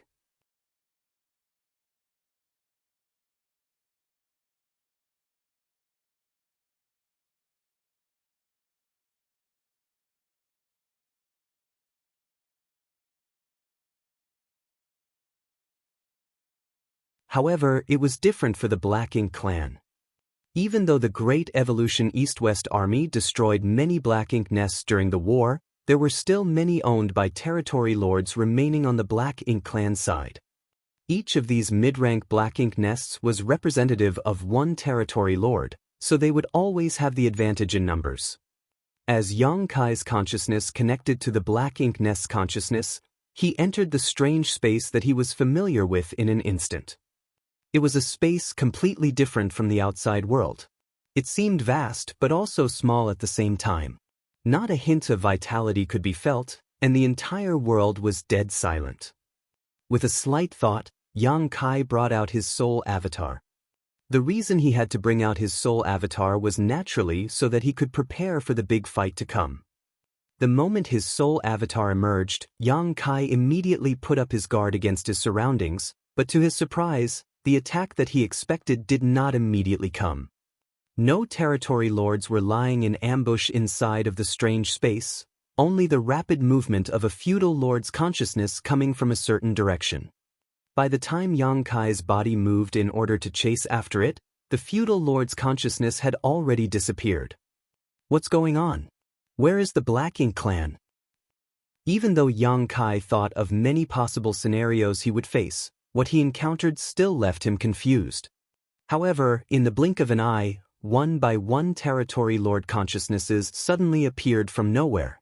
In the blink of an eye, the originally empty space now contained 6 territory lord consciousnesses. After these territory lords entered the strange space, some who did not transform into their soul avatars were just irregular blobs of spiritual energy, which were ever-changing. Only 2 territory lords made the same choice as Xianxia and manifested their soul avatars. One looked like an ape while the other looked like a giant. Xianxia instantly understood. It must have been that the old ancestor's appearance previously surprised the territory lords, and that was why they did not dare to appear here before verifying who it was in case they ended up running into the old ancestor again. Even though they did not wait in this space, they had clearly left behind some subordinates to keep an eye on the situation, which explained the feudal lord that Xianxia encountered when he first entered. The territory lords had to verify that it was not an old ancestor who entered before they could feel assured. The territory lords were no fools, so how could they allow the old ancestor to give them trouble? This was also the reason why the old ancestor was unable to resolve the matter. She was strong, but the decision to fight or not was in the hands of the Black Ink clan. On the other hand, the 8th Order Division commanders were helpless against the enemy and would only be putting themselves in danger to face them when they were so seriously outnumbered. Xianxia was the best person for the job.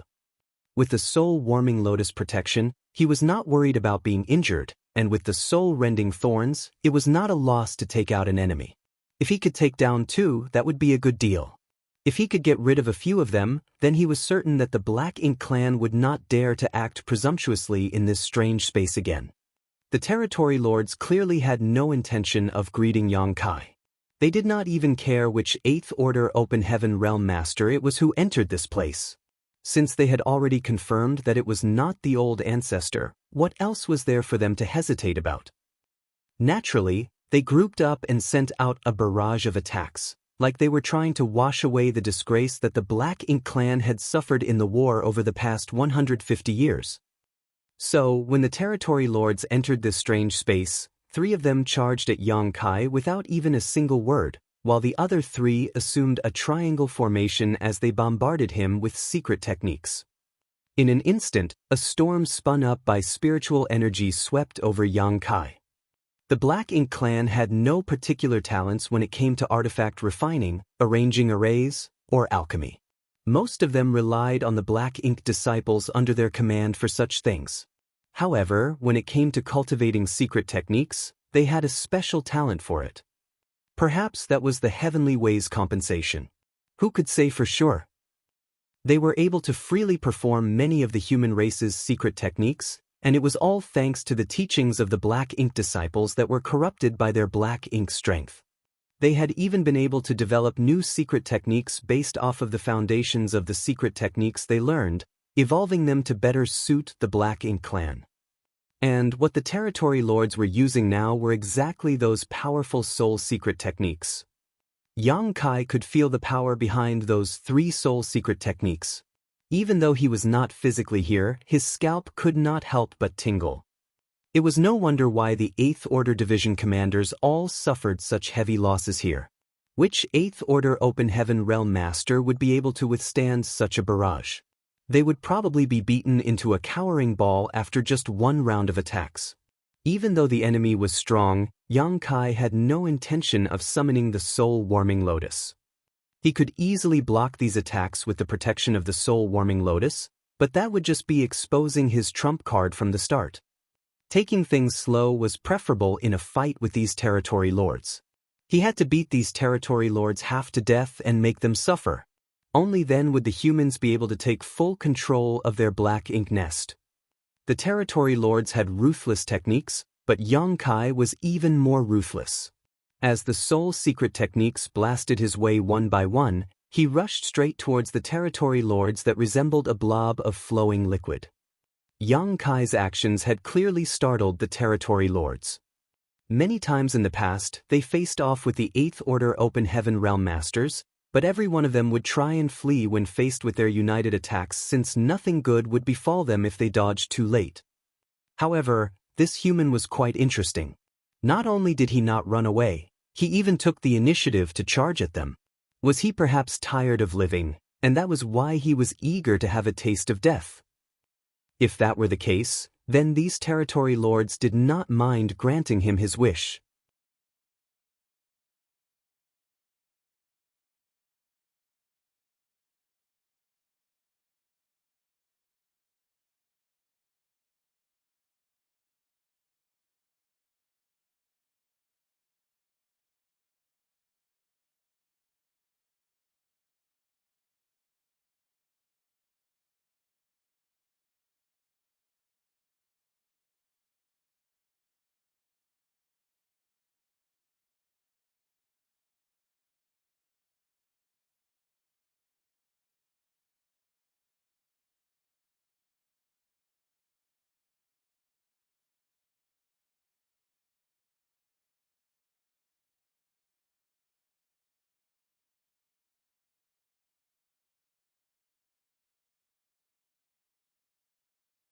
Martial Peak, Chapter 5285. My destined end has come.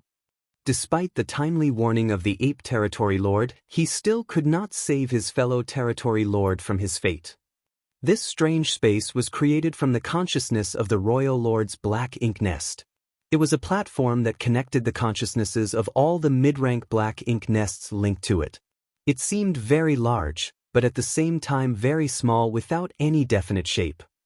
For someone proficient in the Tao of space, this was the perfect battlefield.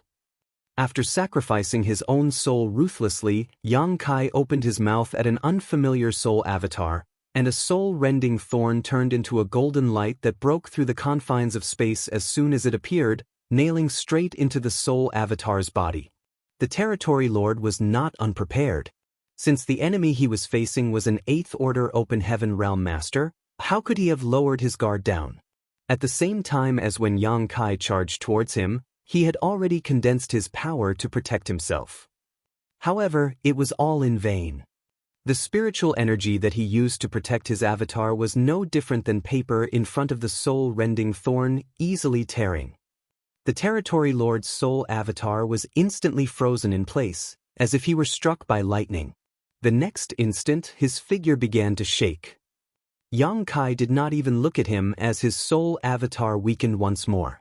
Then, he turned his head to look towards the Ape Territory Lord and opened his mouth again, spitting out another flash of golden light. The Ape Territory Lord feared for his life. He couldn't understand how he could be targeted by the enemy despite being so far away from him. However, he was the one who was too loud earlier, so if not him, who else would Yang Kai target? Space principles began to surge as a golden light flashed. Almost at the same time, a bright green barrier appeared in front of the Ape Territory Lord that looked as if it were made of vines. This was clearly a soul-type artifact, and a defensive soul-type artifact at that. It was not known where the Ape Territory Lord got his hands on this thing, but it must have been made for him by a black ink disciple proficient in artifact refining. This soul-type artifact was of decent grade. Whoever created it must have been at least a great master in the Tao of artifact refining. However, even with the soul-type artifact protecting him, it was only able to block the golden light for only a moment before the green barrier shattered into wisps of light and the soul-rending thorn pierced into the Ape Territory Lord's body. The Ape Territory Lord instantly felt an unbearable pain. At the same time, a frenzy of attacks once again covered Yang Kai from all directions as wild waves of spiritual energy rippled through the strange space. How could any of the Territory Lords go easy on him after discovering that this was the same human as last time? While Yang Kai made his move, they also sent out their own ruthless attacks. Using the soul-rending thorns twice had caused Yang Kai's soul to become incredibly weak. He would not be able to hold on if he were hit by these attacks again, and so he wailed, "My destined end has come." With those words, his avatar dissipated, disappearing from sight. The chaos subsided after just a couple of breaths, but all of the Territory Lords present felt as if they had just walked the border between life and death. Even thinking back to what they just encountered was enough to cause them to shudder. One tall Territory Lord with bullhorns on his head looked left and right nervously. Was that the same 8th Order human from last time? The tall bullhorn Territory Lord was the very same Territory Lord Hong Di who led the retreat of the army from Great Evolution Pass and gave away the mid-rank black ink nest to the humans. Hong Di was both very lucky and very unlucky. Several years ago, he led peace talks with the human Mi Jinglun that led to the safe evacuation of the Black Ink Clan army from Great Evolution Pass. However, the price that he paid was a great number of resources, the many fortifications throughout the entire Great Evolution Pass, all of the 7th Order Black Ink disciples, as well as his own Black Ink nest. No Territory Lord had ever voluntarily given up their own Black Ink nest before. In all of history, Hong Di could be said to be the very first. However, it had been worth it since he was able to ensure the safe evacuation of their army. To avoid running into the old ancestor or the other human army along the way, Hong Di had specifically made a long detour after leading his army out of Great Evolution Pass, and they had to march for an entire month before they finally saw the royal city again from afar. However, the human old ancestor literally appeared out of nowhere at that moment. That was undoubtedly one of Hong Di's misfortunes. In that battle, several Territory Lords and 8th Order Black Ink disciples perished at the old ancestor's hands. There was no need to mention the Black Ink Clan soldiers, as their casualties exceeded 100,000. Fortunately, Hong Di was unharmed in that battle, not because he fled due to fear of death, but because he was lucky. The old ancestor had killed her way in and out of his army without even sparing a glance at him. Now that the humans were trying to stir up a storm using his black ink nest, he naturally could not sit out of this matter. The reason why he did not wait in ambush here before was mainly because he was still recovering from his injuries. When he encountered the old ancestor several years ago, the old ancestor may not have spared him a glance, but the fallout from her rampage still wounded him a little.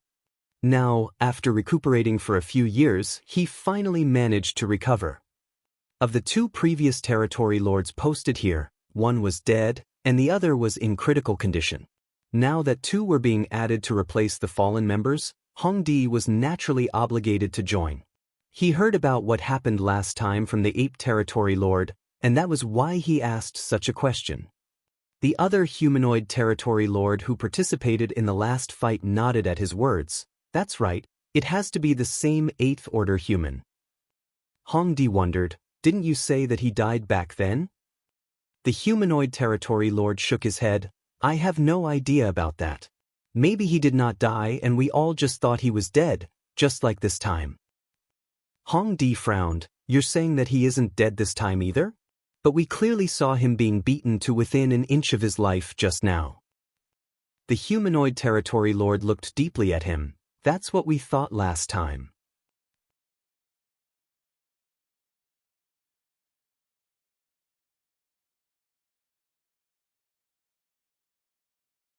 This was all the fault of that dastardly old ancestor, who would run over to the royal city from time to time and show her aura, causing fear and trepidation among the Black Ink clansmen while also driving the royal lord to exhaustion. She would not attack the royal city, just sit outside of it and taunt them. The power of a 9th Order Open Heaven Realm Master was released in an unbridled manner, like a beacon of light in the darkness, making the Black Ink clan feel miserable. Nobody knew what sort of technique it was she used to be able to mysteriously appear near the royal city. After she left, the Black Ink clan organized a large number of soldiers to search the area, but to no avail. Worse yet, the old ancestor would suddenly wheel around from time to time, and none of the Black Ink clansmen who were sent out would fare well when that happened. So, for a while now, no territory lord dared to draw the royal lord's ire. They had also hidden the death and injury of the previous 2 territory lords because they were worried that the royal lord's fury would explode and he would take his rage out on them. However, the matter had already reached a point that they had no choice but to report it. They thought that they could stop the humans from using the Black Ink nest with their own power, but now it seemed that the methods of the humans were beyond even their imaginations. After hearing what Hongdi said, the ape territory lord answered weakly, there's no need for Sir Royal Lord to act personally. He just needs to agree to allow us to utilize the power of his Black Ink nest. The next time that 8th Order human returns, we won't give him the chance to escape. Hearing this, Hongdi understood, if that's the case, it would not be a problem. The ape territory lord did not speak too clearly, but how could Hongdi not know what he meant? The most troublesome thing about the situation they were currently facing was the fact that they were unable to kill off that human completely. During both of their brief encounters, it seemed as if they had already brought their opponent to the brink of death, but in reality, a glimmer of vitality still remained, and he had escaped. However, with the help of the Royal Lord's Black Ink nest power, they could seal off this space completely so that the human had no way to run. Then, after paying a certain price, the territory lords would be able to take him down slowly. There was no such thing as an opponent that was impossible for them to kill, only a lack of power and opportunity.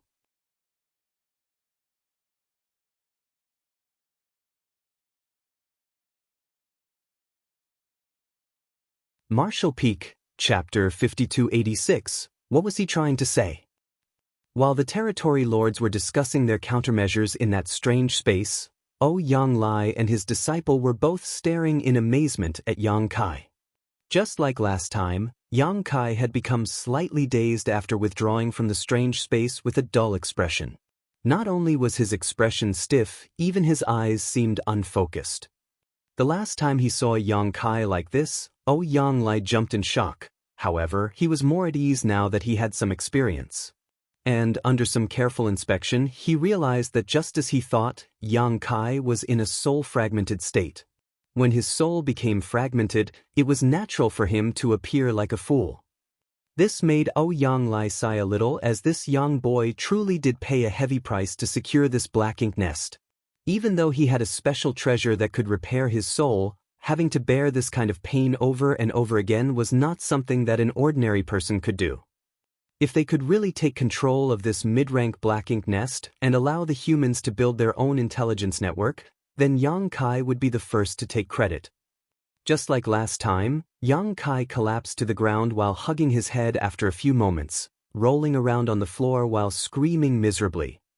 Ouyang Lai and Gong Lian could not bear to watch, but they had no choice but to stay here and stand guard in case anything happened.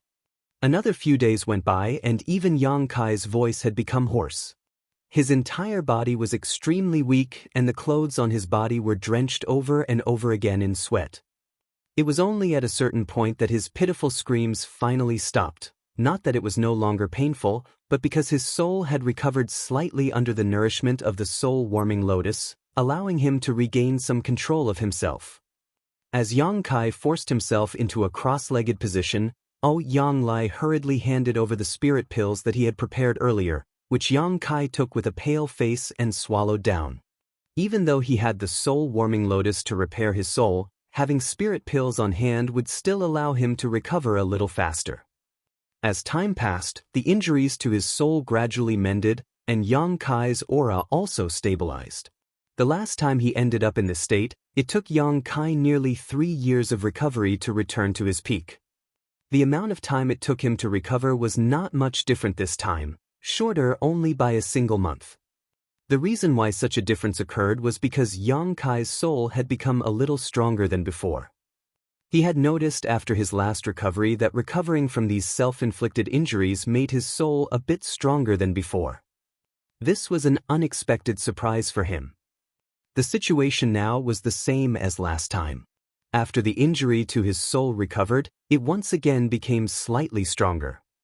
Yang Kai felt as if he had unexpectedly chanced upon a method for him to cultivate his soul. However, even if this method was quite effective at strengthening his soul, Yang Kai was quite unwilling to do it. Unless someone was forced to, who would willingly endure such pain. It was not strange that such a method was able to strengthen his soul, as it was quite similar to how one would temper their body. Constantly battering one's physique, then healing would slowly improve their physical quality over time. It was a method that only those with great perseverance and determination could use. When Yang Kai opened his eyes, he saw Ouyang Lai and his disciple watching him with concern. Yang Kai first reassured them, "I'm fine now." Ouyang Lai could not help but smack his lips. "Are you going in again?" Naturally, Yang Kai nodded.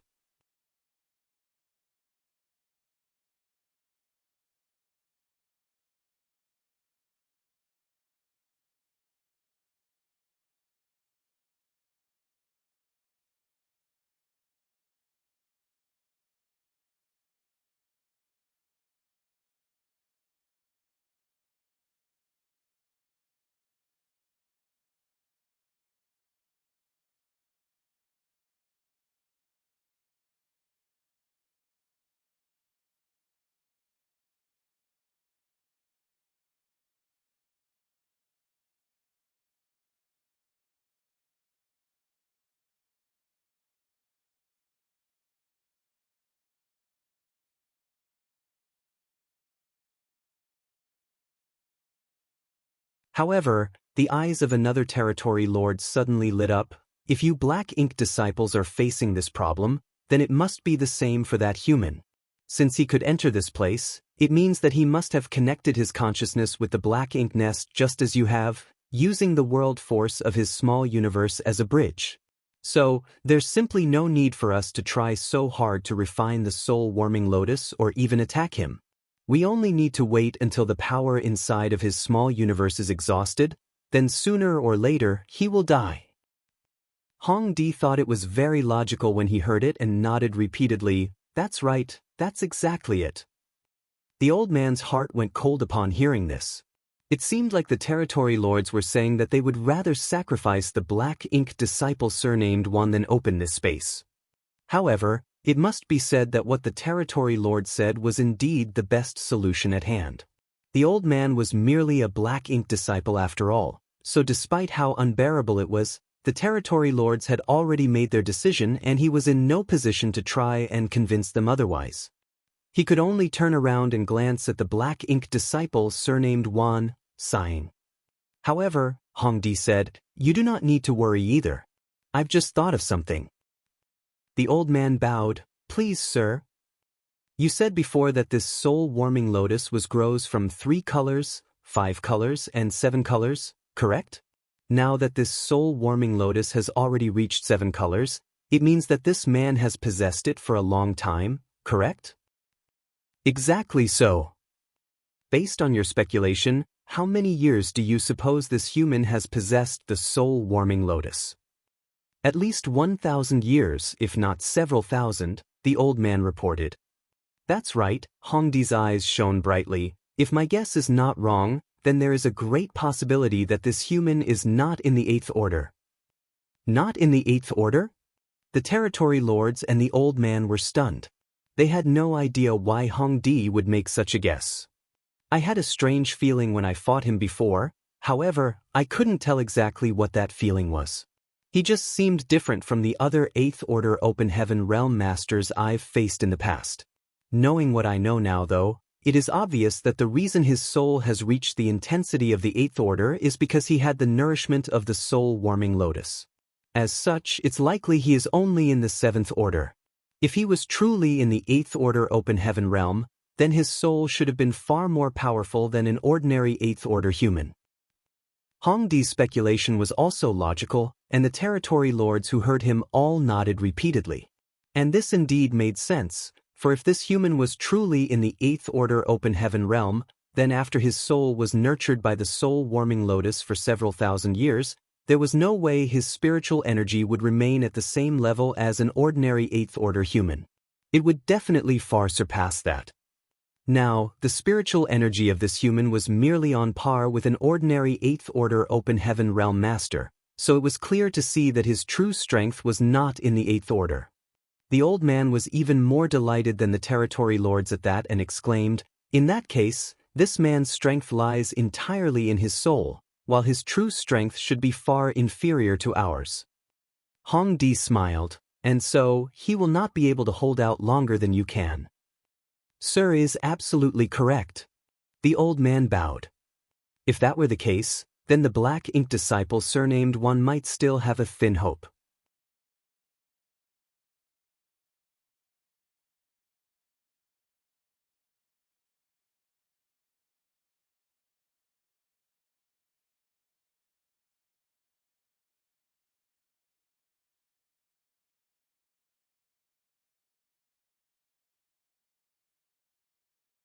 The 2 black ink disciples could vaguely foresee the miserable state that awaited them, but now they could only hope that that human was not in the 8th, but in the 7th or even 6th order. Only then would they be able to outlast him. Time passed in silence. 1 year, 2 years. The territory lords remained unchanged, but the soul avatars of the 2 8th Order black ink disciples had clearly dimmed. The fluctuations of their spiritual energy had also clearly grown extremely weak, as if they were ailing and sick. Souls naturally could not get sick, so there was only a single explanation for this occurrence. Their bodies in the outside could not hold out any longer. For 2 long years, the black ink nests were constantly devouring the world force from their small universes, so even 8th Order Open Heaven Realm Masters were not be able to hold on. The weakness of their bodies was being reflected in their soul avatars, and that was naturally how things came to appear as they were. After enduring for so long, the old man could not bear it any longer and came trembling to Hongdi's side, bowing. "Sir, could you please open the black ink nest space and allow us to withdraw first? I'm afraid we won't be able to hold out much longer." There was a look of struggle on Hongdi's face. Frankly, he did not wish to lose 2 more 8th Order black ink disciples here for nothing. After all, they had already lost 2 before. He was also happy to have the 2 8th Order black ink disciples live. The reason he did not open the black ink nest space previously was because he was worried that Yang Kai would take this opportunity to escape. However, there was no choice but to open the space now. If he didn't, then the two black ink disciples would surely die here. He couldn't understand just how this human could last even longer than the 8th Order black ink disciples. His guess should have been correct. If this human truly was in the 8th Order and had the nourishment of the soul-warming lotus for several thousand years, then his soul would definitely be a great deal stronger than an ordinary 8th Order human's. The fact that he only exhibited strength on par with an ordinary 8th Order Open Heaven Realm Master proved that his true cultivation was not in the 8th Order. It was highly possible that he was only in the 7th Order. The heritage of a 7th Order small universe naturally could not compare to an 8th Order black ink disciples, yet even though these two 8th Order black ink disciples could not last much longer, the humans still showed no signs of weakening. Now that things had come to this, Hongdi had no choice but to let the two 8th Order black ink disciples retire first while they, the territory lords, stayed behind and continued waiting things out. He had just made up his mind and was about to open up the black ink nest space, when a weak voice suddenly came from the soul-warming lotus, which had been silent all this while. Yes, quickly open this space. I also can't hold on much longer, so let's call it a draw. We'll talk again when we get the chance to meet again next time. There's going to be a next time? Hongdi glared and shouted, "Impudence! No matter how amazing your skills are, this time, you will definitely die here." The old man's soul avatar trembled as he turned his head towards the heavens. If he were here in the flesh, then he would surely have burst into tears. The only ray of hope he had left had just been destroyed by that human. He silently stood down and found a secluded corner with his other companion, calming the fluctuations of his spiritual energy and trying to minimize the loss of power as much as possible. His only hope now was that they could last a moment longer than this human.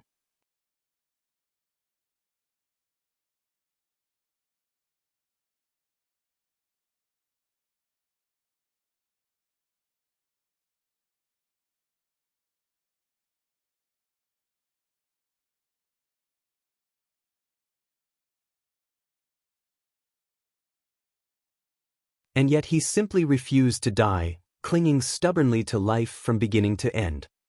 The territory lords were all sick of him. He wouldn't live either way, so couldn't he just make it quick?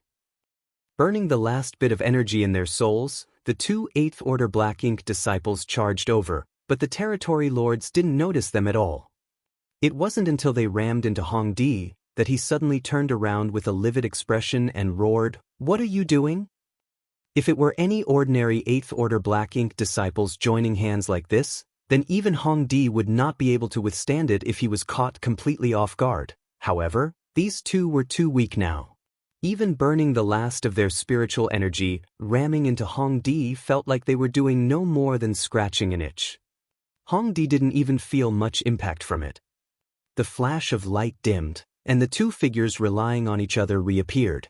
However, at this moment, both Moon and Fei and the other 8th Order black ink disciples' soul avatar were dull to the point of transparency, and they were fading quickly. It was clear that they were about to fade away. However, Moon and Fei laughed, "A fitting death for us. Ancestors of great evolution paradise, this disciple will set off now." The other black ink disciple nodded, "Together, we shall go together." With those words, the two soul avatars faded completely, dissipating as if they had never existed before.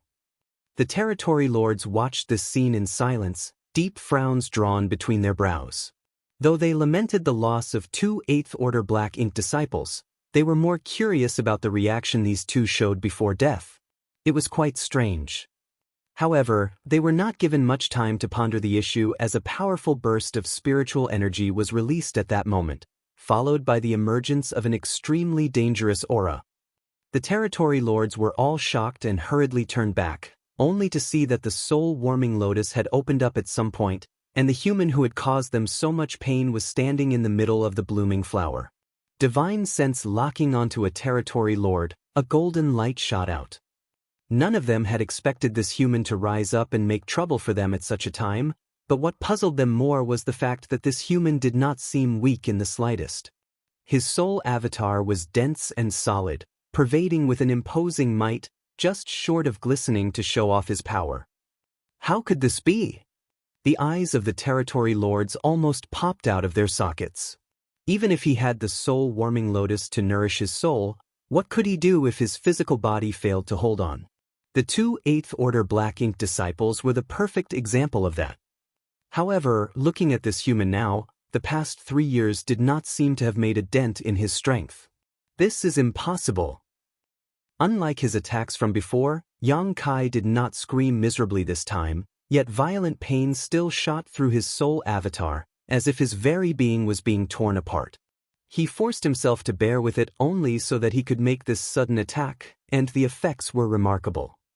The attention of the territory lords were drawn to the strange actions of the two Black Ink disciples. And, further dulled by the preconceived notion that Yang Kai had no more power to fight, none of them kept their guard up. The first soul-rending thorn hit one of the soul avatars of the territory lords squarely, sinking in viciously, sending him flying back as he screamed, drawing distance between himself and Yang Kai. But could Yang Kai still have the energy to bother with him? A second soul-rending thorn was already targeting a different territory lord.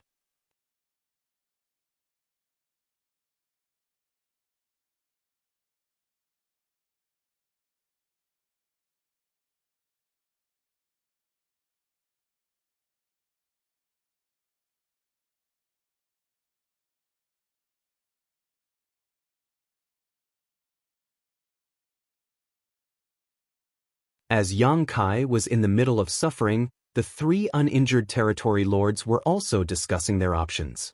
After only a short debate, the three territory lords decided to open the Black Ink nest space. As things stood, the human's physical body showed no signs of withering. Otherwise, how could his soul avatar have been so full of energy just now? 3 years passed and there were still no obvious changes to his physical body. This 7th Order human must have some special trick that allowed him to maintain the world force of his small universe. If this went on, once he had a chance to restore himself, the three of them would be the unfortunate ones. Furthermore, the other 3 territory lords who were injured could not stay here any longer as this situation was only exacerbating their condition. Hong Di had an ugly look on his face as he could almost imagine the royal lord's fury when he found out about this debacle. The withdrawal of his army from Great Evolution Pass, and his abandonment of his own Black Ink nest could be said to have been forced, and the royal lord was also responsible since it was his order, so the blame could not be put on him. However, this failure was likely going to affect Hongdi's position in the Black Ink clan, but what else could they do now that things had come to this? Since they finished their discussion, there was no need to delay things. The Black Ink nest space was sealed off by a special technique, and unsealing it was not a difficult task. The territory lords just had to use the same technique to open it again. However, while they were opening the Black Ink nest space, the territory lords took precautions and opened it for just a brief moment. The 3 uninjured territory lords escaped with their injured compatriots at the same time, then they quickly sealed off the Black Ink nest space again. They hoped that the human would not be able to react in time and then be trapped inside. However, the results were bound to disappoint them. Hong Di had clearly seen the 7th Order human make a quick escape as they were leaving. The entire Black Ink nest space became empty in an instant without any signs of life left behind. At the universe fragment where the Black Ink nest was located, Yang Kai woke with a stifled grunt. Gong Lian, who had been watching over him from the side, came over immediately and helped Yang Kai steady himself while shouting, "Honored Master, Brother Yang is awake." Oh, Yang Lai breathed a deep sigh. "Brat, you're finally back. You really scared me this time." Saying so, he stuffed a large handful of spirit pills into Yang Kai's mouth as if they were common candies. Yang Kai did not even have the energy to thank him and quickly refined and absorbed the pills. Only after watching his condition stabilize slowly did Yang Lai let out a sigh of relief. He gave his disciple a look with his eyes, signaling for him to come out of the Black Ink nest with him. "What are your orders, honored master?" Gong Lian asked curiously. Yang Lai said, "Go back to the pass and report to the old ancestor. Tell her that Yang Kai has made a safe return." After receiving the order, Gong Lian left quickly. As he watched his disciples back, Yang Lai's tense heart finally relaxed, not because Yang Kai was able to return safely, but because of the old ancestor. Since Yang Kai's soul entered the black ink nest space, he had not returned for 3 years, a fact that could not be hidden from the old ancestor. Everyone knew that something must have happened to Yang Kai in the black ink nest, otherwise, he couldn't have been trapped inside for so long, but nobody knew what happened exactly. They could only guess that the Black Ink clan must have used some sort of trick to seal off the black ink nest space, preventing Yang Kai from returning.